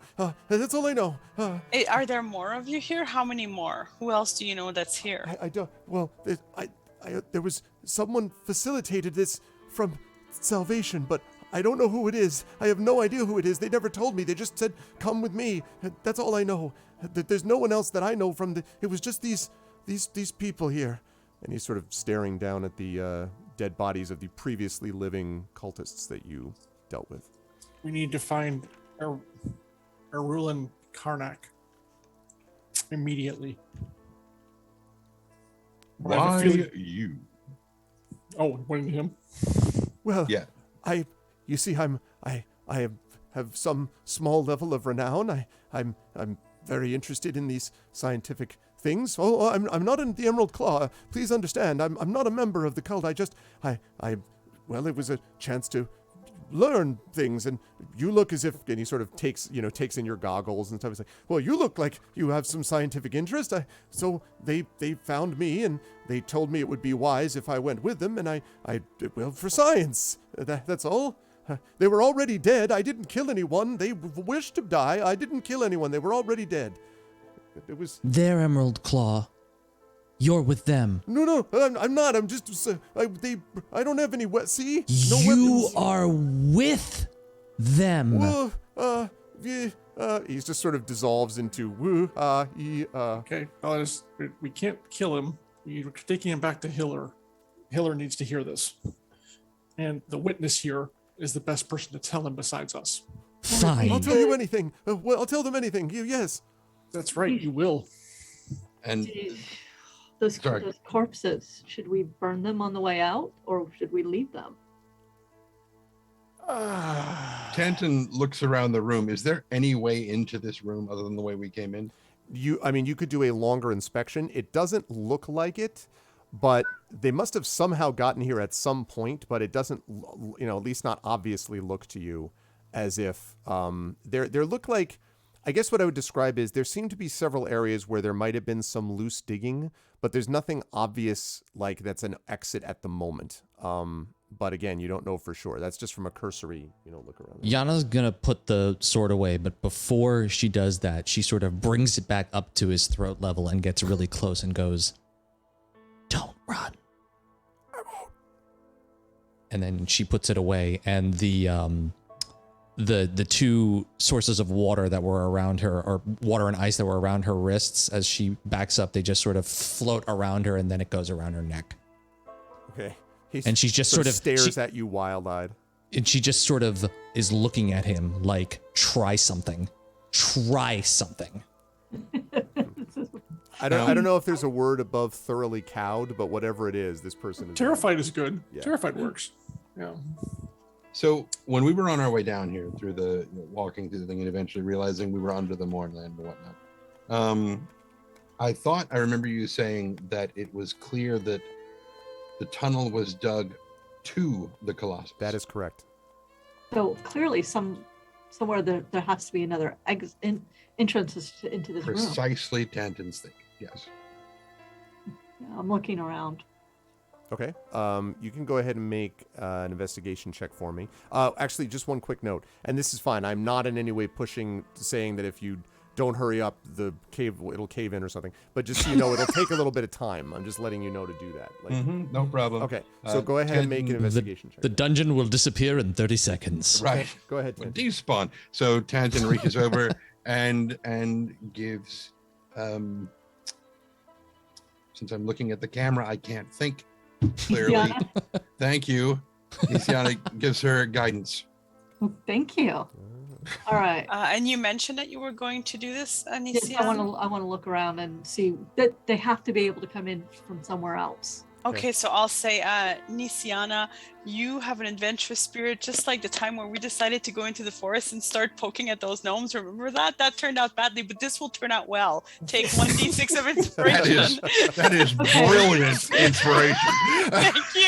Thank you. So I get 1d4 and 1d6. 1d6. Okay. All right. Yeah, Valerian- 1d4 and Valerian- 1d6.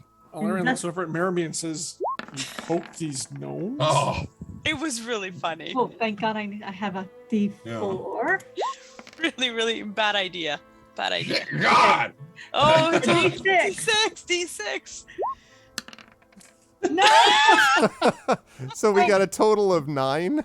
Oh my God. You're How- like, I think Oh. the room is definitely a can't- room. There's no The room. question. I can't see. I'm like, why did you bring up the gnomes? I'm What do you sorry. think about now? It was so Why funny. did you Your bring- face, so funny. So Tanton's going to do his part of the investigation. Tintin, Okay, go what ahead, about Tintin. you? I can't find anything. There's got to be something. I'm sure you'll find something because you're more mechanically minded. Guidance. You? We're You'll just learn going to from wind my up example. ding. Ding. It's like, oh God. Well, there was the gnomes, exit sign right over here. the gnomes. Natural 20. So you see, so Nisiana is just kind of like, I don't know. I know there's something in Tanton. You like literally walk for the to a 24. 30. So you walk over past Nisiana, calmly stand on the plinth, and you're like, poop. And there's this little, and you can see that Oh, I'm above short. you, That's it. there's an area above in the ceiling, and you can see that there are what looks like, again, I said it was bricks, fresh brick and mortar, right? And you can see behind it that these bricks are loose enough that you can actually pull them out of the wall. And behind one of the plinths, the plinth right here, in fact, you can see that there is a pathway leading up and then immediately angling up towards what looks like, if you can trust your senses, a swirling gray above you. It looks like this goes directly up into the Mornland. Not straight up, but like sloped up into the Mornland. Right, my world has 3 dimensions. Oh. That's just like with the gnomes. That was the same problem. Not with the gnomes. Because they were so short, you couldn't Right, I mean, that's all it was, yeah. couldn't account for height. Yeah. Well, that's probably a thing. Oh. Well. Is there a ladder? Is that a ladder or is it angled? No, it's you pull the bricks out so that you can get into a little passageway behind the plinth, and then it just literally goes out like, I don't know, 10 feet, and then slopes up steeply up to the gray above. Okay, well, that answers that question. Better than I did. Should we go up there and just check it out just in case? What about him? We take him back to Hillar?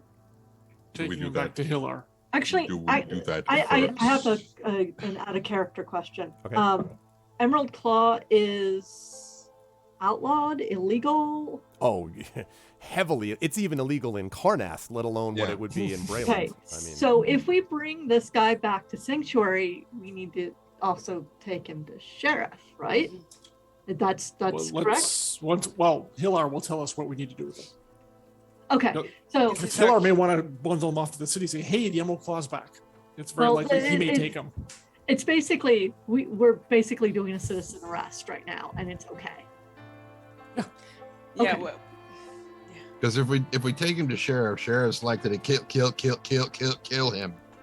So. And we need, the King's Citadel, in case they want to do something extra, then right. Hillar It's will much more important that they know about this than Sheriff is. Yep. Okay. But I don't think we need to go into the gray. I think we need to come back the way we came. I think we should leave. I think Yana might scream if you actually go into the gray. Let's not then. Yatantin to Kasha, Yatantin to Kasha to Kenneth. Can you close this door again? Oh, definitely. You can just put the bricks back up. You know? Yeah, he just starts. Mm-hmm. I'm aware. Two hands and a big purple one. Just. Yep. The question is, are there any they go to the whatever his name is. What was it again? It was the guy what was his name? Ebenezer? No. This guy, prisoner. his name was Comstock. Con or Con? Con, as in C-O-N. Comstock. All right, Comstock. Body defiler. Mm. All right, and is it?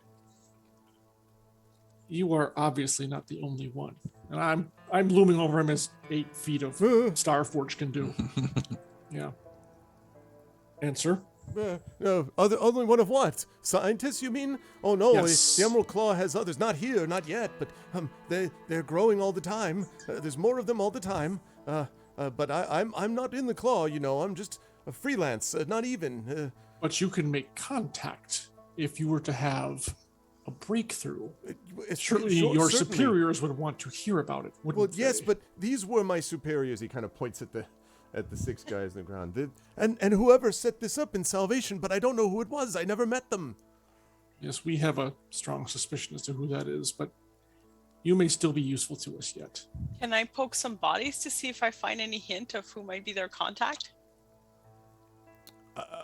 She means the one we just killed, not the ones that were here before. I understand. Yeah. I mean, you could certainly look. You can look over their bodies if you want. Yeah, we haven't searched the bodies yet. Yeah, Some of them are partially dissolved.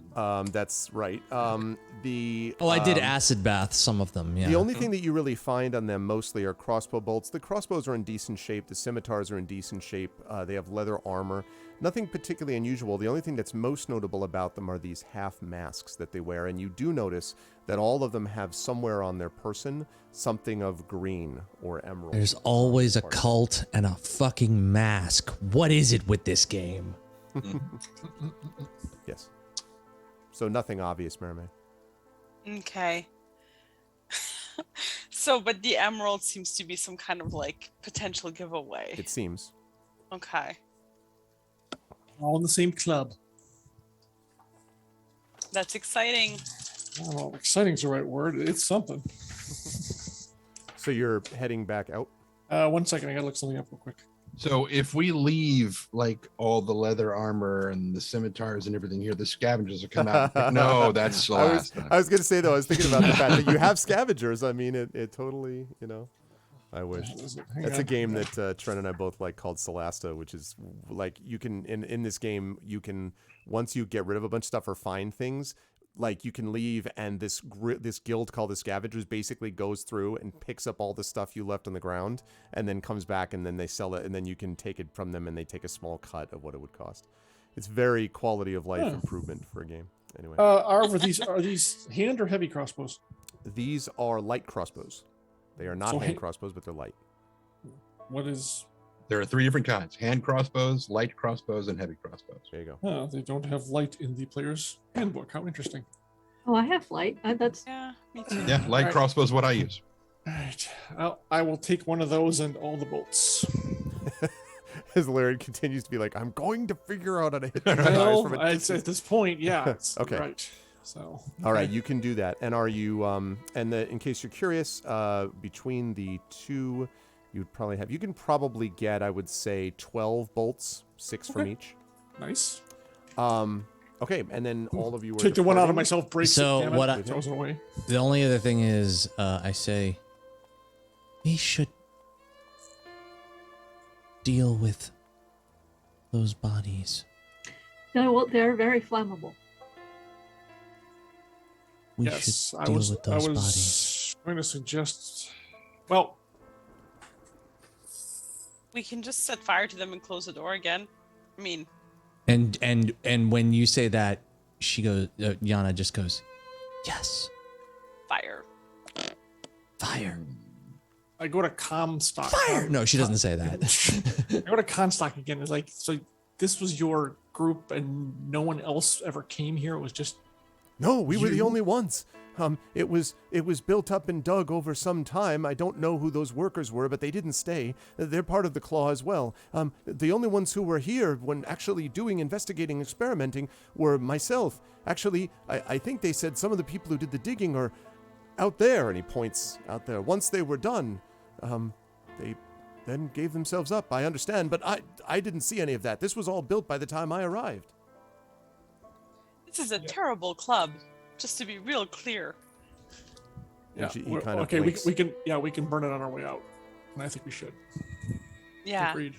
I'm going to recommend that Tantan uses Mage Hand, and we're well clear of the bodies when he basically drops the sconces on each pile. Do you want to do that, Tintin? Before he does that, he's going to look around the group and see who's still kind of injured, if at all. I know Marimy is injured. I'm fine. I'm just missing 2 hit points. Okay, No. not that bad. Not that bad. Yeah, I think the only Alarian? one is Alarian, who's got the Aegis. Oh, my down, armor, that's- but yeah, I'm the fine. armor. He's fine. Yeah. Yeah. Okay, So, all right. but Never thank you. mind. Then, but he, when somebody mentions to him doing the mage hand thing, he's just staring at these pieces with metal bits Yep. bolted onto them, and he just grabs one and picks it up and starts like wrapping it and tucking it into his bag. Okay, Evidence. you can do that. And he's like, yeah, yes. Okay, so that you're able to do that, and the rest of you head out with the burning once you're through the mage. Like Yeah, and bosses. I don't- Yes, absolutely. I don't let my eyes off that damn scientist. Yana Okay. doesn't. Move yourself back to everyone. Move yourself back here, please. So back over to Hya. Oh, okay. I no longer have control of my character. I Good. am slowly I mean- coming. I'm getting there. Me too. Little legs, it's all good. I'll move him over this way. There you go. Okay. So, you light, and sure enough, like, they light right up. And then you climb up the top sort of ramp, leading out. When you get to the top and you all emerge, you've only been down there probably an hour or so, so it's still, early morning. And when you emerge, you all come out of the torso, like open the thing up again, and come out.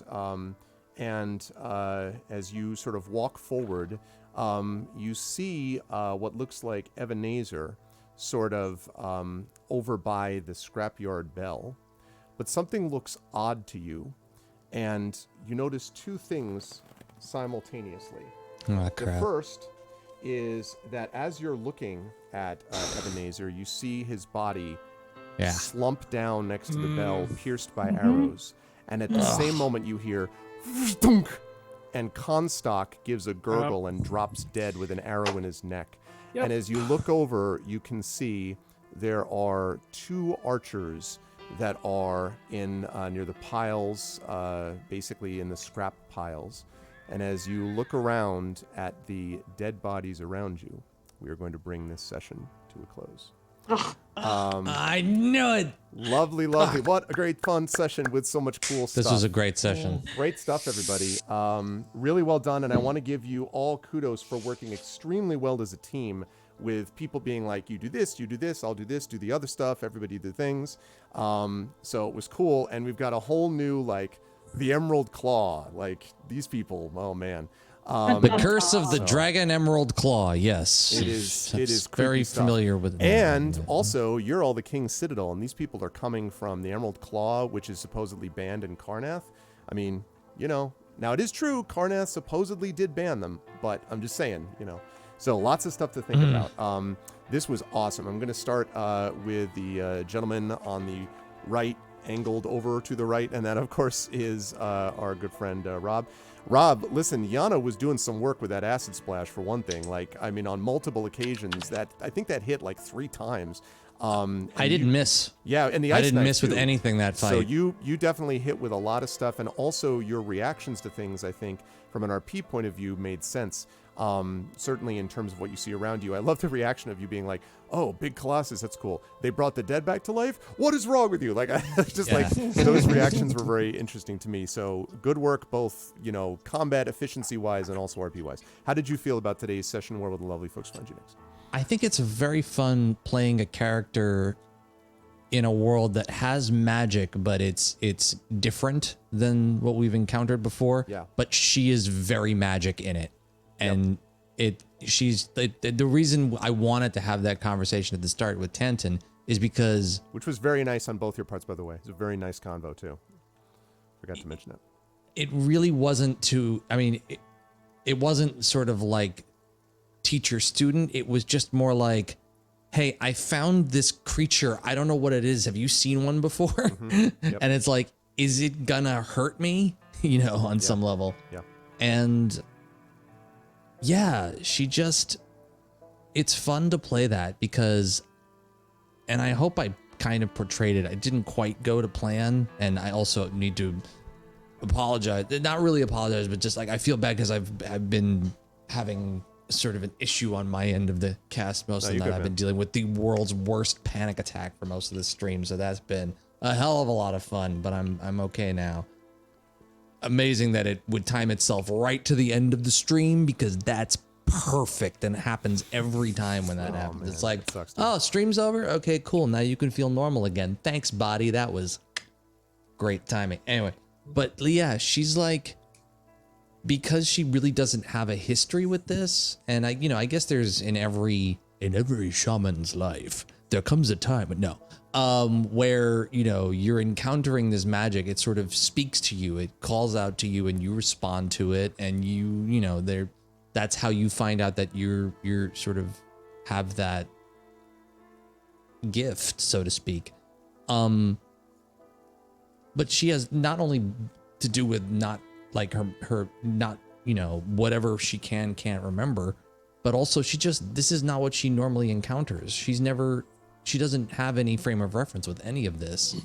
And I think she's taking it pretty well, but I think the Colossus broke her a little bit. It's like, that whole thing is magic. That whole thing is magic. and your magic. And Tanton is curious. Okay, cool. Got it. So it's a lot of fun to play with. And I think we're gonna, as the campaign progresses, we're gonna see, I'm hoping through role play, we'll find out more about why, she's not quite sure how deep this power rabbit hole goes and what it holds for her. Tanton seems much more like, oh, I can't do this now, but I will know what I can do later. I just have to get there. And she's like, I have no idea, but it's scary. It's cool, but it's scary. Mm-hmm. And that's very, very interesting to play.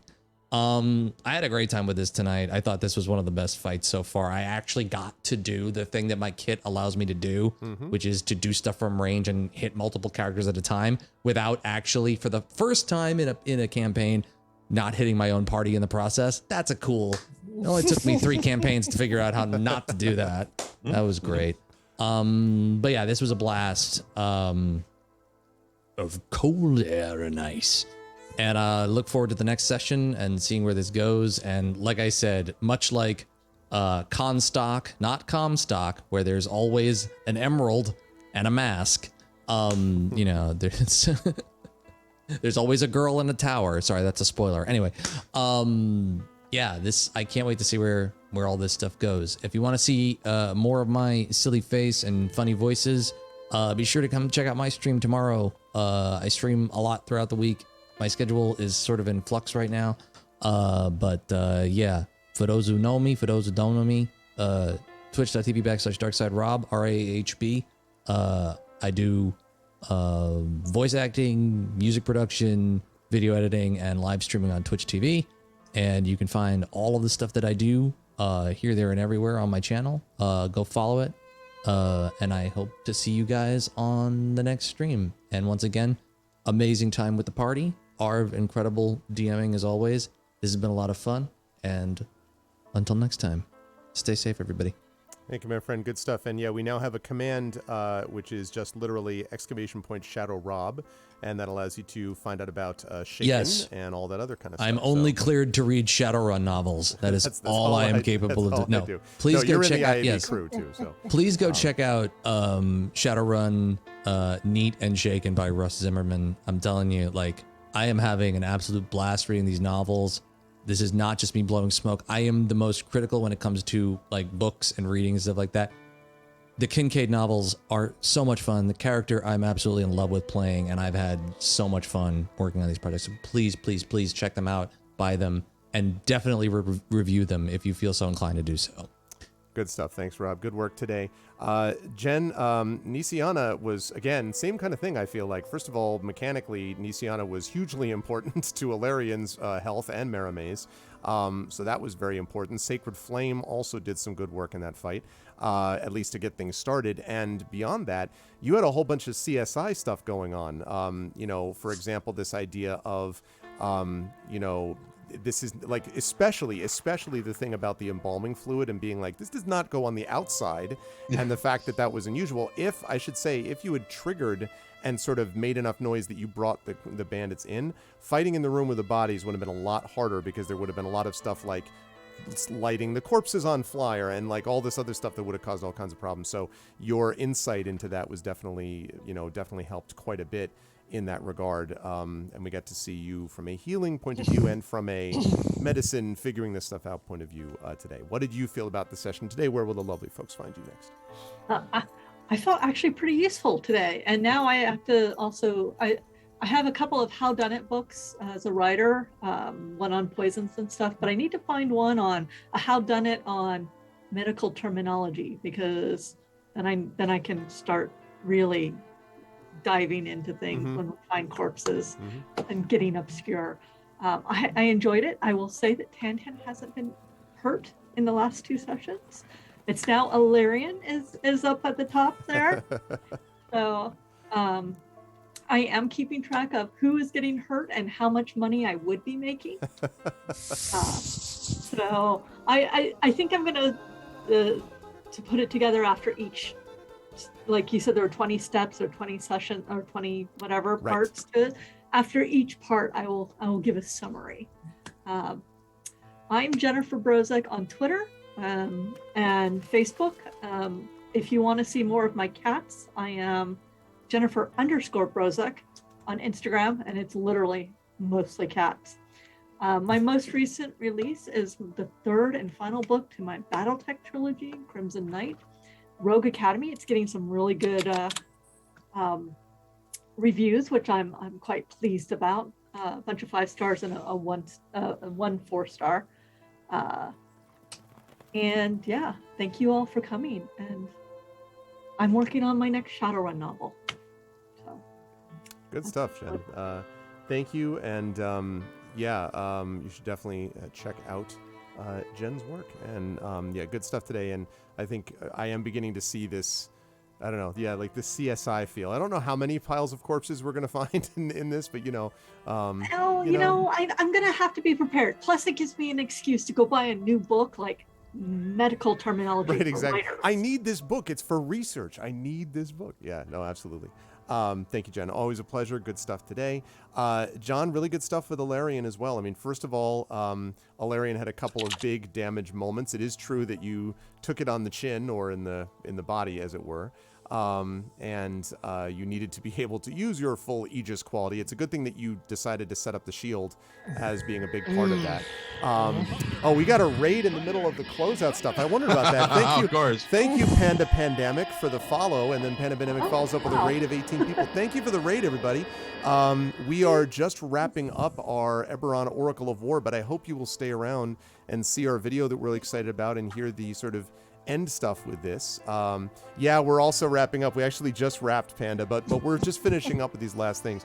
But welcome. I am glad to see everyone here. Welcome, Nug Run Only, Mistress Rachel. It's very appropriate that we're seeing a bunch of skeletons and skulls because we're literally just talking about corpses and like Those are CSI. pandas. Those are pandas. Nice. Yeah. Wait, what? Demonic pandas? But They have even when hearts. even I when knew you that. They tear were off not all their flesh, skeletons. it They still were- looks the same. It's fine. They look like skulls. I didn't know. Oh, that. they're so cute. It's just- Oh, there we go. Oh Skulls. man, I see. Skullbath. There's There we go. actual skulls from Skull Bath. See, like that's Anyway, you go. welcome Raiders. Please let us know, man, Panda, what you were playing. Welcome to the Infinity and Beyond crew that you see before you that is just wrapping up. This is Dungeons & Dragons, our regular campaign called the Oracle of War. We are in the Nightland, and we just had a very eventful session that we're going through right now. But thank you so much for the raid, and welcome. And stick around. I'll send you someplace I was good when just we're going to done, say, too. stick around and ride the wave. To Ride the the wave next to thing. somewhere else. I'll send you somewhere good. John, back to Alarian. So, Alarian had good stuff with that. There was obviously good RP at the beginning. There was a lot of good stuff that Alarian is kind of building into, I think, as a character. And I also, there were moments I thought where sort of Alarian's setup in terms of where he wanted to bring things. The thing that really struck me about the team play was where you're investigating the door. Marame was going to check it. If you were investigating the door, which is why you got that roll, Larian, and that's what allowed you to be like, wait a minute, because otherwise, poison trap, that also triggers the room, then the bandits come running in, then you're fighting in that body room, and then everything goes to hell. So like that really was clutch that you were able to do that and then be like, can you do this? And then Marame does this, and then Tantin does it from a distance, and then Marame so everybody worked together there, and I thought that was great. Even though you may have felt like a pincushion a little bit as you continue to make yourself into someone who's not just melee. How did you feel about today's session, John? Where were we finding So the funny part is once Nisiana cured me, I didn't take a lick of damage. So there you go. I see. No, that's all I'm gonna say. I've done a lot of things in D&D. I don't know if I've ever made my own contact before, so that was really interesting. For those who are wondering, one of the things Art had us do as homework before we started the session was, hey, in Salvation, come up with someone who's a contact for you. And I said, boy, we kind of need to have someone in law enforcement, not the sheriff, not but a deputy. And there was apparently not one. And apparently I've now created mine, which I think is hilarious because yes, I will be, apart from the specialty thing, which is really cool, I will absolutely be going back to WIST for information. That's why we had that little conversation at the end. That was a lot of fun. I was glad to pull that off. It was great RP with sheriff and everything. I just wish I had the voice ready, but anyways, no, this was a lot of fun. The session, everything. The team play, teamwork makes the dream work, or in this case, makes finding the piles of dead bodies work. Okay, that doesn't really work. Exactly. But this is awesome. And now, yes, we're taking our first steps into a larger and very, very disgusting world. But great fun. And the team play, you're absolutely correct, was just terrific. Everything worked out together because, that would be horrible to have to fight those guys in the middle of that room. Would be a completely different scenario. Yep. So yes, as always, lots of fun. Great team, great GM. This has been a blast. Sorry, Panda and everyone who showed up here. You guys have to swing in a little earlier next time, but we will love it. I think.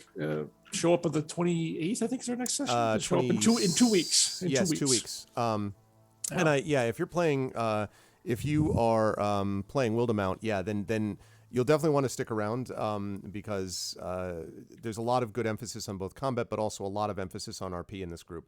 And I'm proud of these players. They're very, very good. I'm lucky to have great players all through my campaign. So so don't go anywhere.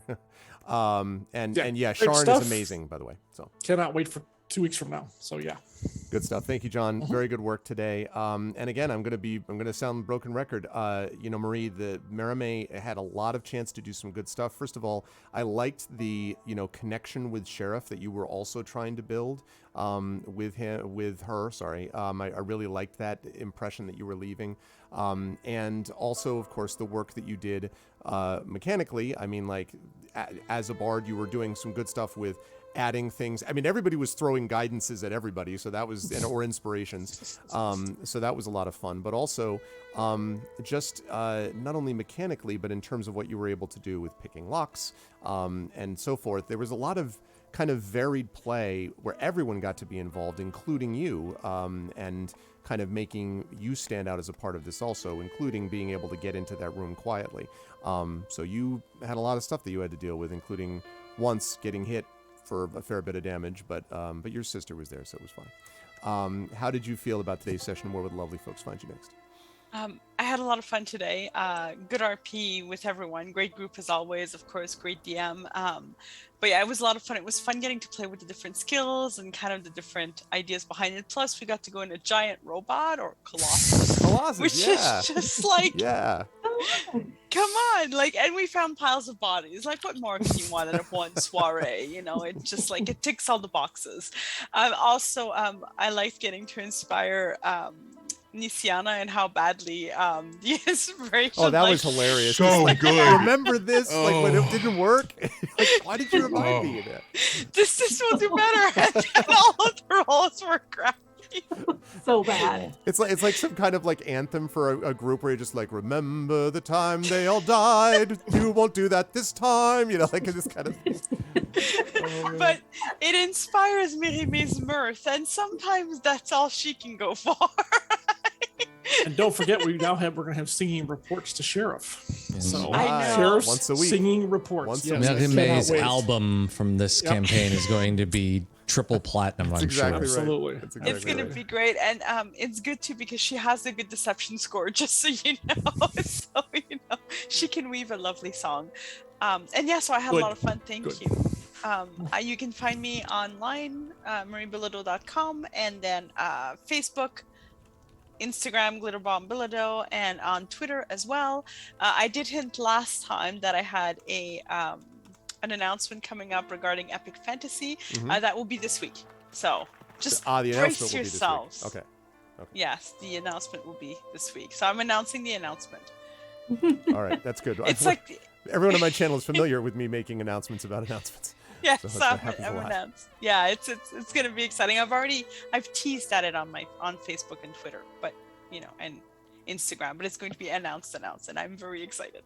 Thank you. Very cool. I am excited to see the announcement for the announcement. Always a pleasure, Marie. Thank you. Good stuff today.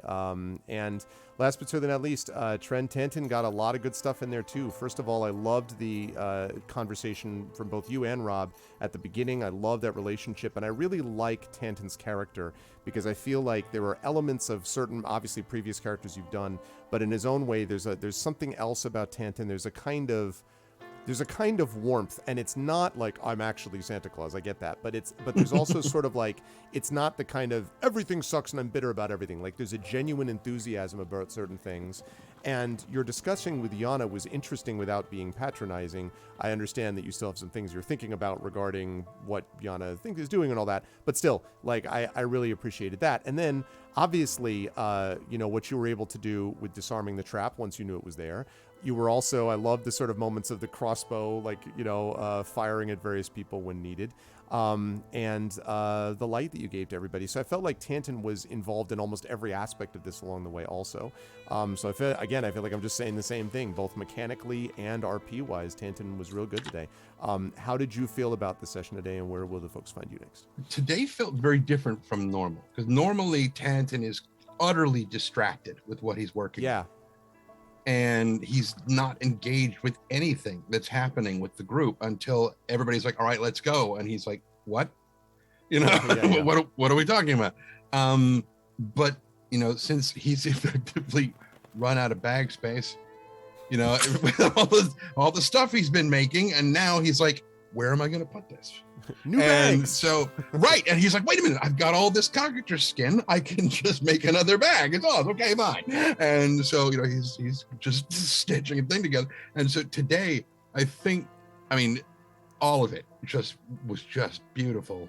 I really enjoyed it. There were some parts that he didn't get a chance to talk about, like with what's his name, right before we went into the Colossus. There were other points that he would have brought up, but ultimately we just had to get the ball rolling, but it's fine.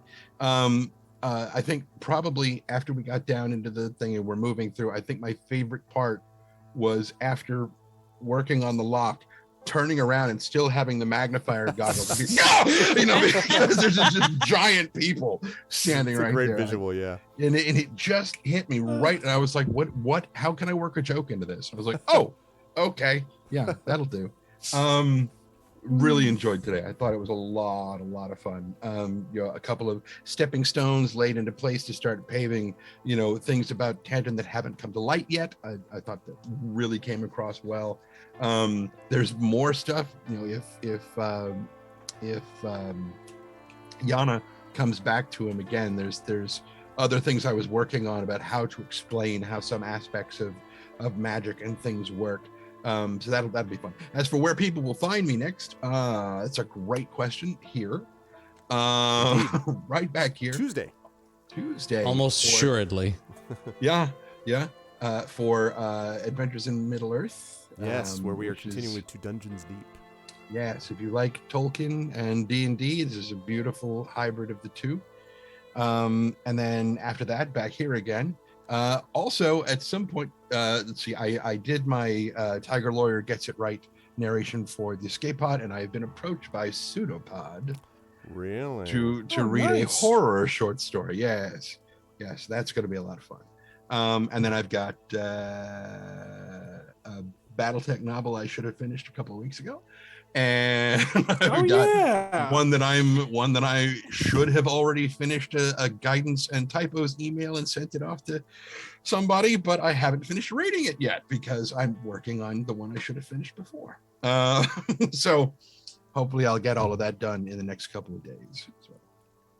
Well, I have no doubt that you will. When you do, it will be tremendous. Obviously, Trent is exceptionally good at all of that. If you think so, you should hire me to narrate something for you. That's a good thought. Maybe I'll actually bring you on board for a certain project that John knows about. I could see that happening. I just sold something to Daily Science and Fiction. My axe. And my axe. This was a great pleasure. Wonderful work as always from the INB crew. You will see them in a couple of weeks, but you may see them individually in different things in the ways that we've discussed. Chat, can we get a lot of love for the amazing players of Infinity and Beyond? Great stuff today, King Citadel. Thank you to Trendane Sparks, to Marie Bilodeau, to John Helfers, to Jennifer Brozek, and to Darkside Rob. Good work, everybody, and I will see you folks soon. Bye for now. Thanks, everyone. Bye-bye.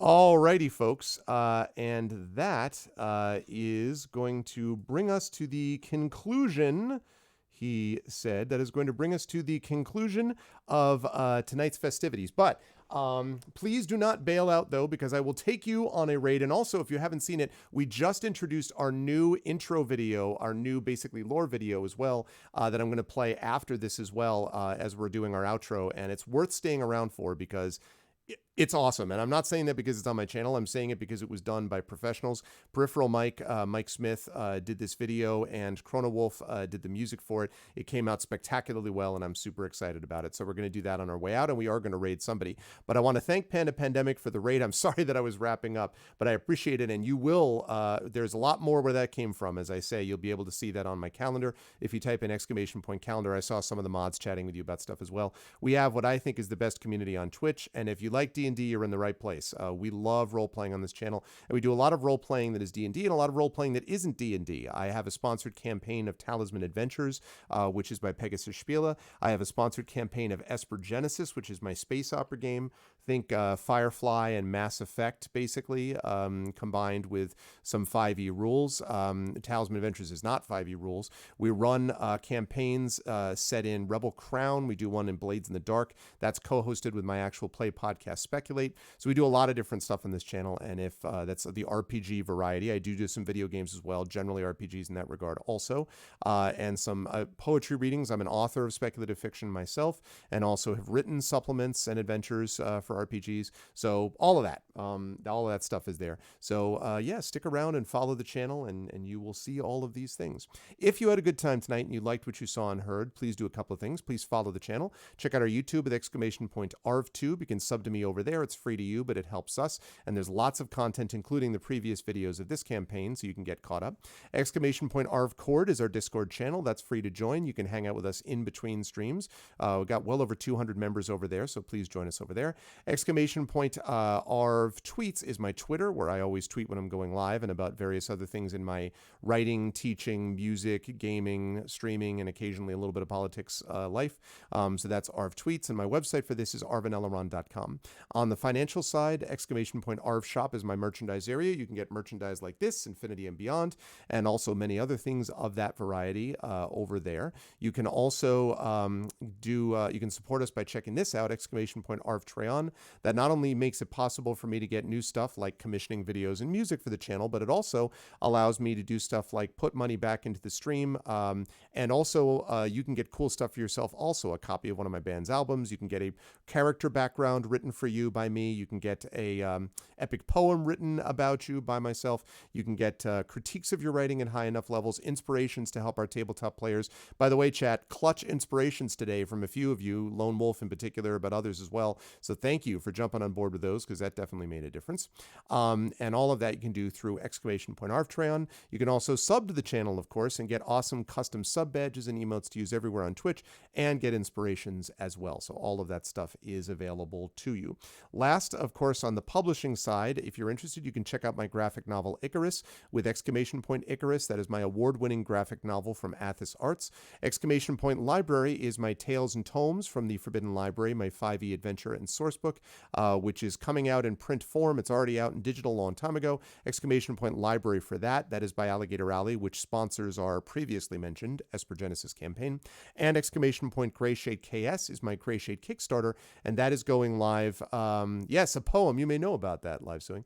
And that is going live. That should be going live soon, so you'll be able to hear more about that Kickstarter soon, but you can check it out in the meantime at Grayshade KS. And last, as always, BLM, Black Lives Matter. Very important to reach out to affirm and assert the significance and importance of Black lives.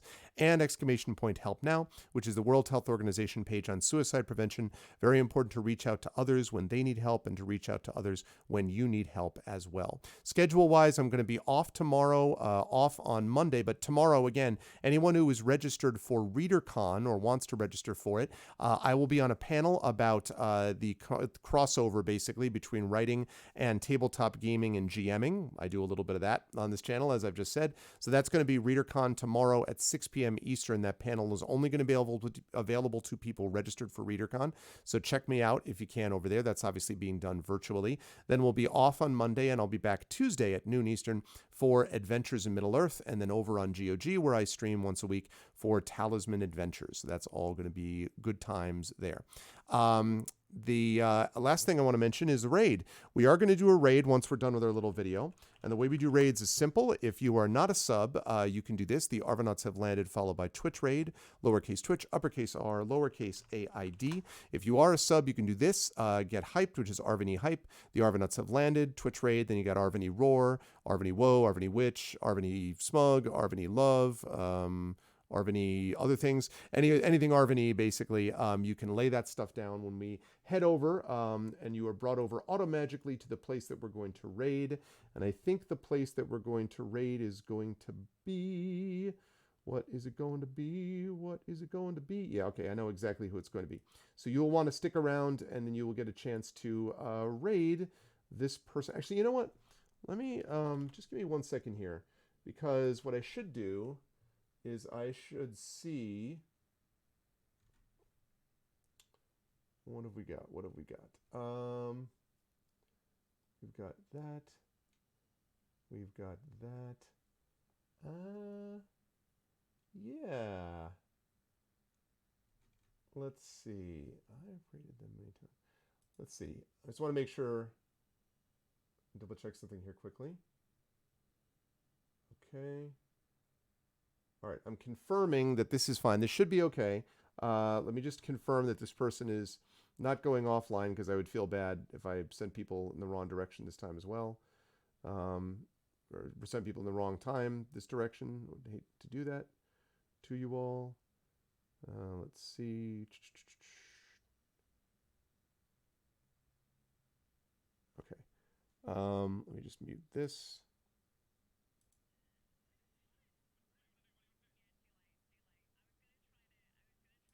Okay, good. I got it.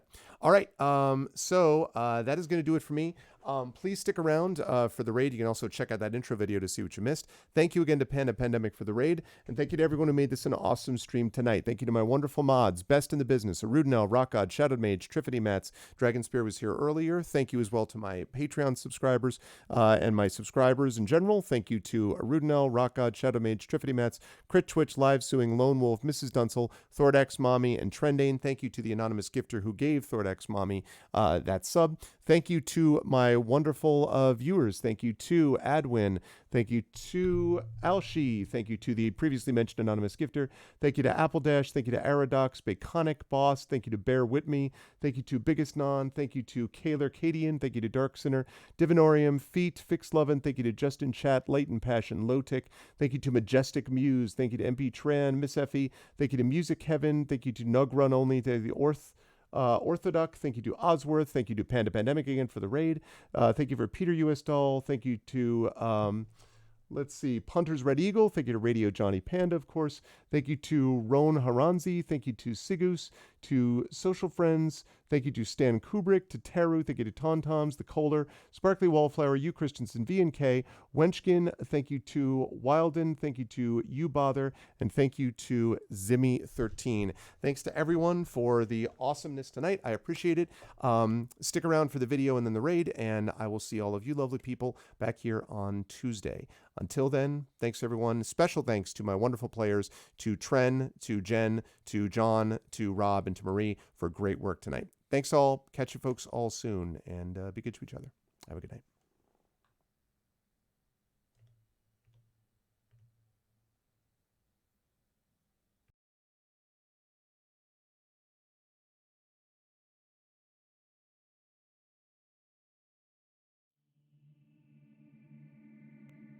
It all started with the dragons. The progenitor dragons, Cyberus, Kyber, and of course, Eberron. Kyber betrayed the others, tried to take control of the material plane for herself, tore Cyberus apart. Eberron bound the traitor, locked her in place, and our world was born. The overlords rose and fell. Giants built mighty kingdoms, then fell to the Arganessan dragons. Dakan's goblin empire ruled the continent of Corvair until it, too, burned into the ashes of history. Galifar rose with its 5 nations of Ondair, Brayland, Karnath, Thrain, and Seer. And then, civil war. The last war. For 100 years the war raged, until one day all of Seer was consumed in a magical cataclysm. They called it the Morning. When the dust settled, all that was left was an uneasy peace, shattered lives, and what was left of Seer. They called that the Mournland. We call it the Gray. So much for history. What we got now is the present, and a group of people trying to survive. Here, in a salvage outpost called Salvation. You can see the Gray from here, swirling, flowing, billowing, never getting any closer or further away. There's treasure there for sure, riches and weapons and power. Salvagers go into the Gray to get what they can and get out while they can. Some of them make it. Most, eventually, don't. But not everyone's a scavenger, because the last war ain't over. Not really. Oh, it's quiet on the surface. But below, the nations are planning and scheming and getting ready for when things get loud again. The nation of Braylon's no different. If we're to survive when the peace ends, we need to be ready. That's what you're here for. The King's Citadel. The ones who do the job no one else can do. In the end, all we got is each other. And if things go different this time, it'll be because we didn't forget that we all need each other. Long live the King. Welcome to Eberron. Welcome to Corvair. Welcome to Salvation.